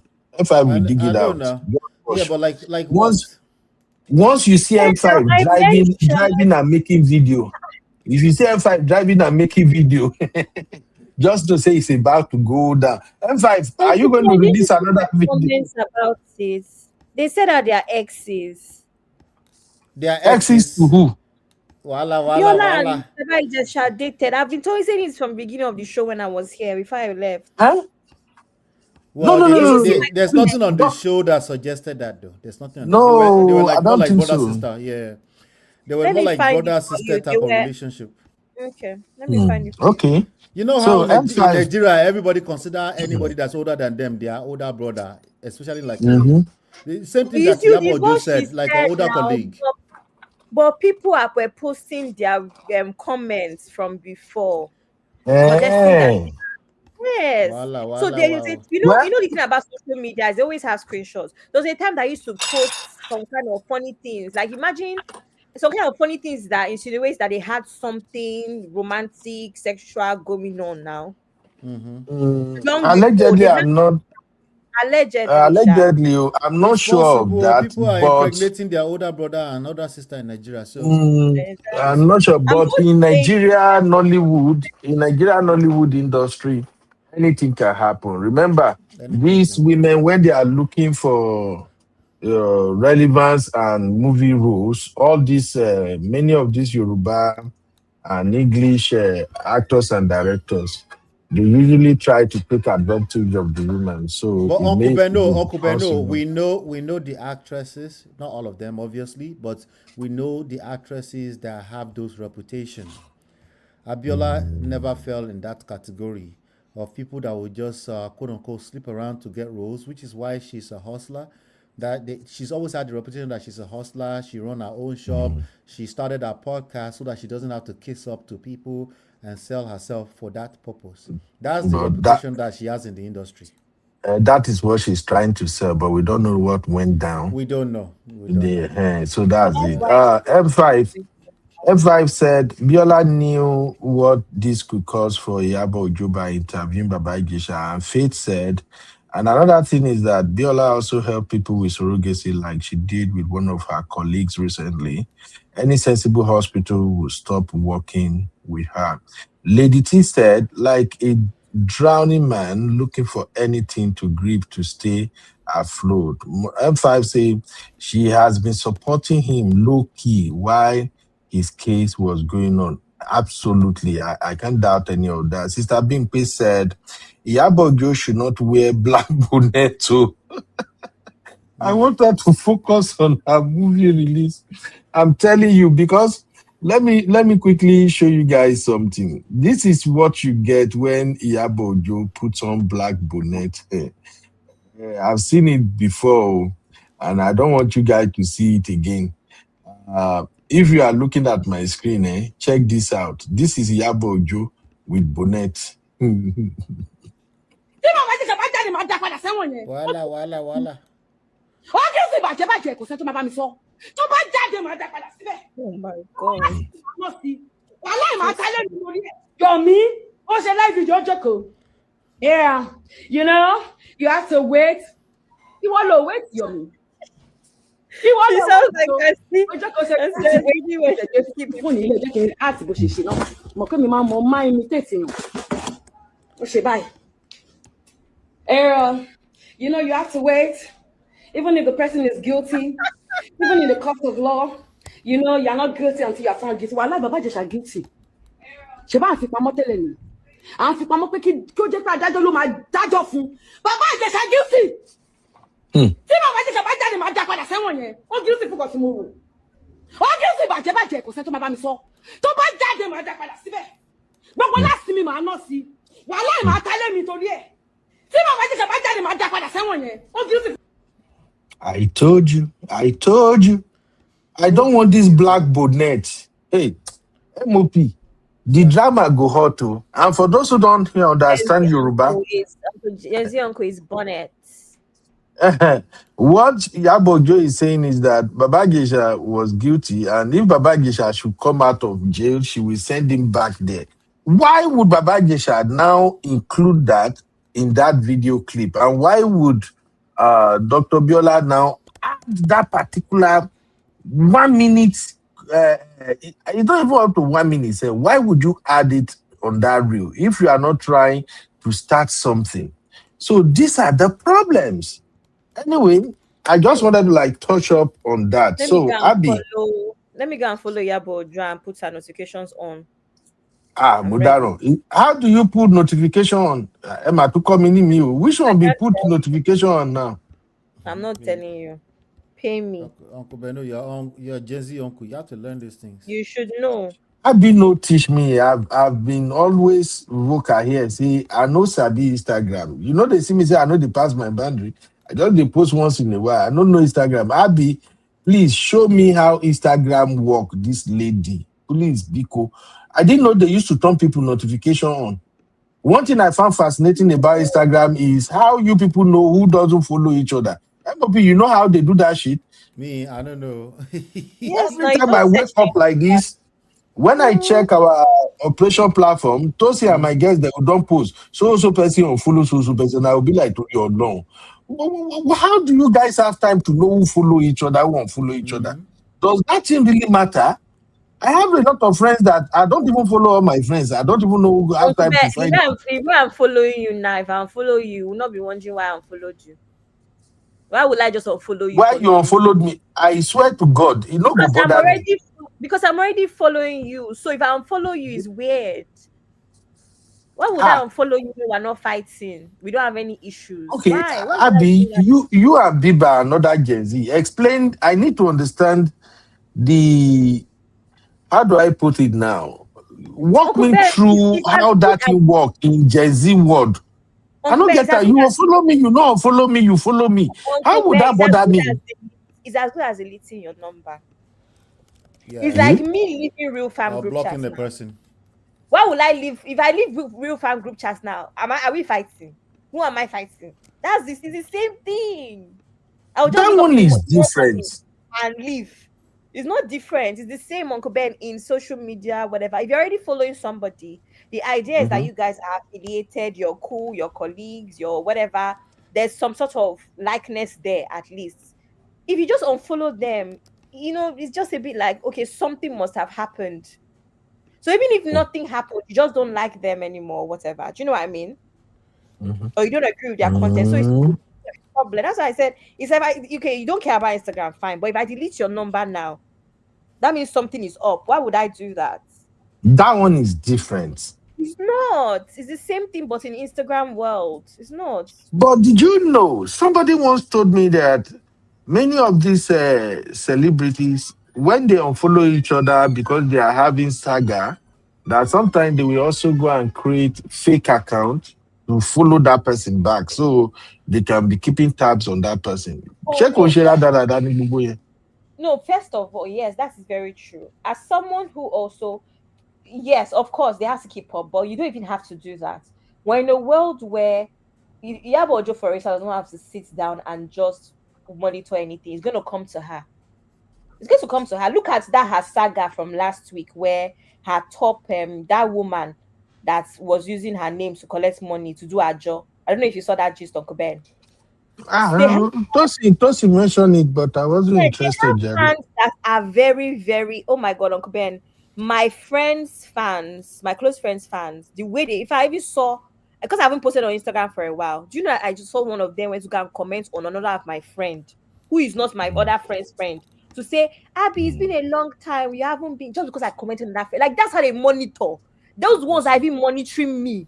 Yes, and I'm not a celebrity. If there's enough interest, people are monitoring. Exactly. I'm just like, how does this girl know that I'm friends with this person and commented yesterday? So she's monitoring me to the point that she's looking at my comments on other people's posts. I'm telling you, and I'm not the one that is a celebrity. I'm friends with a celebrity. That's why she's monitoring me that closely. So you don't have to do the work; they'll do the work for you. They'll do the work for you. Okay. Okay. Abi. Instablock Najana, your mate. Abi, if I hire Missy to help me sue Bibake, when I no talk say I be Agbaya. Biba say I be fake Gen Z uncle. Facts. Uncle Ben, do you know what's very funny Biba. about? Do you know what's very funny about if you hire Sister Marius, if you hire Missy, you're wasting your time because they will collect your money because we're sisters. When you get to court, that's it. Oh, they will turn on you, and she will not become Sister Biba's lawyer. Don't worry, I will go and follow Iyabo Ojo. I will tell her I'm a big fan. Then make she help me wear black bonnet. Come after una. But anyway, Abby, just to round up this show, can you tell us exactly what is your gender's problem? Why are you guys always the ones snatching each other's husband, dissing each other, doing interview in order to throw shade on another person? What is going on with your gender? Uncle Ben, it is very disappointing. When you left, I gave a whole monologue as to why, as much as it's frustrating, it's disappointing. Women tend to be, it's not just, we're talking about grape today, but we hear this a lot about even the workspace, how women make it more difficult for other women. Women are constantly competing rather than actually, being allies of each other and helping push each other. It's frustrating, but we can't give up because of a couple of these women that do this nonsense, right? We can't. If anything, we just need to be good examples. And I think most especially, what's even most important to me is not the women that have already been there, done that. It's the younger ones that are coming up. We need to be different from the aunties that we don't like. That's actually what I've always preached against. A lot of aunties we don't like, whether it's with your career at work, whether it's at church. I was watching this podcast. I said what I said. I follow them quite closely because I went to school with one of them, and that's Bola and FK, and we're talking about how even when it comes to women's bodies, right, Uncle Ben, and it was a joke. We're just laughing about it. How you will see one auntie, and she's the one that will tell you, Biola, what's it puff up? You almost see my ages. Kilode, what's it puff up? You are now fat. What is going on? What are you eating? Auntie, you like the woman that knows how it goes. The one that's telling me what's it puff up. So these are the issues, Uncle Ben, right? So what we don't want to be is, again, like I said earlier, we are progressive women. We don't want to do what our aunties did. We don't want to do what our mothers did. What do you mean? Define progressive women. We're doing better. We're doing better. We're living things. We're learning things, learning new things, so that things are better for the girls that are coming after us. Do you understand? You sure? You guys are making things even more terrible for Uncle Ben, don't stress me now. Uncle Ben, don't stress me. We are progressive women. We are progressive women. So, for instance, the way those aunties will say, "Oh, puff up," there's no way I'll see a younger girl. I don't know what she's going through. If it's hormonal, if she went through heartbreak. So be clear. Is it offensive? Is it offensive? With everything that we know these days about women's bodies and hormones, why would I say assuming that we know? You're making assumptions that we know. Okay, that's why I said we that are progressive women. We're not aware about what PCOS does. That's the point of progressive. That's what I'm saying. Like, Uncle Ben wants to take it on that level of Gen Z and Wahala, but progressive means that we're reading more, we're researching more, we're privy to more information, knowing that women's weight is not just about food. Women's weight can be hormonal. A lot of women are going through PCOS and all sorts of, hormonal imbalance. So because I know that now, there's no way I will see my younger sister, younger cousin after 6 months and she's going to be weight, and my compliments to her will be OT puff up or another boo. What are you eating? There's no, but I'm aware now. It may be food, it may not be food. You understand? So this is what I'm saying about being progressive, because you don't know what anybody is dealing with until you know. Okay. Thank you very, very much. MOP, what is this one that Biba say here? No verse MOP. Abby, Which one is my girls ISWIS? I just referenced a podcast. I said what I said. That's the short form of it. Oh, So that was I said There's no way I will know that. You better teach me. I Biba, said how what I said. That's the name of the you know? podcast I just referenced. You know, Abby, said this is what I this is one of the things you see why I usually call Biba Gen Z. Biba sabi all of this, but when you look at Biba picture, you will be looking at the most gentle lady ever. Uncle Bear, I said what I said. I'm not even they are younger millennials though. Anyway. I said what I said. Modaro. I said If I say Uncle Bear, you see why I said you are a fake uncle. I'm not a fake uncle. It's just that this Gen Z world is driving me we crazy. can't keep up. But We can't keep up. But anyway, since we started with Baba Ijesha MOP, please help me so we round up with Baba Ijesha. I want you to have your take on one thing. Welcome to UB Reactions, the place where we keep it real. Today, we've got some hot topics. I am UB, your favorite Gen Z uncle. And this is my take. Anytime I play that thing, Abby, Bilba, all the sisters, all of them go just the verse whenever they hear I'm getting UB. used to it now, to be honest. You say what? I'm getting used to it now. You have to, because that is me at 75, Abby. Wait, it keeps you at 75. I'm confused. What does that mean? That is what I will look at 75. MOP, okay. allow me to be happy. Oh. Allow me to be happy. Please, Biko. I'm just looking for clarity. MOP, make I borrow you one of your hosting slang here. Let us do a fire round on this thing. So since we started with Baba Ijesha, let's end with Baba Ijesha. I have this theory that Baba Ijesha is a moving red flag. I've always insisted on something here, that when a man is between the ages of 40 to 50, unmarried, no kids, is a walking red flag. Some people agree with me. Some people say, no, bad. There are reasons why the man is this, the man is that. And I'm glad there is this guy. I don't know if you have seen his video. He's in Nigeria. He's a realtor. They say the guy get money. They call him KG. That guy was on one interview and he said the same thing. He's also a middle-aged man. He's around 50. And he said the same thing, that when you see a man who is like 45, 50, unmarried and no children, is a walking red flag. And they asked him on that podcast, are you calling yourself a red flag? He said, yes, I'm not married. I'm 50. If you don't see me as a red flag, then something is wrong, because definitely something kept me away that I wasn't married until this age. So bringing this back to Baba Ijesha now. Imagine Baba Ijesha. Just imagine that video where he's doing that rubbish with that minor right there with his age. Do you think if he was if he was married and with kids, do you think he wouldn't think twice to mess with that girl, even if it was a mistake he has made in the past? When he came back to that house and Princess left him with that girl, don't you think he will have think twice if he have children and is married? Over to you, MOP. I really love that angle you took it to. And we're in a generation where everything traditional is being questioned, right? Things like marriage, and then we start hearing things like, well, marriage is not for everyone. First of all, we never disagree with that. I don't see the relevance to what we're talking about, okay? The reality is that, let me speak to my brothers directly. If you're not married, you will have time for a lot of bullshit.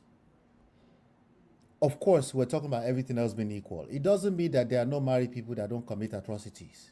MOP, wait. Never go on. I need to appreciate that line when you drop.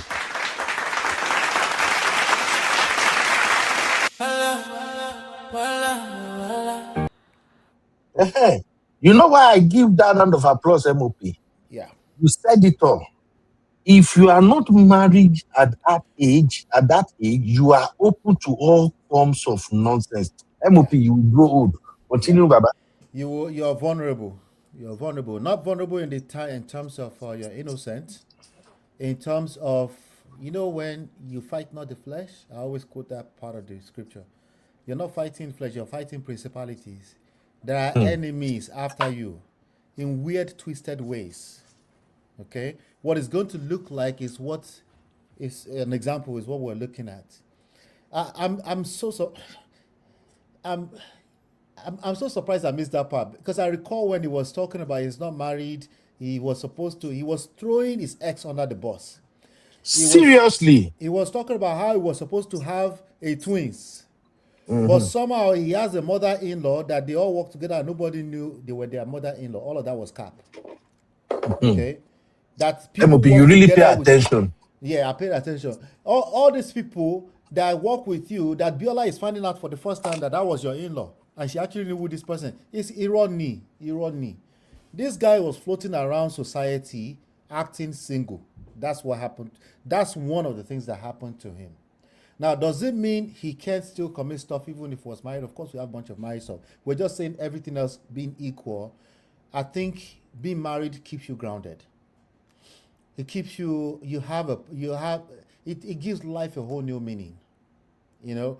And it's just, it gets a lot more harder to commit this kind of atrocities if you are married. It doesn't mean you can do it. See, I'm repeating that for a purpose, right? It just means you will have less time for it. Life will take on a whole new meaning. Like you said, Uncle Beno, you will think twice before you do certain things, you know? But he doesn't seem to really get that clue though, you know? Yeah. Thank you, MOP. You see, the reason I brought it up, because make it not be like say we know they point out what is wrong with our agenda. Many men who attain the age of being married and they are not married. And if you are listening to this brother, because I will share this particular one separately, if you are listening to this brother and you are already 40 years old, whatever BS is going on in your brain, whatever fear you have about women that is keeping you single, bro, go to therapy or go to pastor or anywhere, may they pray for you first. You have to take the bull by the horn. You are not women. Women are the one who usually they are very, very selective. They are the one who have all these yardstick criteria, everything. He must be this. But as a man, that is not your business. Look for a clean woman, a career woman, a woman who can be an asset to you, a woman you are going to love and you are going to take care of, and settle the F down. Settle down, bro. Time is They are running. patting themselves on the back now. They say, oh, 40. You should wait until 40. I say, first of all, you're not God. So what are you waiting for? Exactly. Then second of all, it's not your power to be waiting. You can just tell us you don't have the options, or you don't see what you see, or you're afraid, or you're dealing with fear. You can Exactly. Yeah, we can go back Okay. to actually speaking about the reality. So yes, he was a walking red flag. Yeah. It's a walking red flag. And ladies, please, when you see men in their 40s, 50s coming for you, sit down and ask questions. Stop saying, hey, when are we getting our first date, our second date? He brought Lamborghini, he brought that. Those are all bullshit. Something kept that MF down. Something kept that dude down. You have to check it. They have too many baggages. Baba Ijesha wouldn't have been where he is right now if he have settled down. It's so easy to settle down with women. You don't need to make all the money in the world before you can settle down with a woman. You are looking for Miss Perfect. Bro, you are not perfect. Many brothers that you see that are married and managing their marriages today, they are not perfect. Uncle Beno, of course, what you may call it? What's his name? Dr. Kingsley has been moving kind of weird recently, right? But his last comment on men should settle down. You should have seen how men dragged him by the blockers. Or did you cover that part where he was saying that men think it's money that's making them settle down? That is actually the opposite. Did you cover I that? know. I heard him, but I don't want to do wala. You know, he has a You know, lot of like him. fans. Oh, So okay. I'm just like, let me Oh, I mean just they drag stay. you last time, ni? No, no, no, who won't drag me? It's just that sometimes, Okay. I will just sometimes look at the fact that they have a lot of fans. So let me just respect the fans, not them. So when they say something, I'll just like, let me just keep this and just go. Dude, sometimes the guy they talk go front the tail, sometimes they talk go back. When you are supposed to tell men the truth, you won't tell them the truth. Honestly speaking, maybe I'll talk to Uncle Dayo. Say maybe we have to do a series on that. I don't see no reason why all of these men in their 40s, 50s will be single. You are not women. Any man that is 40, 50 and single, they are having the same issue a lot of sisters are having in their 33 all the way to 38, which means they are looking for Mr. Perfect. Those guys are looking for Mrs. Perfect. And again, sometimes most of the thing that kept those men single is because of their controlling attitude. They are looking for a woman they want to own like a property. And then when they see all these women that are so vocal nowadays, women that know what they are Can't doing, handle it. then They they can't get handle scared. it. They can't handle it. God bless you. Oh, I forget saying relationship pets are the follow talk. Sef. Anyway, thank you, Gary MOP, for making it make sense. Since you don't they throw bomb there, Abby. Let me He say, see. can we What did stop she saying say? this? If anything, they hide their perversion under being a Exactly. family man. BS. What did CC say? I didn't see it though. Exactly. What did he say? Uncle Ben, I think that that's the worst thing. You don't understand The thing is that that it was. Go it's ahead. obviously, Uncle Beno, this is the kind of kidney that you jump into sometimes. It's a sensitive topic. When we mix it up with too many things, we Mhm. can easily enter poto poto. You understand what I'm saying? Yeah. Because of the fact that a child was violated, right? It's a very sensitive topic, and I see what Mhm. Sisi is saying there. But yeah, maybe we can isolate this. The point here is that there's a lot of BS that you attract when you spend too long in the streets. That's all. That's all. You know. That's just the point we are Yeah. making, Sissy. Let's separate that Yeah. point. Let's separate it Yeah. from the violation of case. You're absolutely correct. There's no excuse, and Oh, okay. I think there's Sissy no fixing means it. Yeah. some. I think Sissy means some part of the show. Sissy, this is not about his character. We are just saying men who don't get married on time and have family that they are focusing on, they are susceptible to doing some of these stupid things. But Yeah. sometimes when you have family, it kind of resets your brain at times. You learn how to move, you learn how to talk, you learn how to handle women. That's just the point we are making. But I get your point, Sissy. Anyway, thank you, MOP. It has been a fantastic day having you around, Baba. Thank you. Wow, Thanks for having me, this is brother. really good. Thank you, MOP. God bless you. Thanks for the super chat, Baba. You too much. Now only you see say we supposed to drink coffee today. The rest of our real fam, they don't say they no more drink coffee because we talk about their favorite. But thank you, Baba. God Uncle bless you. Ben, you are Abby, actually. I disagree with you on what? on the fact that because somebody gets married, something. Because remember that we're here, we've heard about many people that is their own dads that move funny around them. You know, it's their own dads that have done stuff to them. So I don't think. Or remember that story of even when a bunch of girls went to a house for a sleepover and what the man of the house did. So I don't think that that level of perversion is going to stop because somebody they will not hold themselves back. So I don't know. No. The MOP get what I'm saying. We just made that same point you just made. I think I just made that point. You're right that there's a certain level of perversion. You cross a certain line, we shouldn't be mixing these issues together. I was just talking to Uncle Beno that if you mix Yeah, them together, you go enter poto because it is a sensitive issue. So I now said, okay, full stop, period. that's it. The longer you That's it. spend in these streets, okay, the more BS you will attract. Now I'm talking to all of us now, Exactly. not the perverts, okay. Yo, MOP, help me appreciate Sister Ngozi. Ngozi, may I drink Shout out to coffee? Sister Ngozi. Abi, this is not Bora Bora money. Oh. This is my coffee money. As in Ngozi, how can you ask? How can you ask? How can you ask if we to drink coffee? What will I not drink? If you be drinking coffee, I used to drink champagne because you be as stressed Abi, since yesterday. Abi, you will drink ice. Go I've been drink. Go stressed. chew ice. I've been Go stressed chew ice. since. Oh my God. All right. We Thank got you to so go, much, sis. people.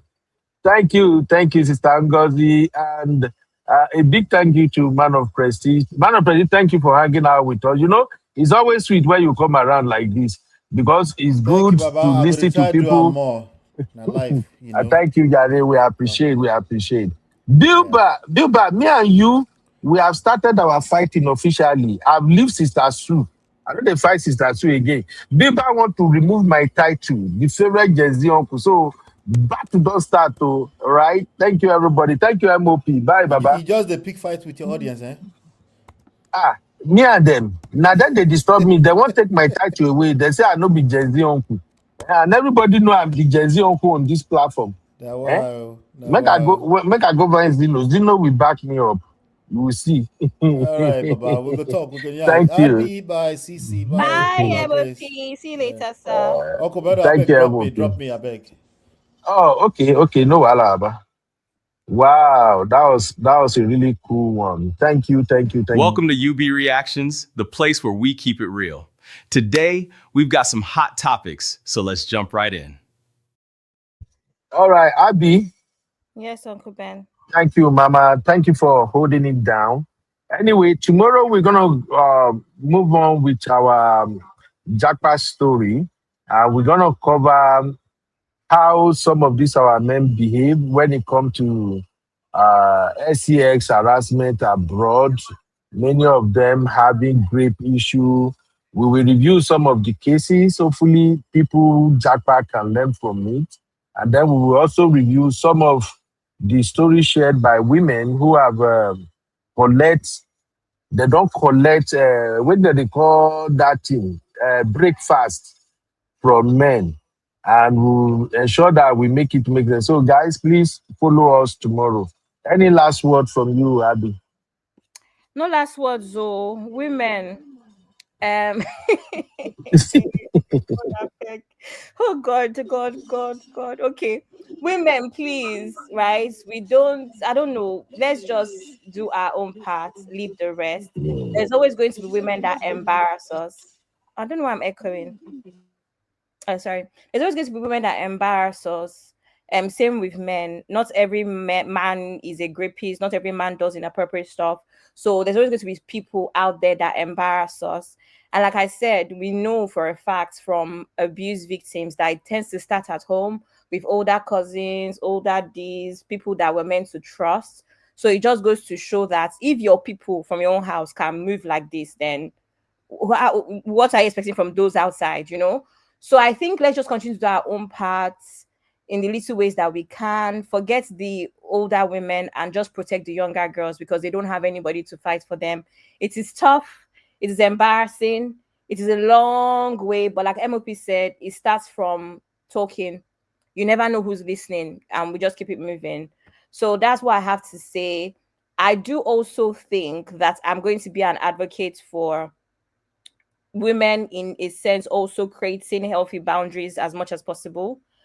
And I don't like to talk about stuff like this because obviously it can also fall under victim blaming. But at what point, right, do we actually, Uncle Ben, I think I was watching someone yesterday and I lost the guy on TikTok. I missed it. I don't know. I need to see if I can find it where he was talking about how even with his daughters, he's taking them to like learn how to protect themselves, like martial arts classes and stuff like that. And this is in an ideal situation, right? So I think that women as well, we need to do our own part as well, protecting ourselves, because I don't know where we go, where to go from here. I don't know where to go from here. What do we do? You know, really and truly, because Uncle Ben asked this question yesterday, what's the solution? I don't have the solution, but we need to create boundaries. We need to put things in place to protect ourselves. And quite frankly, all of this nonsense talk of, oh, don't go out at this time, wear this, don't wear this. Let's be honest, that's not even relevant because we've heard how people get gripped in church. There should be no place that feels as safe. I mean, where else will feel as safe as the church? Do you know what I mean? So I don't know. I think we need to think about this one and address it at a later date. What women Thank can you. actually do. Maybe that's one of the things that I would do on Recap Central on Wednesday. What women can actually do moving forward is something that we need to think about properly without sounding like we're victim blaming. Do you know what I Yeah, mean? thank you. Thank you very, very much. Sorry, Uncle Ben, Okay. before you go, I want to add this on stage last for those that missed it earlier. I just wanted to say that sorry, Uncle Ben, I'm echoing, sir. So I'm going to meet you. I was going to say that for those that are unaware, we do have a sex offenders list in Lagos, in Nigeria, and we have it through Lagos DSVA. Again, I think like this whole DSVA, they are doing a good job, but right now it seems that Lagos is, way ahead, and we hope that other states will catch up ASAP. Because Lagos is not the only state in Nigeria. We're always hearing things about Lagos, hearing things about places close to Lagos, but the rest, how about the other states, especially far east and far north, right? So I just want you to know that if you're a girl, a young woman that is dating as well, I think a very good way to also protect yourself. I've given you so many tips like checking social media, search names across certain words like grape, women, things like that across social media, and you will find if this person that you're talking to or about to date, you would have a rough idea of their mentality around women and all of these matters. It goes a long way. If your man is a grape apologist or your man to be is a grape apologist, you should be concerned because he will touch you. I say this all the time. And then you have a man that would support all of the red pill men on the internet and you think you're safe. No, you're not. So this is a site that you could use to search for who may be on the sex offenders list in Lagos. And it will come up. So just want to put that out there because not a lot of people are aware of this site. LagosDSVA.org. Thank you, Uncle Ben. That's all I have to say. All right. Thank you, Abby. Have a very good night. You've been an amazing girl. God bless you. Thank you so, so much. Okay. All right. This is where I'll call it today. Hopefully, we will continue our jackpot stories tomorrow.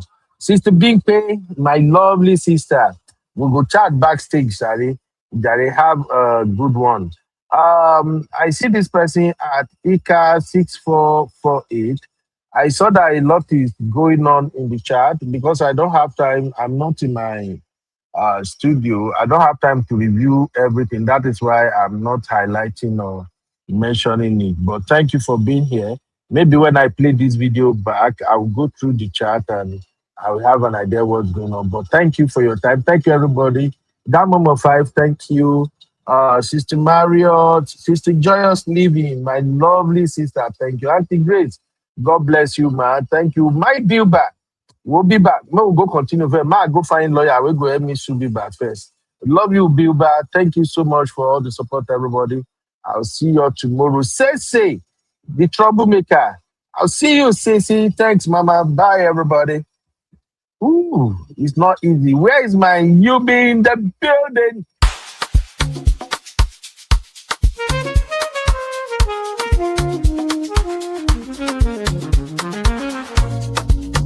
Yeah. You be in the building. Hey, vibe with Uncle Bino. Let's go. Now happy hour things, Hang out with you, babe. It's a vibe tonight. Hey, laugh and learn. We're shining bright. Oh yeah, you be stories, life lessons time. Hey, on the Uncle Beno show, everything feels right. From the streets to the world, we talk real talk. Vibes on the beat make the whole place rock. Happy hour flow with smiles non-stop. Sip and chill with you, be the energy on top. You be stories dropping them every day. Wisdom for life, the African way. From the grind to the glory, hear what we say. Tune in now, don't hang out with you, be. It's a vibe tonight. Hey, laugh and learn, we shining bright. Oh yeah, you be stories, life lessons time. On the Uncle Beno show, everything feels right. Join the sister circle. Oh, what a scene. CC Inca, honey, baby, and I'll be so clean. Talk love, talk life. Top dream supreme. Empowerment vibes like a royal queen team. Bola Sunday school when the beat gets low. A moment of reflection, let the spirit flow. Men of God speaking wisdom, you should know. Faith and vibes on the Uncle Benno show. Hang out with you, be come catch that light. Oh yeah, you be stories, keep your heart so bright. Yeah. Join the sister circle, feel that fire. Oh yeah, Sunday school for your soul so right. You be nation, we rise together. Love and vibe forever. Uncle Ben no show. Yeah, we outside.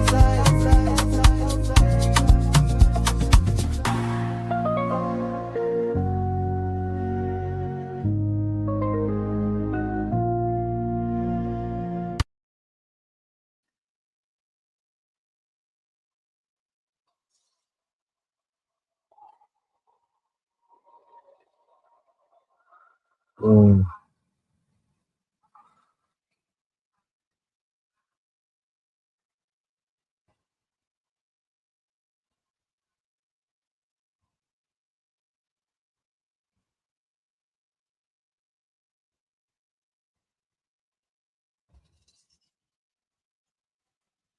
You are watching UB Stories. Like, subscribe, and leave your thoughts in the comment.